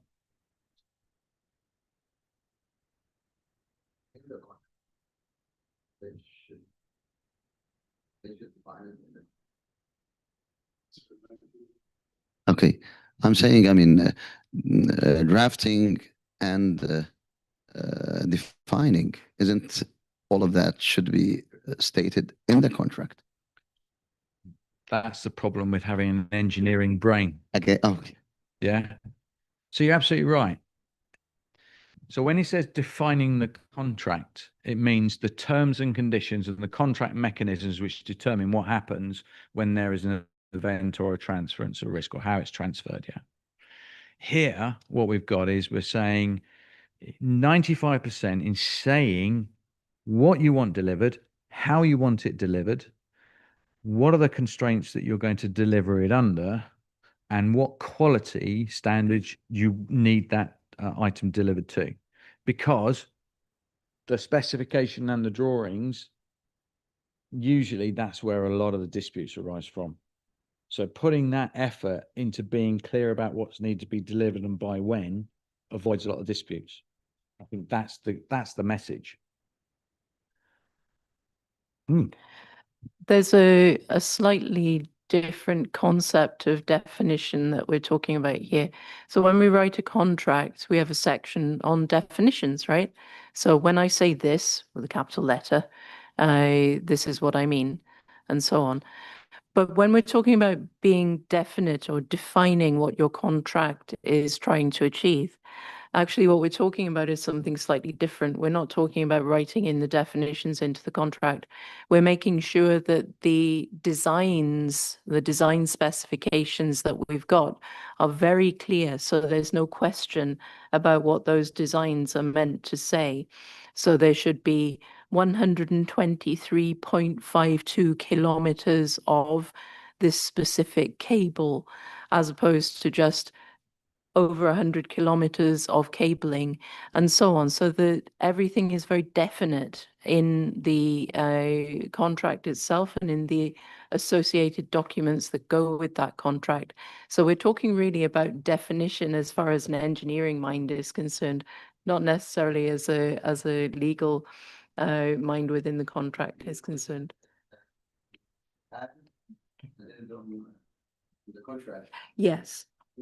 Yes, exactly that, where all of those things would sit. So it's not necessarily the definition section, it's the addendum where all of those contract provisions and, you know, reports and investigations and so on all sit, all your design documents and so on. And indeed your time sheets and programs and so on. So all of that. Exactly. Contract's that thick. And everything else is that thick. Specifications that thick. Should be.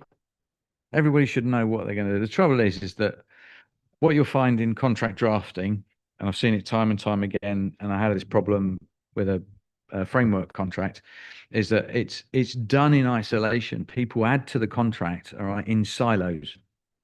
So someone says, "Oh, there's a really good partnering section to that contract. So I'm going to take that partnering section, I'm going to put it over here. And I'm going to put in my contract something really, really good." Then they say, "Oh, there's a bit on design that's really, really good. So I'm going to take that part of the contract and I'm going to bring it and I'm going to put it over there." Okay. But they're not talked to the designers. Yeah.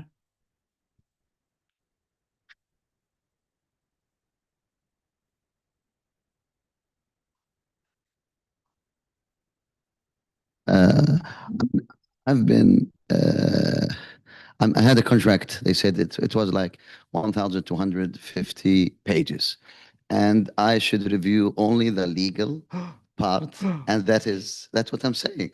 I mean, it was like the 250 contract. Already done. That's already done. And there is they have a accountant reviewing a 150. It's because it's very huge. Yeah. And even if I wanted to read those specific specified things, if I read it or not, Yeah. it will not really benefit a lawyer to do all of that. So they have contracted with 3, 4, 5 independent, let's say, I mean, a lawyer and an accountant and all that.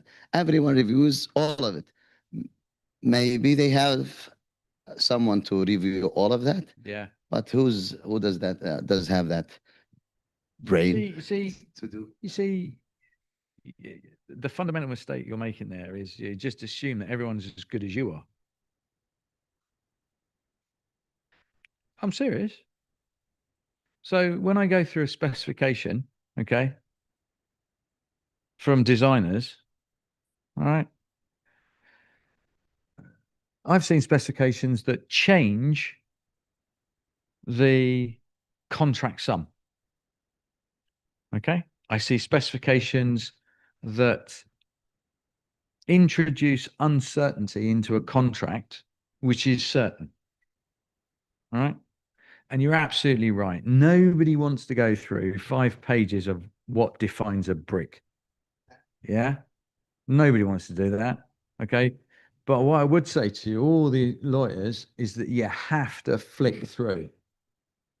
You absolutely have to flick through, because that's what your warranties are based on. That's what your bonds are based on. That's what your performance requirements are based on. That's what your defects requirements are based on. So if you don't know how that's structured, how do you know that your headline clauses are going to work? Oh, yeah, but it's got to be somebody's responsibility. So why not just say we need to sit down with the engineer or the designers and stuff like that? I mean, it was a confidential, very confident contract. And they even wanted me to come to their place to review it. Yeah. Through 3 to 6 weeks. I mean, it's a special, I mean, contract. Did you do it? I Did you get did, everything in yes, 6 weeks? yes. Yeah.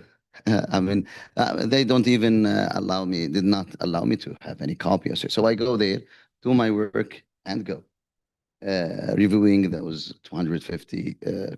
I mean, I am sure, I don't know, but I'm sure there is someone that is responsible of the whole contract. But I mean, it was confidence and it was separated work. And Maybe that's a really good point. Okay. No, that's a really good point, because what you said there is who's responsible for the whole of the contract. Just a brilliant point, because who is responsible for the whole of the contract? Are we going to sign it to the lawyer, or are we going to sign it to the engineer, or are we going to sign it to the client? Yeah, but that's a really good point. Somebody's got to make sure that it all fits together, because what happens is people just like get pieces of contracts and they just chuck it in and chuck that in and chuck that in, and then they're, yeah, does it fit? No, it doesn't fit. I wrote a 23-page summary, okay, which I thought was going to take me an hour for a client, and actually took me 25 hours because I didn't understand who had responsibility for the design. That's bonkers. Why? Because somebody introduced different parts of the contract from different areas and just jammed it together. So nobody knew, and it held the framework up for 6 months. 6 months. Contractors are going, well, I don't know. No, I want to get paid for that. And the client's going, no, you've already been paid for it. It's fixed, it's under your fixed price. No, I get reimbursed for it. No, you don't. Yes, you do. No, I don't. Yes, you do. So what I'm saying is, you do need to be aware of how the contract mechanism works. The other thing is, I've even had a contract which says that there is a limitation, all right, in terms of liability for certain design portions, which are the contractor's design portions. But when you go into the specification, it defines the wrong contractor's design portions. So you've got the legal drafting, right? But the contract fails because somebody's cocked it up. And I think there is an obligation, yeah, to follow it through. Okay, I'm not saying read 6 pages of a brick. Honestly, it's dull. But I'm an engineer. I do dull. Okay, but what I'm saying is just make sure that you've looked through it and spot the common mistakes that are being made. Yeah.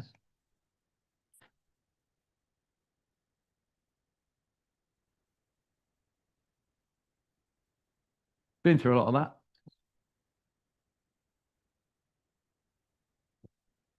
Been through risk reduction. these are the things that I want you to have as checklists so that you remember what I say. Because I want you to flick back into this and mark it up and scribble all over it and try and ask me questions about it.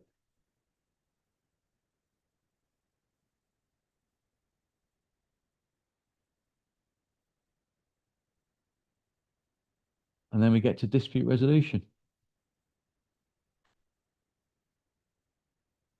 which I'm going to do in conjunction with James. So I'm going to put forward a hypothesis, and then I'm going to sit down, maybe grab a cup of coffee. Yeah. And I'm going to repeat my hypothesis was that disputes in construction are normal. A dispute is a normal process of resolving engineering and commercial problems. It is as natural as completing a design or checking a design or redesigning something.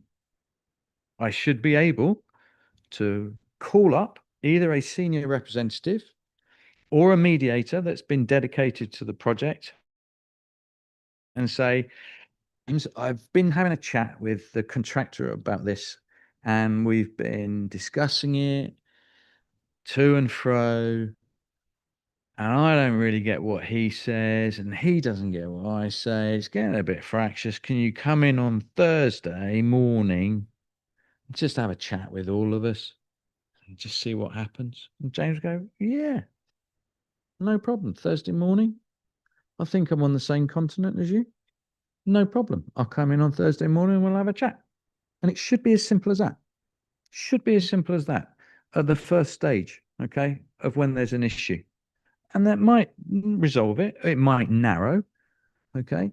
So we shouldn't see mediation as being effective if we don't get an agreement, but it could narrow, and I might understand, James, a few of the issues that my colleague has had on the design side and just say, yeah, you're right. We cleared those two issues off, but I've still got this massive issue that I can't get round.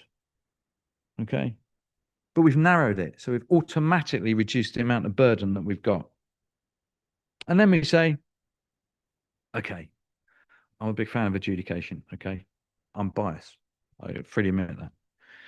But when we go to adjudication, statutory adjudication in the construction industry in the UK is a 28-day resolution process, which gives you an interim decision, all right, and award, unless somebody wants to take it to arbitration or to litigation, okay? And I'm a massive fan of that.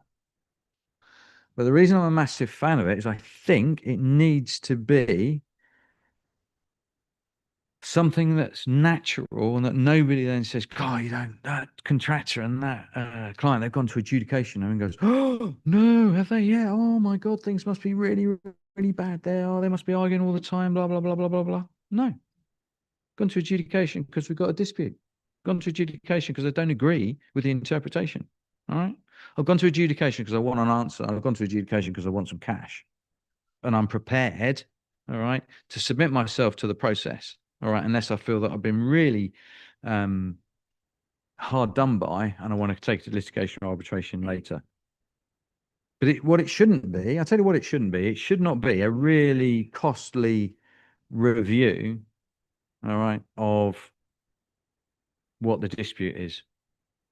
Okay, it shouldn't be a legal arm wrestle as to what the issues are and the peripheral arguments that go around whether somebody's got jurisdiction or not. I want adjudication to be as natural as a design that everybody thinks without a problem is, oh, do you know what? Let's just take that issue to adjudication. Okay. And then we can get the decision done. And the adjudication happens. A decision, interim decision is made, and everyone can go away and move the project forward and not feel that there's an aggravation or antagonism. I've been involved with a set of adjudications with a particular client. It's got ramped up to the sort of position where a couple of adjudications have gone through for £200,000 or £300,000 and blah, blah, blah, blah. And then it's escalated to £2.3 million worth of adjudications. You just go, no, it's not right. No, we need to stop this. Okay, just calm down, adjudicate on the things that need adjudicating, arbitrate on the things that need arbitrating. Yeah, but make it a natural part of the construction process.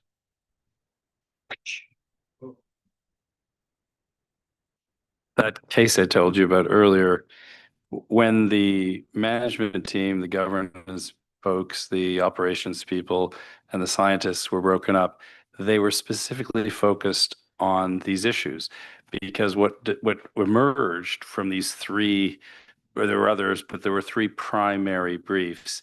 It really came down to one of the briefs focused on the case law. One of the mediation briefs focused on the legislation, and one of the mediation briefs focused on the contracts and industry standards and blah, blah, blah. So one was more sort of technical, and even there was some scientific elements. I can't tell you what it is because it would give it all away. And the other one was basically sort of the law, and the other one was to do with legislation and all the changes. And so at the end of the day, when they hadn't resolved it, and they had to go back to their principals and everybody and figure out what was going on. I just explained to them why arbitration would be a surprise and presumably disappointing to two of the three, if not probably everyone, is that the arbitration panel is going to have to decide, is it scientific and industry based? Is it to do with the changing of the laws and the regulations and all that? Or is it to do with the science and the engineering and say naturally occurring things and non-naturally occurring things? Or a combination of all three. The point I was trying to say to them was, do any of you have a sense of which one it would be, or that it would be a hodgepodge? And no one had a clue. And I said, so does anybody go into arbitration when you seriously have no idea where it's going? Yeah. No, you don't, because it's like facing a firing squad or a tickle gang. You don't know what's going to happen. You're either going to get tickled and laugh, or you're going to die. So the idea is that I said to them, you need to go back, reassess, given the different, because I said these are three beautifully, I mean, fantastic briefs, fantastically drafted, but you're all on different planets. Yeah. One is completely focused on one thing, one is completely focused on the other, and I said, it's as if there's three disputes among you, which there are. Where's the emphasis? Where's this? So anyway, they had to go back to review and reconsider and all the rest of it. But that's the point, is they needed to come back, because there's no one in that room said, because usually when a mediation doesn't settle, somebody somewhere in the room might say something to the effect, gosh, I guess we have to arbitrate, as in they really are happy to be doing that, and the others are not. But no one said that. Everyone was basically saying, this is step one of a 2 or 3 step process, because we all need to figure out what it is. Yeah. And they didn't know what, and so that's the thing. And I agree with what Marcus said. And I said this actually to both Centeno, is that right? Law firm representative Basaj and Hawa as well. The idea is that you can go to a mediation. You start with 15 parties. After the first mediation, you're down to 6.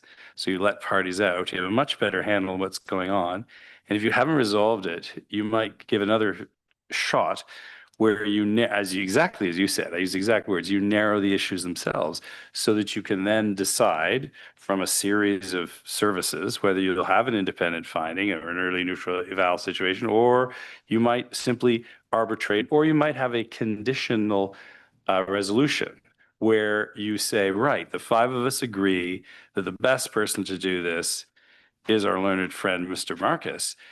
So if we all share the cost, we share this expert, he will review this. If it turns out that my client is substantially liable for this thing, we will cover half of the cost of remediation, blah, blah, blah, blah, blah. However, if he finds that our role is de minimis, less than 20% or whatever, we're out. We have nothing to do with it. So, and they know it's going to be either A or B, because it just depends on, so you can actually agree to something conditional on a study, a report, an actuary, somebody who crunches or analyzes, and then you feed that into this formula and you reach a resolution based on facts. That have been determined by a shared, mutually respected, mutually retained expert. Instead of, if you litigate, there could be 10 reports from 10 different Marcuses, and it's just a big waste of time and money and complexity, and you don't know where the arbitrators are going to go or the judge and so on. And you'd be surprised. Sometimes it isn't the Marcus that we love and know and love. It's the less credible person that they for whatever reason go with. So if you really want certainty, the nice thing about mediation is you're in charge and your client's in charge. So if you believe the report that Marcus, you can or you can bring him in and question him in the mediation. It's very casual, it's very informal, it's very confidential. And you can do it as suits the conditions, the party, the situation, and everything else. Also, there are some vagaries depending on the country in which you find yourself, and it really is advisable to do these things among consenting adults as opposed to going to the courts. There's some very challenging jurisdictions around the world in which to litigate, and there are problems even with arbitrators because I think most institutions, the reputable ones, do a good job. Have any of you been to arbitration before? Several hands. Have any of you been to mediation before? Several hands. Have any of you been to a mediation in a construction matter? Okay. Oh, wow. Because honestly, construction is a beautiful mediation situation because the parties are sophisticated. The parties are represented. They know what they're doing. If you say to them, I think you need to bring this person and this person, they say yes, because they know what it's a very, now that doesn't make it less stressful, hard, challenging, whatever, but I just mean there's a really good dynamic in construction disputes in a mediation. Yeah. Because the people, they know what they're doing. They may not get along. Relations may have deteriorated. There's lots of issues. Don't worry. It's not a walk in the park, but it really is nice because, as I say, the parties know their stuff. Yeah. And they don't have to bring their cheat notes when they go around. No, seriously. I mean, this guy's brilliant. But it is nice because there are situations, and because they tend to go to these sorts of processes sufficiently that they're also comfortable. They just feel this is where they belong. Yeah. And they do the job. And I find that's across countries, across cultures, across systems and everything. Doesn't matter where you go in the world. Construction people are similar in how they think and how they process and analyze. I was trying to think of what is there a downside to mediation, and then I tried to put myself into a lawyer. Almost not. And to say, is there a downside as a lawyer? Is there a downside to mediation? I genuinely think there is no downside to mediation, because I think if you use mediation well, the lawyer can actually start to arbitrate or litigate on the things that really do need to be arbitrated or litigated on. And it gets you there a lot quicker than arbitrating around what I call around the margins, right? You're not dealing with the issue in hand. What you're dealing with all the peripherals. If you're a lawyer and or an expert witness or things like that, you don't want to be involved in stuff like that. What you want to be seen to be doing is part of the team that actually delivers resolution for the client. And that's who we're serving. Yeah. Okay. I emphasize what James said and Marcus about mediation. Mediation can be or can occur anytime. While, I mean, the question was, I mean, this stage, I mean, it doesn't occur all the time. I mean, most of arbitration clause are written in the contract 5 years ago, before, or 10 years before. So you will be, I mean, where to go? I mean, you must go to arbitration if it's in the contract.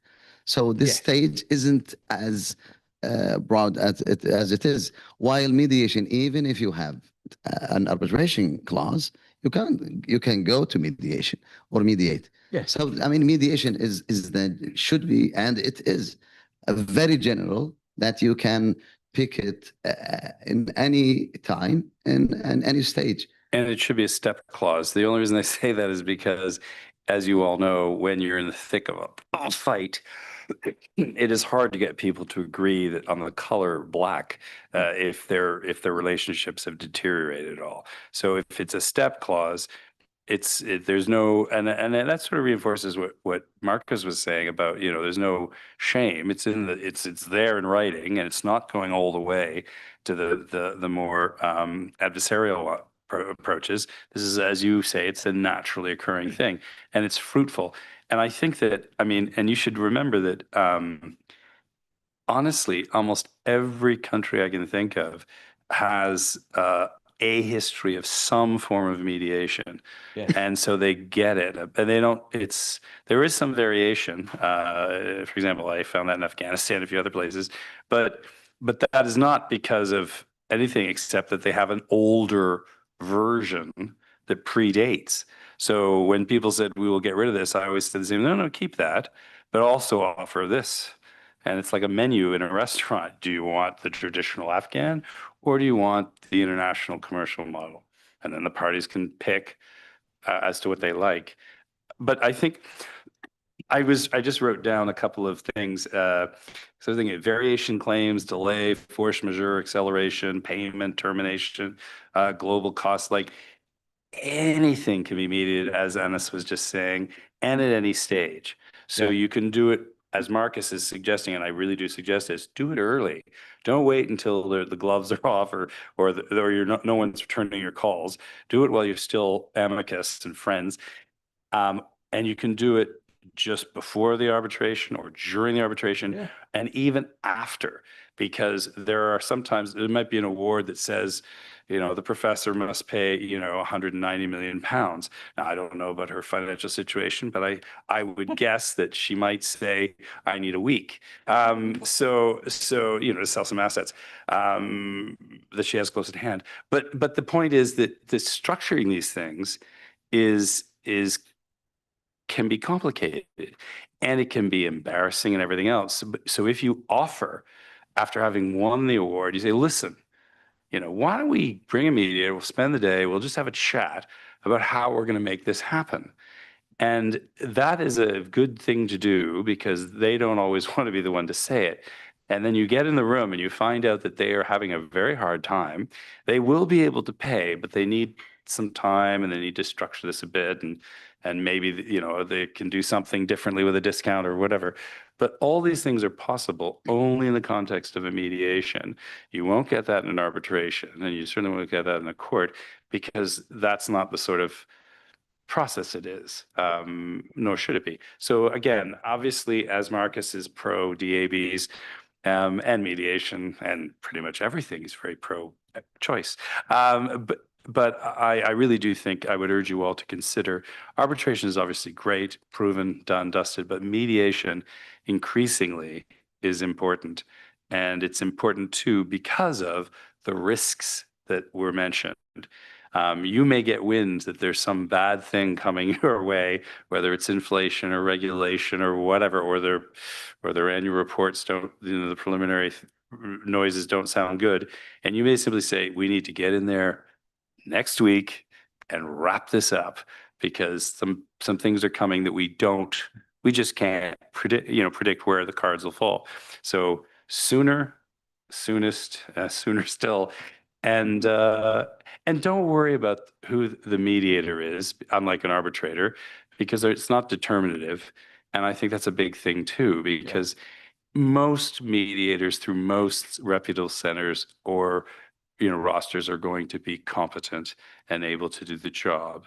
But look into their background, make sure they are, have some accreditation or whatever, have some experience in the particular dispute at hand, because some of these things are highly technical and particular, and there can be cultural or legal or other issues to bear in mind. And so sometimes you do need a fairly unique mediator. Yeah. But by and large, a competent person who's done some construction work will do a good job. James mentioned control. And I want you to think of the control threshold, right? And the reason I say the control threshold is because when you've got adjudication, you're sort of semi in control because you're using adjudication and it's determinative, but you can limit what you go to adjudication on. All right. With mediation, you still retain control because you're one of the parties. Okay. But as soon as you go to arbitration litigation, it all goes out of control. So the best thing, I think, and the natural thing to do is to make sure you control the threshold of where your dispute sits. And the control threshold is a really, really important thing, because once you go to litigation, once you go to arbitration, then you really have lost, you've lost it. You've lost the control. Okay. The other thing I hate about construction disputes is when people don't, when people don't bother to do everything they should have done under the contract, and they just lump it into the arbitration or lump it into the adjudication. So if what I always want to do when I'm doing adjudications, arbitration, I want to go, I'm going to look at this because I think I need to look at this. But you know what? This lot, I'm not even going to look at, because you should have done that yourselves.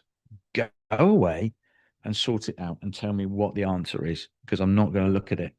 I really feel a lot of the time that's what I want to do. Could I jump in there? Yes, you for a can. second? So I just wanted to say a couple of words about Turkey and how we do things here, because James has spoken in depth about how much joy there is to be had in commercial mediation, and there really is. Around the world, we see that being a very effective way of resolving disputes in construction. And I agree entirely with what Marcus is saying as well. When we get to arbitration, it's much better for us if we've got a very good, well-defined list of issues in dispute that are actually the issues in dispute, and they're not, things that we might encourage people to maybe just deal with by themselves, because we expect them to have done that beforehand. Now, the problem we have in this jurisdiction, and I apologize for those who have come out from outside of that jurisdiction, the problem we have in this jurisdiction is that we don't do that first. So when we get into an arbitration here, and when I say this jurisdiction, I actually mean anything involving Turkey. So international cases where, we're in the Kardeş ülkeler, this kind of thing. What we very often find is that the arbitrator has this very silly job right at the beginning of saying, okay, parties, what are the issues in dispute? And we come up with the big issues of dispute thing. And then effectively, there's this bizarre sort of aspect of the arbitration where the arbitrator says, well, hang on, this, that, and that are pretty trivial. Are you sure you want me to arbitrate on these things? Could you not go away and deal with those? And the parties will say, well, actually, you know what? They are pretty trivial. Let's just deal with those. Now, we don't want the arbitration to turn into a med-arb or an arb-med and all this kind of thing, because it gets complicated and people start jumping up and down and saying jurisdiction, and we don't want that. So what we're finding in this jurisdiction's arbitrations is that a lot of the work that could have been done easily beforehand, that would make the arbitration much more streamlined and much more effective, much more time and cost efficient, is not being done because we don't have commercial mediation. Now, there's a very interesting thing that's happened in this jurisdiction, and you'll like this, James, a lot. So what we've got here is this. If somebody is going to litigation in Turkey, the courts are very much within their powers now to say, hang on a minute, off you go to commercial mediation, And if that doesn't work, then you can come back to my court in jurisdiction. Well, that's great. Why don't we do this in arbitration?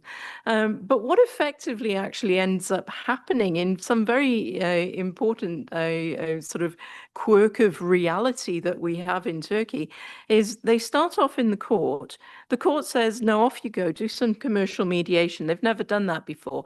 They go to commercial mediation. They find actually, yeah, well, we managed to solve actually quite some of this. And then they come to ISTAC and they say, well, you know, but because that's where they're doing their mediation. Okay, but maybe these 5 things we can't deal with in mediation, we still need to go back to the court for those 5 things. And ISTAC says to them, well, actually, you know what, you go to the court, it's going to be like 15 years down the line by the time you finished it. We've got this fast track arbitration system. If you sign an arbitration clause now or an arbitration agreement now, which is a post dispute arbitration agreement, we can go to arbitration on that. This doesn't happen in any other jurisdiction. And the reason for it is because we don't have that commercial mediation mindset or system that can kind of eke out those matters that might put us into arbitration.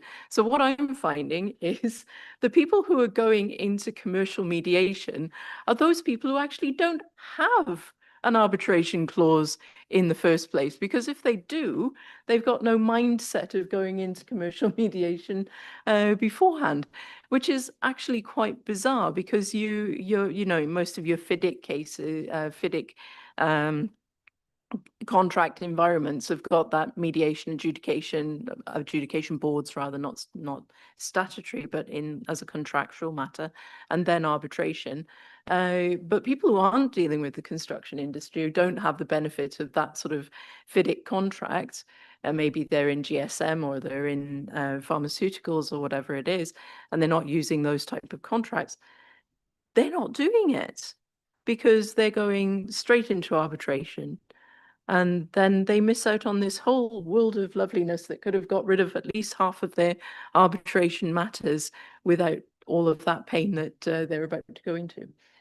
It's also, I mean, I'm not sure which industries you each work in and finalize and so on, but the world's a tiny place, and governments, companies, individuals spend a lot of time and energy developing their brand, their posture, their reputation, their relationships, and their vendors, and everything else, to incinerate those. And that's what often happens if you go sort of a warpath.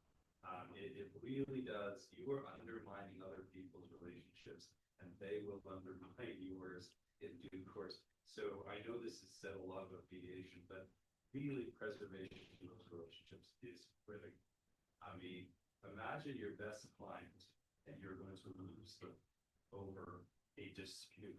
Nothing is worth losing that client if you can find a platform and a mechanism and a process which to reconcile and help them, and they help you, and you move on together, as opposed to dropping the gloves and going at each other, because it can be very detrimental. And you never know where these things go when it comes to aggression. I once had someone, it was in the 90s, I'm still in Canada, someone said, can you speak to my father, inventor?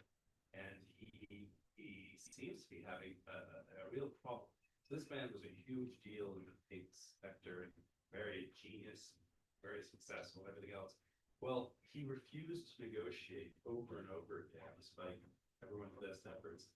And it turned out that he was literally thrown out of all these associations he was with.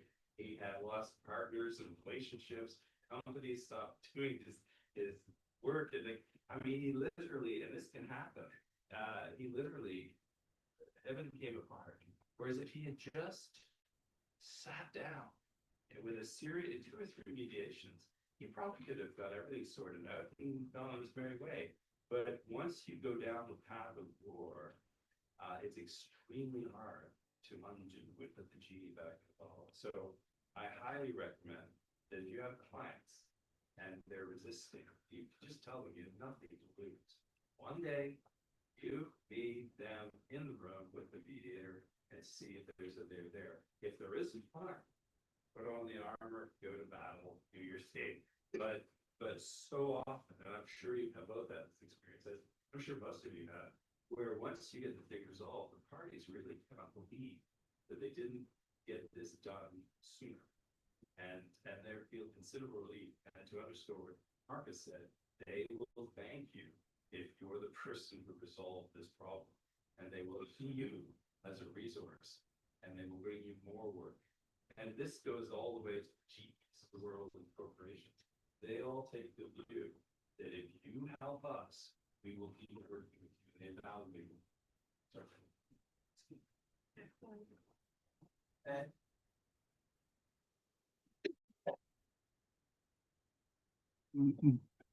We have got some problem in Turkey these days because Turkish Supreme Court has decided recently that these mediation arbitration clauses are not enforceable.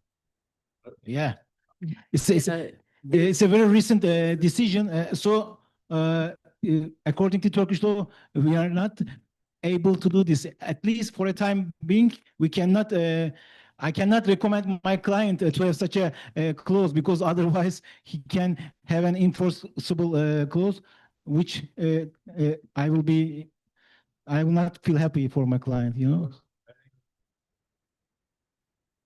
This is a very recent decision.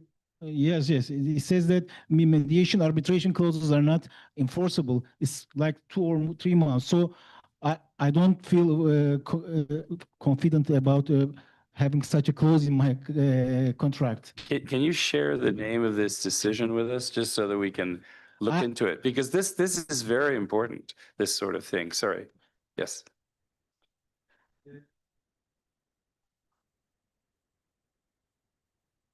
Actually, Professor Akıncı mentioned about it a couple of months ago. Not months, weeks ago. There was an ISTEP program, and Professor Akıncı mentioned about that decision, and they said that we're on it. I think the Yargıtay 3. Dairesi. I'm not sure about. How can I turn? The third chamber of the Yargıtay Supreme Court, the highest court in the land. They're looking into it at the moment. There was a. So we got a rogue judge. Well, no. They're trying to solve it with the court. They're trying to explain it. That he said that we're trying to explain it. It has to be worked as that way. So there's a big problem about it, but we are gonna solve it. They say a couple of weeks ago. What he asserted is that Fascinating. Exactly. So here's the basic problem. If you've got a hybrid clause that goes, negotiation, mediation, arbitration, we don't do adjudication very much here. So if you've got that hybrid thing, where does the one end and the other begin? Yeah. So there's a theoretical argument here about the intention to arbitrate is essential in an arbitration clause. So there's a question of, if I said I'm going to go to mediation first, is that a prerequisite to the existence of the arbitration clause? So is my agreement to arbitrate, my intention to arbitrate, predicated on me going to mediation first? So if I then don't go to mediation, is there actually an intention to arbitrate? Yeah, does it stop the so arbitration? Yeah. That was sort of predication as opposed to a prerequisite. There was a technical sort of interpretation of law matter that's being dealt with. But yes, as we said, Yargıtay 3. Not very powerful. I think microphone. The reasoning of the court is not very powerful. So I think in the coming time, they may change their mind. Because I can tell you that in most of the Arab courts, in the MENA, the courts have said, if it says mediate, then arbitrate, you must mediate. You don't have to settle. You don't have to spend a long time. It can be a day, whatever, but you have to do it. Or prove that it was not possible. That's possible too, that for some reason it's not possible. But you cannot, if it says you must mediate first and then litigate, you have to mediate first or before arbitration. So step clauses have been upheld in Saudi, Bahrain, Qatar, Egypt, Morocco, pretty much Jordan, pretty much everywhere. And I think that's a good thing, just to be clear, because it's the intention of the parties. But I understand that you know, as a conceptually, where does one begin and one end? I think it's pretty obvious. The nice thing about mediation is it's not a determinative process. So if it doesn't settle, that's not a failure. That's not a lack of in doing it properly or anything else. You try. And usually you succeed anyway, 70, 80% of the time. But if you don't, you arbitrate. Again, I mean, But I was just going to say that also having a clause in your contract that says mediation, arbitration is not necessarily compulsory. You can still go to mediation without having that clause. There's nothing that stops you going to mediation. So if one of the parties was to say to the other, listen, this is dead in the water, we are going to go to arbitration, can we please go to mediation first? Generally, to avoid that world of pain, I'm talking about one day when we go to mediation, many parties will say, okay, let's do that. But that being said, obviously the mediation clause makes it contractually something that you have to do before you can go to mediation. Okay. I'm sorry, arbitration. If all five Yeah, parties unless the party say, waive. we waive and are not interested in meeting, which could happen. But likely you get all five. I see that. Usually one would say, no, I want to try it. So, but if you know, the courts presumably will accept that. Because the idea is that you agree to do this, and if one side, one of them says no, too bad. But if they all say, we're going to waive this, I can't force it.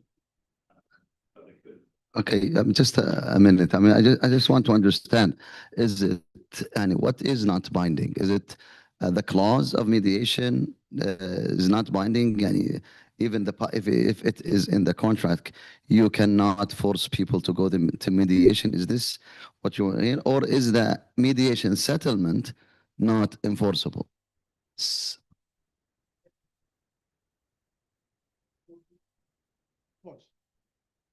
So it's the condition. You should go to the courts of government, you know. So you're not talking about the mediation settlement that will result from mediation. You're talking about the mediation. No. Yes, not talking about mediation settlement. It's something different, you know. Okay. Mediation, if you settled, it's okay. You can enforce it. But if you put a provision in your contract that you should first go to mediation, then arbitration, it says that it's not enforceable. It's not binding. When you think about a dispute resolution, it's not enforceable. But you know, other is a settlement. Because there is maybe no mediation law. Yeah, but we're hopeful that this is a mistake. They're hopeful that this is a mistake, and that the courts will distinguish it. Yes, absolutely. Yeah, it all depends on the jurisdiction. If you don't have a law, an arbitration act or a mediation act, like, or if you talk about England, I mean, the English Arbitration Act 1996. we have got an act of mediation. So if you have the provision of a multi-tiered process there, then it's binding. But if you don't have that law, or if you don't have that provision there, that's where you see judges giving different interpretations. Condition precedents in contracts are enforceable. Basically, if you have a multi-tiered clause, I've drafted most of, you know, for some big financial transactions, it's binding.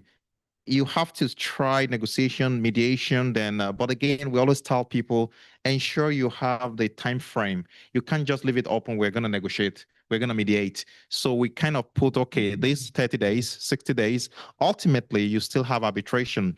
Now, one last point I would like to make is, parties sometimes, I've had this many times, they want to oust the jurisdiction of the court completely. Now, this is actually not possible generally under the English law because of the Scott and Avery clause decision. It's a 17th century case. So it's a common law principle that you cannot completely oust the jurisdiction of the court, but you can delay it basically by trying mediation, arbitration, but you cannot completely say the court will not be involved in the proceedings. Thank you. Umar, is that? Doctor, you just said what I wanted to say, that it's possible, it's important to look at that particular decision, that it's possible the Supreme Court is coming from that angle. The fact that the clauses means that the jurisdiction of the court has been ousted, and that the courts will take seriously. So probably until we see that decision and where the courts are coming from, it's probably from saying that you can't by your own contract oust the jurisdiction of the court. And if that is the situation, then I'm sure maybe that's why the courts are still looking at it. If this provision is to completely oust the jurisdiction of the court, then the courts won't accept it. Because I think even in Nigeria, there are situations like that. The judges have said, no, it will be against the Constitution of the Federal Republic of Nigeria for any contract to oust the jurisdiction of the court. Because first and foremost, the Constitution gives everybody right to go to a court of law to seek for settlement. And if any contract is ousting the jurisdiction, then it will be null and void ab initio. Yeah. I'm just saying that, I mean, the legal system doesn't acknowledge the term mediation because they don't have a law. So if you are referring them to go to mediation, how will they deal with mediation as it's a term that's not in their legal system? Maybe this is the cause. I mean, I'm trying to think for a cause for them because they don't have they have a legal term of mediation. They don't have a law, still not published yet. So how will the court? This is mediation. You can do whatever by yourself. If you bring me a settlement, it's acknowledgement. It's something both parties want to do. They will do. But I mean, maybe this is why they don't acknowledge mediation as it is now, because how can it will be binding? The devil is in the details, so we need to see the facts. Okay, sure. Thank you. Yeah. Well, and Dr. Kumarski did get us a copy of this decision, even though, as you say, it's under review. I think Yeah, it's on mediation, right? If we can get the copy so we can discuss it on Wednesday. Okay, yeah, please. We have a roundtable on mediation on Wednesday. Yeah. And we can actually take that, even though our focus is on the Singapore Convention, but we can take this and start from this. Yeah. It'd be nice. It'd be nice. Umar, I wonder if it's possible for us to do a little note that the court might find beneficial. Okay, yeah, sure. Sure. So we're just about halfway through. I was just about to say, we're just about half an hour over. Okay. the lifeboats. So we've got another 45 slides to do. Thank you for that. That was really nice in terms of this. Look, dispute resolution. It's just like really, really important. All I'm saying, really, the message is just dispute in the right way for the right things. Don't ignore it. Go for it. And don't be afraid of using absolutely any dispute resolution method, providing you think it's the right resolution method. Apart from arbitration, it takes too long, it's too expensive. I'm kidding. I'm kidding. If you need it, use it. Okay. I anticipated we wouldn't be able to get through mastering complex contract layering, so we're going to do another session sometime in the future. You're up for that? And what was the other one you wanted? What was the other one you wanted? Contract psychology. Psychology, yes. Oh, he wants me to do psychology of contracts. Yeah. Wow. Nobody wants to get in my brain. Nobody wants to get in my brain. That's not a good place to be. Absolutely. I find it difficult myself. So, and then I thought we'd add on bonds and securities and insurances, because I think that's a really interesting thing to do, because I think it can reduce the cost. So are we going to go to a couple of questions quickly? I think we've got some online questions, right? We've got one online question Time for me. you. Yes, if you want. Just I that. am happy that this lecture emphasises construction courts as a must. My thesis advocated for creation of this court for Nigeria, sir, does this be realised? I want you to share your experiences using your country as a case study. Barakat. Thank you, Barakat. So I absolutely think and I advocate the use. Huh? Yeah, continue. Well, Yeah. what? Okay. Okay. We are live, but don't say it. So I advocate that, yeah, you should have a construction court without a shadow of a doubt. That is either a bench or a dedicated construction court. You can use either. And Umar, we've advised Ethiopia, haven't we, that that might be a really good idea. Yeah. Yeah. And I think. You are the coordinator of the construction dispute unit of the OIC. Oh, yes, I am. Take that up. Yes, I am. Let me take that up with the head of the construction. Yeah, it's here. Yeah, absolutely. Look, I just think that life is difficult enough for judges, and to have technical assistance or to have technical training in, and not just construction, but any technical field, is a really good idea.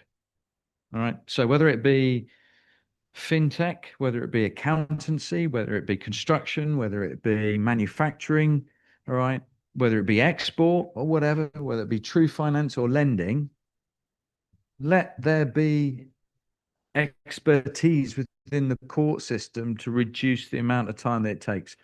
What I do a lot of is work with judges in various jurisdictions, and I'm amazed by what knowledge they need to have. And one minute they could be on an employment litigation, the next minute on construction litigation, the next minute it could be on fintech, the next minute it could be on manufacturing, the next minute it could be on human rights, the next minute, and they're expected to be an expert on all of it. Oh, it's bonkers. That's absolutely bonkers. You know, just like, you know, a colleague of ours said, oh, you know, I've got a 1,250-page contract to read through. Judges have got to, they've got thousands and thousands of pages and things and concepts and to deal with. We need to help them with that assistance. And if that's construction courts, construction benches, or arbitral friends or court annexed arbitration or mediation, then let's do it. There you go. So with that, thank you very much, Marcus. Thank you. Thank you. And James. Thank you. And Omar, thank you very much. And Thank you, Dr. Umar. have mocktails to get to. Yay. Thank you so much for all your contributions. It really, really was enjoyable. And thank you to James and to Karen, because, yeah, when I lost the plot, they were able to bring me back. Thank you very much. And I'd like to appreciate that was great. Marcus, you're standing for the whole day. I mean, you're here. That's right. Okay, great. And just to tell those of you who are here and those joining us virtually, I know we have some of you watching on YouTube and some joining us via Zoom. Marcus actually is the coordinator of our construction unit, construction dispute unit, basically. And we just created 4 units within the OIC AC, and I got that endorsed by the board just a few days ago. And we have the ISDS unit, which has a lot of things to do, you know, basically relating to the treaty, the OIC investment treaty. And we have the commercial dispute unit. And we also have the construction dispute unit and the Marcus actually. And we do have some projects, Ethiopia and others you mentioned. So I think we'll have to take those up. So these units are not only there just for, you know, for handling or administering disputes. They also actually handle what you call, you know, consultancies, trainings, capacity building. So this is something we are doing. The last unit, there are 4 units. The last unit is the Islamic Finance Dispute Unit, basically. And it's been chaired by Ian Edge, who is a professor at SOAS. I met him just a few days ago at Victoria Station in London. So just to tell you some of the new kind of reforms we've introduced, you know, to kind of enhance the capacity of the center, we're involving more of the members of the court, you know, to play a kind of an active role in helping the center, you know, reach, you know, the desired level. So this is actually the latest. So I just wanted to highlight the construction dispute part, and that's what took me to explaining this to you. And on the final note, I'd like to thank you very much for your patience, for joining us. Those online, I know it's not easy joining for the whole day. I was monitoring the list online. I asked Mavi, I said, what is this? These guys are really good. For those of you who came here physically, we thank you very much. And I think we actually had more than we planned for. We planned for 30, people for this kind of workshop so that they can engage more with the experts we brought for you. And I think we have more than 30, if you look at those joining online and those of you who are here physically, some of you traveled far and wide, from all over the world to be here. And those of you who joined us, like my good self, from Turkey, we thank you very much. And of course, the distinguished panelists, Professor Karen, Marcus, and James. James has always been with us, and I thank you very much. When it comes to the brain behind the scene for many things, I thank you very much. He's been providing that leadership, guidance, and I appreciate that. And one more thing, I'll just like to remind you of the remaining kind of events we have for the week. Of course, we wanted to start with this construction contract kind of a thing to kind of look at the sources of disputes. So tomorrow we want to grow younger. And I want to be 22 tomorrow, Yeah. So tomorrow, hopefully, we'll be having the formal launching of the young arbitration group of the OIC Arbitration Center, and it's going to happen here. So if you have time, you can just join us. If you'd like to join us to see the young ones, we have a team coming from Ankara University and others, and some Istanbul University. I think we've made preparations for those coming even outside the city itself, who will be traveling all the way, because we really want to be inclusive. And they will all be here. And we have the young Istak also joining us, the young Itotam, some of the our arbitration centers here. So they'll be here tomorrow, and we'll be having a panel session also, and we'll be having a keynote speech from our young specialist here, James McPherson, who will be actually giving a keynote to encourage his fellow young arbitrators. And we really look forward to to his keynote speech, because it's really good to to kind of hear from the best. And we look forward to that. And of course, we'll be having a panel session to be moderated by Marve. Of course, Marve is young, and she'll be having young professionals. So we're not only having students tomorrow, there'll be young professionals, young lawyers. This is the first of its kind for the OIC member states, as a group. And whenever I visit any of the OIC countries, we'll try to have this soft launch there across the OIC member states. So just to tell you now. From 9 to? No, it's just a short program from 10 a.m. till 1, right? Okay. 10 to 1 is going to happen here. And in the afternoon, we have a virtual session. Ozgur Khan will be joining us from New York. And hearing room. Okay, for those who are physically here, you can join us at our hearing room level 9th floor here. Feel free to join. If you're joining from your office, also. Sorry? 46? No. From 2 to 4 Istanbul time. Years right after. So we're gonna have in the morning the young OIC group program. Then 2 to 4 we're gonna have this third-party funding and quantum assessment is extremely important. I really want to learn, even though we have a professor of mathematics here, who is also an arbitrator. She knows everything. So that's for tomorrow. Now on Wednesday we'll continue with the high-level roundtable on mediation. Now, for those of you who join us today, even though we have issued invitations exclusively to a team, the plan for that roundtable, again, is just about 20 people in the room. It's going to be a roundtable in our hearing room. But for those of you who want to join us, who are with us here today, I think I will use my powers to welcome you. So please feel free if you want to join us. And but you must have attended to this program. So I think that's exclusive for you. But we already have the team, very senior mediators who are, renowned globally, will be there to guide the discussion. And we really want to go beyond talking. We want to look at the relevance of the Singapore Convention on Mediation to the OIC member countries. Only 30 countries have signed on, and we really want to encourage. So we want to see if we can develop a policy paper at the end of it, to be shared through the COMSEC, also to the member countries, to ensure that people are well guided on what they need to know regarding the Singapore Convention. Perhaps that will help. So that's in the morning on Wednesday. In the afternoon, we'll continue with part 2 of the quantum assessment webinar Khan will be joining again from New York. And on Thursday, we'll all be at Radisson Blu for the whole day ISDS workshop. So we are now moving from commercial to investor state disputes, and it's going to be hands-on, and many of the leading experts you have here today will also be involved. We have a number of professionals flying in from different parts of the world. Sorry? GAR is the GAR, yeah, is the Global Arbitration Review. We partner with them. We're going to have that at Radisson Blu, and that's going to be a whole day from morning till evening. You can check our LinkedIn and website for further details. And on Friday, we'll be having the Federation of Arbitration Centers within the OIC forum for the first time. This is a forum we're establishing formally, so it's not just a one-off thing. We're establishing an association of OIC member states. The arbitration centers are coming together. Some of the heads are already here from Uganda, Nigeria, and a few others. So many others are flying in. So I'm told we have about 15 countries already registered for this. So we were thinking about 10, because this is the inaugural one. They told me there are about 15 have registered. So Huge number. Yeah, we really look forward to this, bringing everybody together. And that event will hold, because we're going to have a closed-off session in the morning till like 12:30 p.m. And that's going to happen, I think, upstairs or here. Yeah, we're going to have that. Upstairs. We have a room there.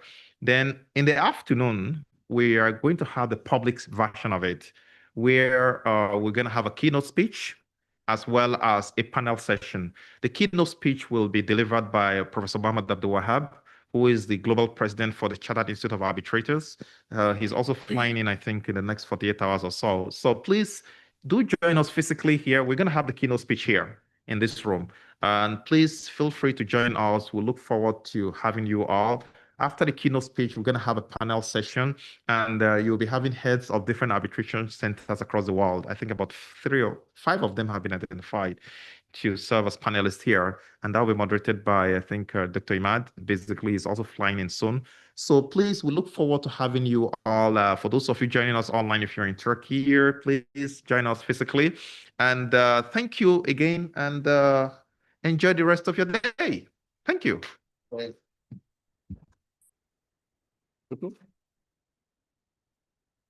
Photo with who? With Professor Karen? Okay, yeah, let's do it. If you want to do it in front here, let's here. Those joining us online, sorry, you can join us for the photo session. I think perhaps we can actually allow the panelists to remain here while we kind of here, right? What do you think? Why not? Sure, they can stay here. Stay here. I'll join them there. I'll join them. So we can have everybody here, please. Yes. Look for everybody. Let's do it.